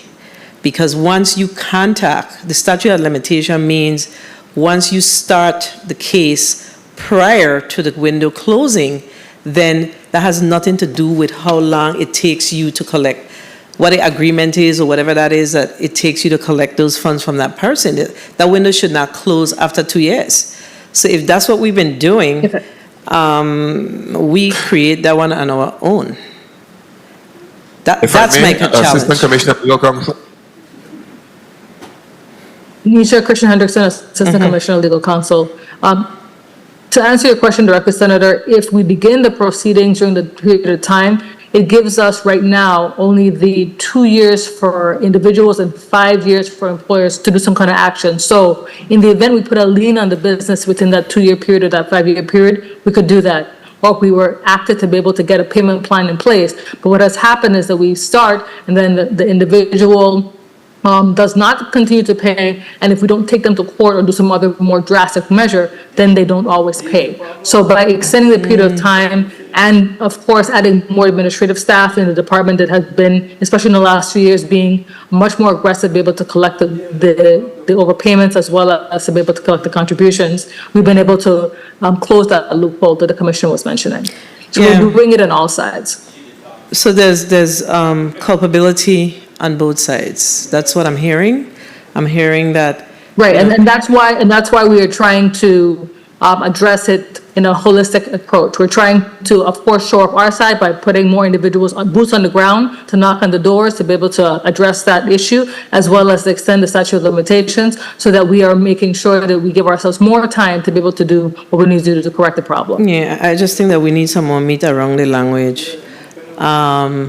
We could discuss that further, but there's some challenges with even extending it to a 10-year window without accountability measures in between that period. You're going to still have the same issue.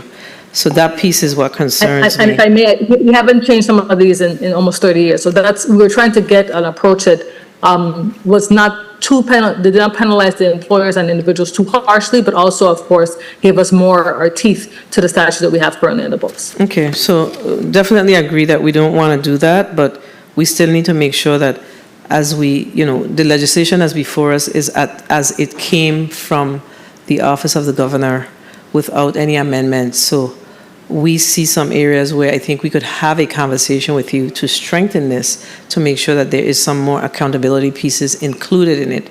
So I think that we should have a deeper dive conversation. But let me ask you before I go to the sponsor. You talked about the 10-year record retention period on page 6 of your testimony, employee retention regulation, and you spoke about the auditing of the unemployment insurance program. How often does that happen? Director Hallian? The auditing of the unemployment insurance program happens every year under the Single Audit Act. No, I ain't talking about that. Do you all have your own internal audits done on this program so you could determine what areas you need to shore up on internally? No? We don't do internal audits, but as far as for employers, we do have a tax auditor that is assigned to go out and audit employers. We recently hired, I think about 6 months ago, we finally were able to hire a tax auditor to go out and audit employers to make sure that they're complying with the unemployment insurance laws.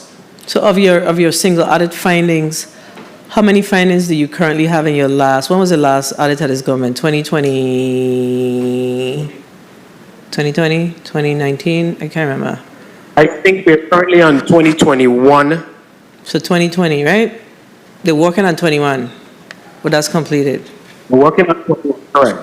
So on your last audit, what are the findings? Not what are the findings, but how many findings do you have and how many of them have you been able to correct? Or are you working towards correcting?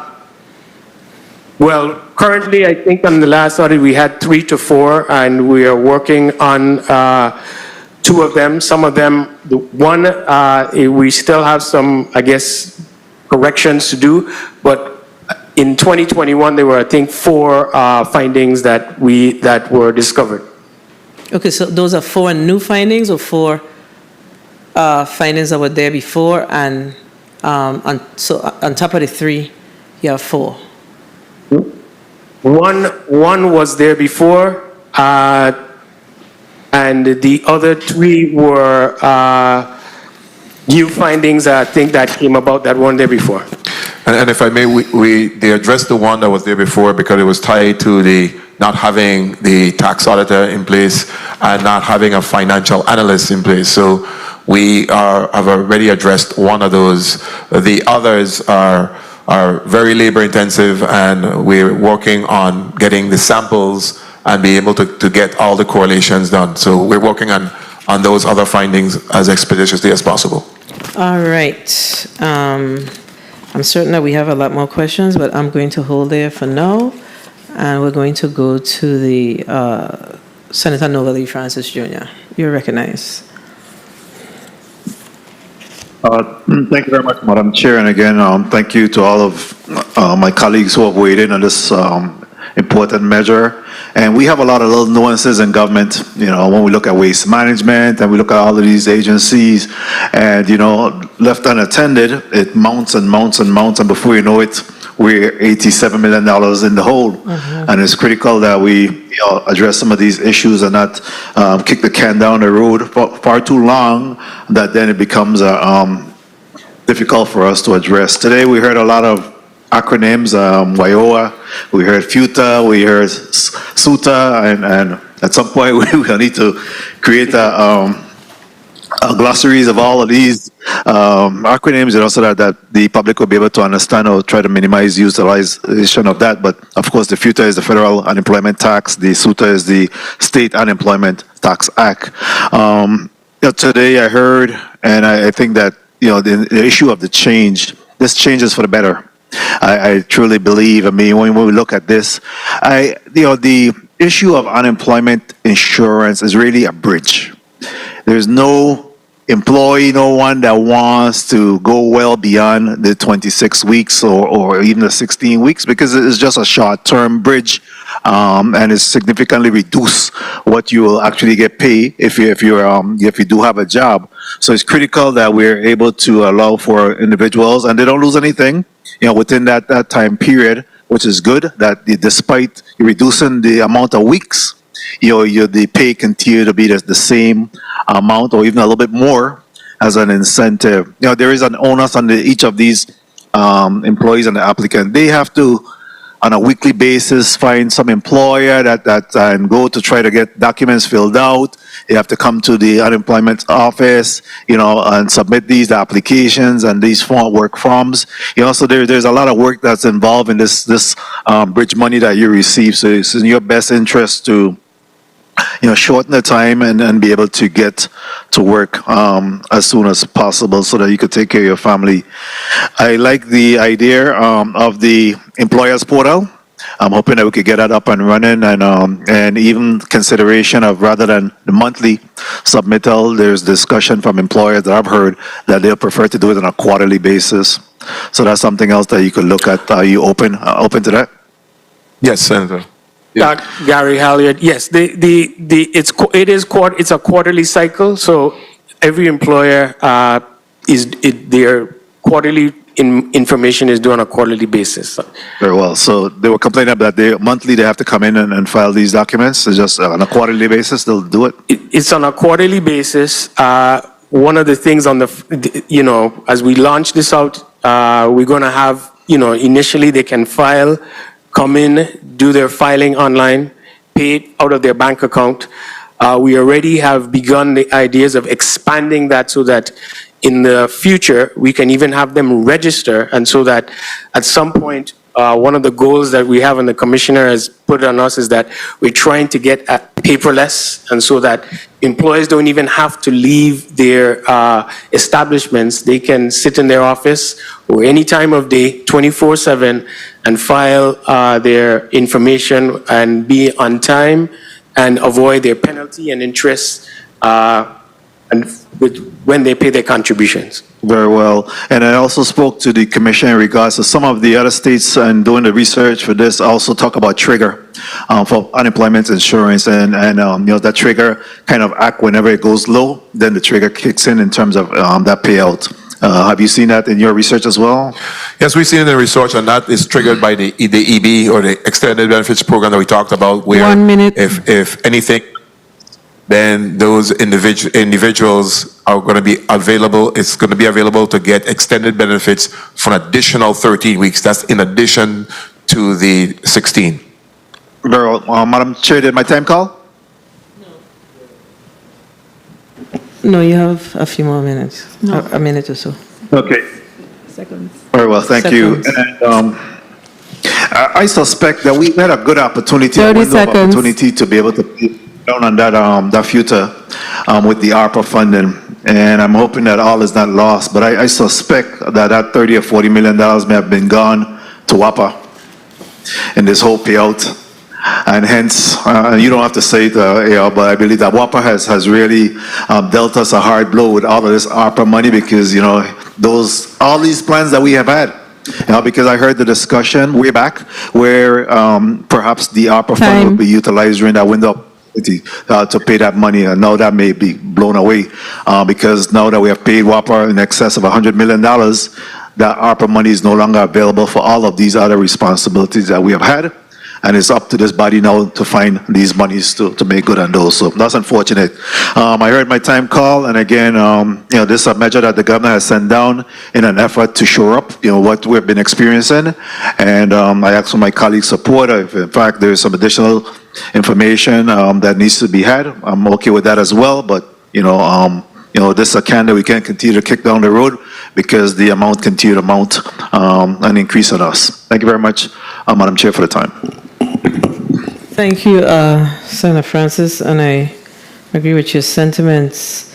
Under the bill, it says that the commissioner may place a lien on the claimant's property to assure repayment.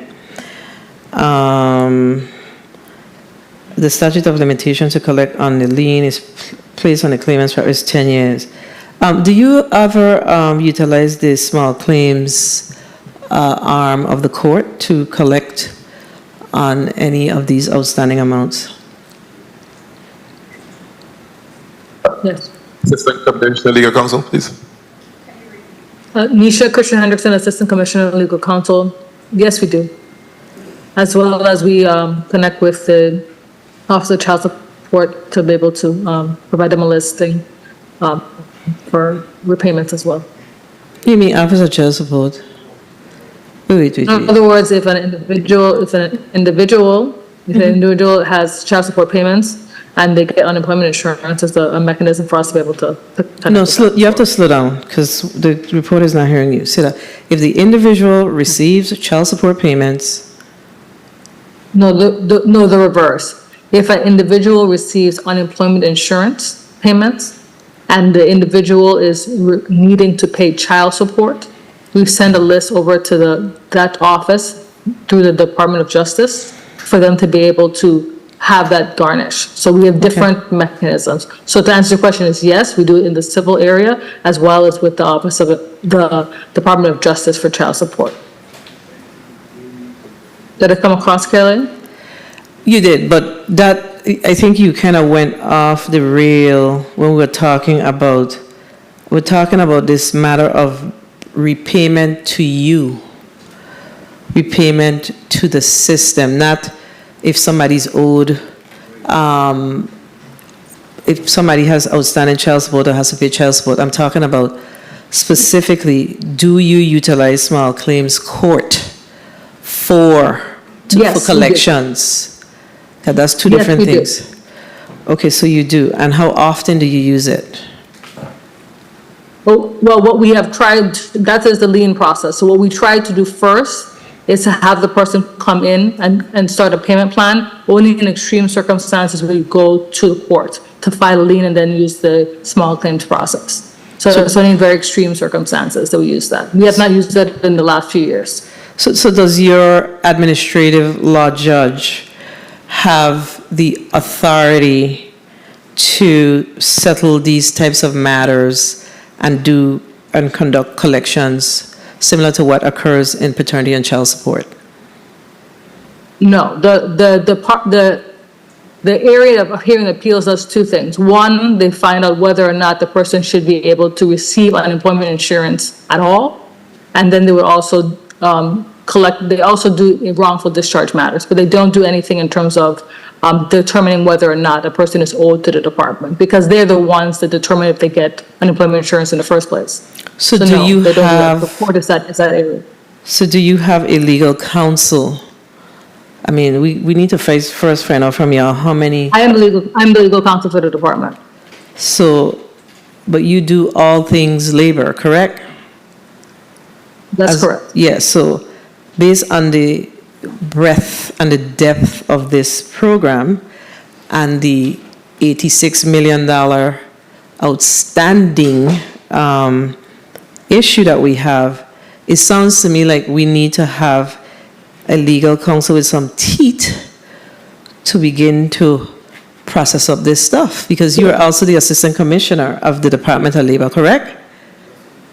I am, but the Department of Justice works as our arm. If in the event that we have to go to court, we are assigned a person from the civil division to be able to do those type of matters. Okay, so they so work with us. Okay, so we can flesh this out some more. I mean, at least from my perspective, I don't know what anybody else feels, but a lot of this sounds like, we need to understand how soon these cases will bubble up.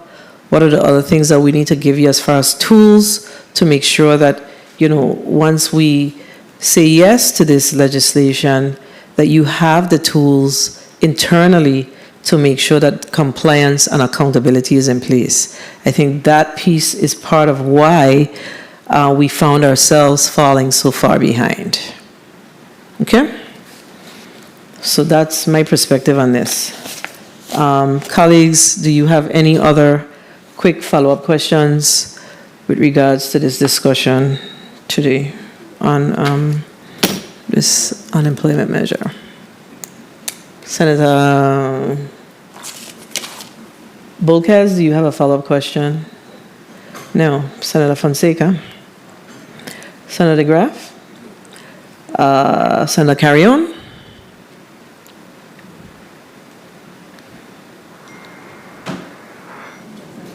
Okay, I can't see Senator Carrion. Senator James?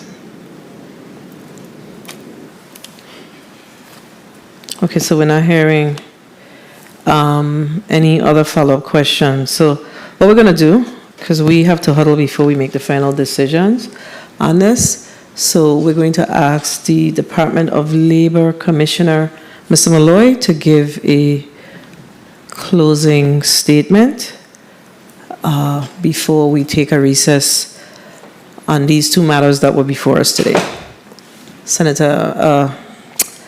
Commissioner Malloy.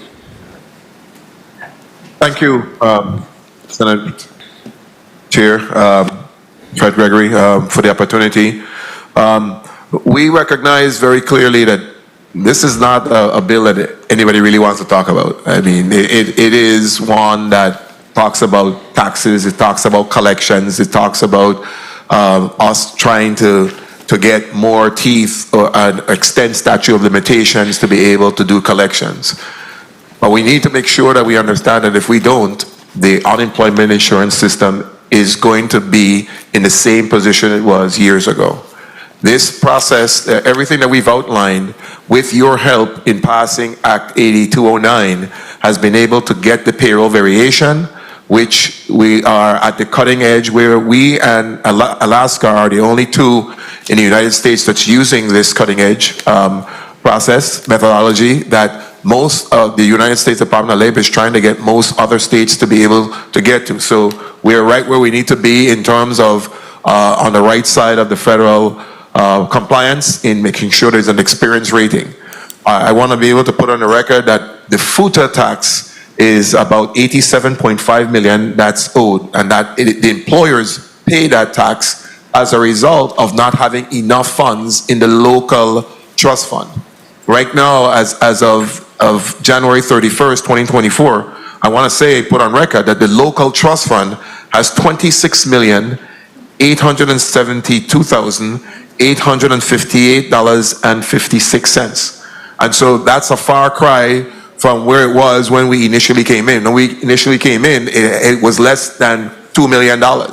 And so there was a serious drain on the fund, putting the Department of Labor in the position of having to borrow on behalf of the employers to be able to make sure that the claimants were able to receive that bridge, that gap to be able to, for unemployment.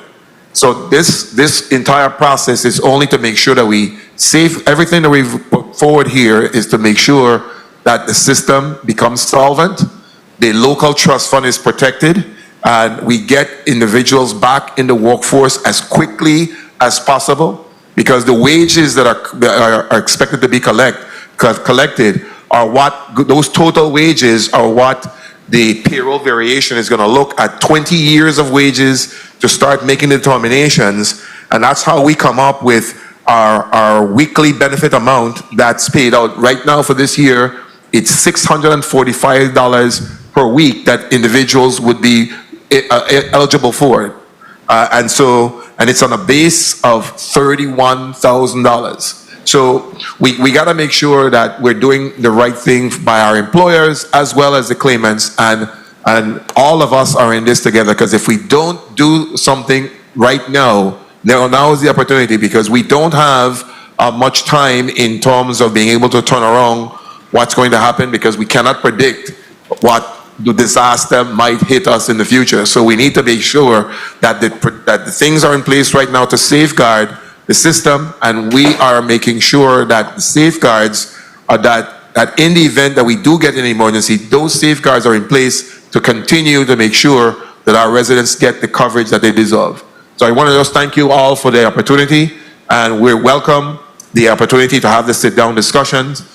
We know that this is a complex matter, and we have all the data, and we have a video that we've been, going out through the territory, discussing with all employers. So, Senator Carrion, I'm confident that the employers don't like it, but they know that this is the best thing that's in place, as well as the fact that they want us to be able to get employees or workers back into their businesses and in the system as quickly as possible. Thank you very much for the opportunity. Thank you, Mr. Malloy. I don't know that any of us that sat through this committee meeting don't agree with you. I think we agree with you 1,000. We just see some areas that we think we could work with you on ensuring some additional accountability and we do recognize that this needs to happen now, sooner than later. So I guess my commitment as the chair of this committee is, whatever the decision is, up or down today, is that we get back to it if that's what we decide to do or not. But in any event, wherever it goes to the next level, then we have to make sure that we get the amendments in place that we recognize. But we have to talk to you first so we could have an understanding. So this matter is very complex, as you indicated, and sometimes we need to have the one-on-one discussions to make sure that we all understand, and our colleagues that are not part of this committee, they don't get cold feet, and we are able to explain it to them in a manner so they can vote it up when it gets to their respective committee, or when it gets to the wider session day. So that's what really matters. We see that this is something that needs to be passed and needs to be signed by the governor and needs to be implemented. So don't get no cold feet. Then what we're debating. Okay? All right. Colleagues, we've exhausted basically all of our questions today. So we need to, of course, take a vote. So the committee stands in recess for 10 minutes.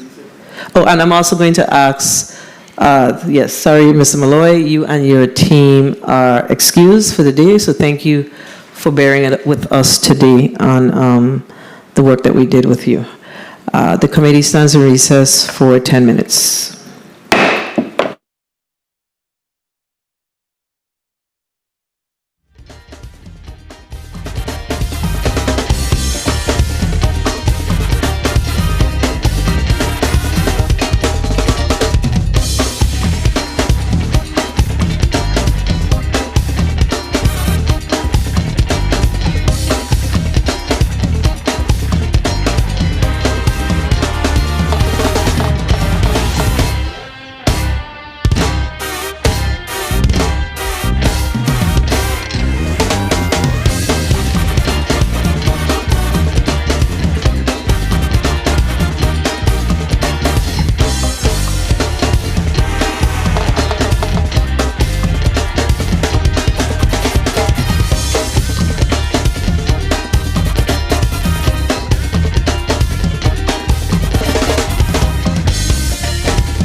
Can somebody,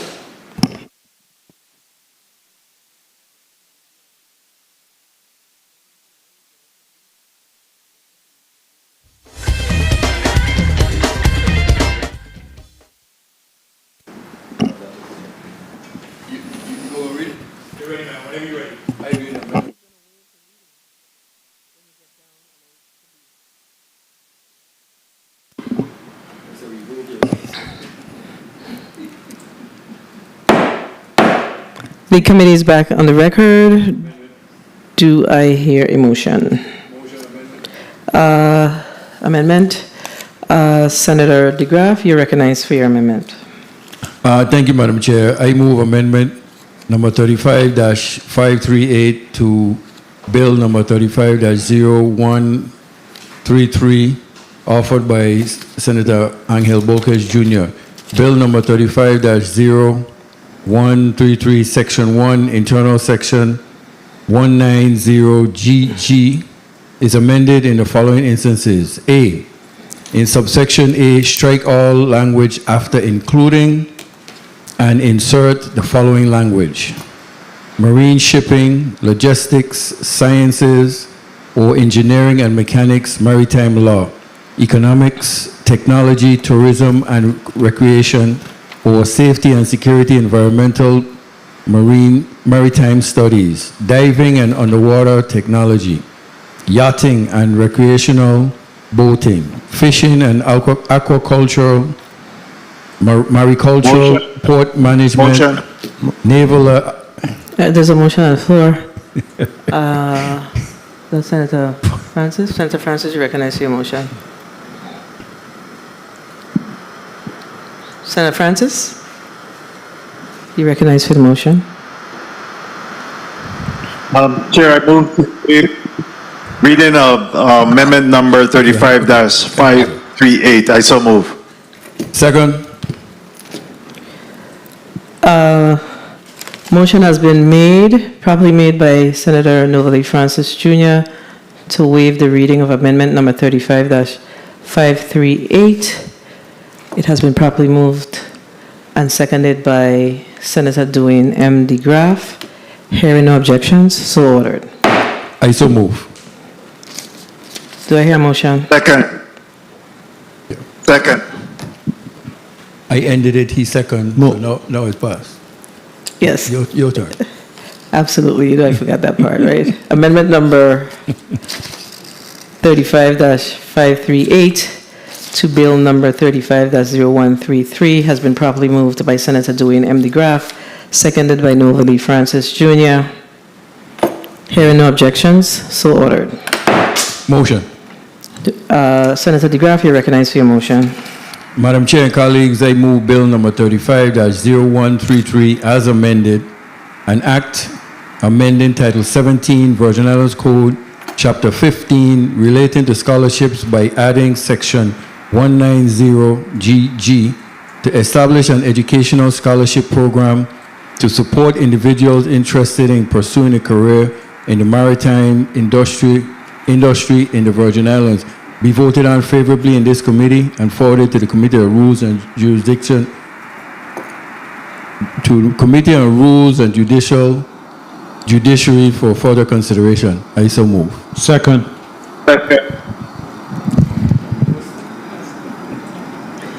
Bill number 35-0133, as amended, has been properly moved by Senator Dwayne M. DeGraff, seconded by Senator Ray Fonseca, Senator Novalee Francis Jr., Senator Samuel Carrion.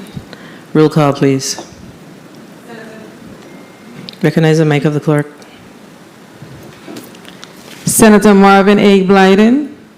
Senator Blyden, absent. Senator Samuel Carrion. Yes. Senator Carrion, yes. Yeah. Senator Dwayne M. DeGraff. Yes. Senator DeGraff, yay. Senator Ray Fonseca. Yay. Senator Fonseca, yay. Senator Donna A. Fred Gregory. Yes. Senator Fred Gregory, yay. Senator Novel E. Francis Jr. Yay. Senator Francis Jr., yay. Senator Javon E. James Sr. Yes. Senator James Sr., yay. Madam Chair, 6 yeas, 1 absent, and a roll call. Thank you, Madam Clerk. Bill number 35-0133, an act amending Title 17, Virgin Islands Code, Chapter 15, relating to scholarships by adding Section 190GG to establish an educational scholarship program to support individuals interested in pursuing a career in the maritime industry in the Virgin Islands, has been approved by this committee as amended and will be forwarded to the Committee on Rules and the Judiciary for further consideration. Motion. Motion. You recognize for your motion, Senator Novalee Francis Jr.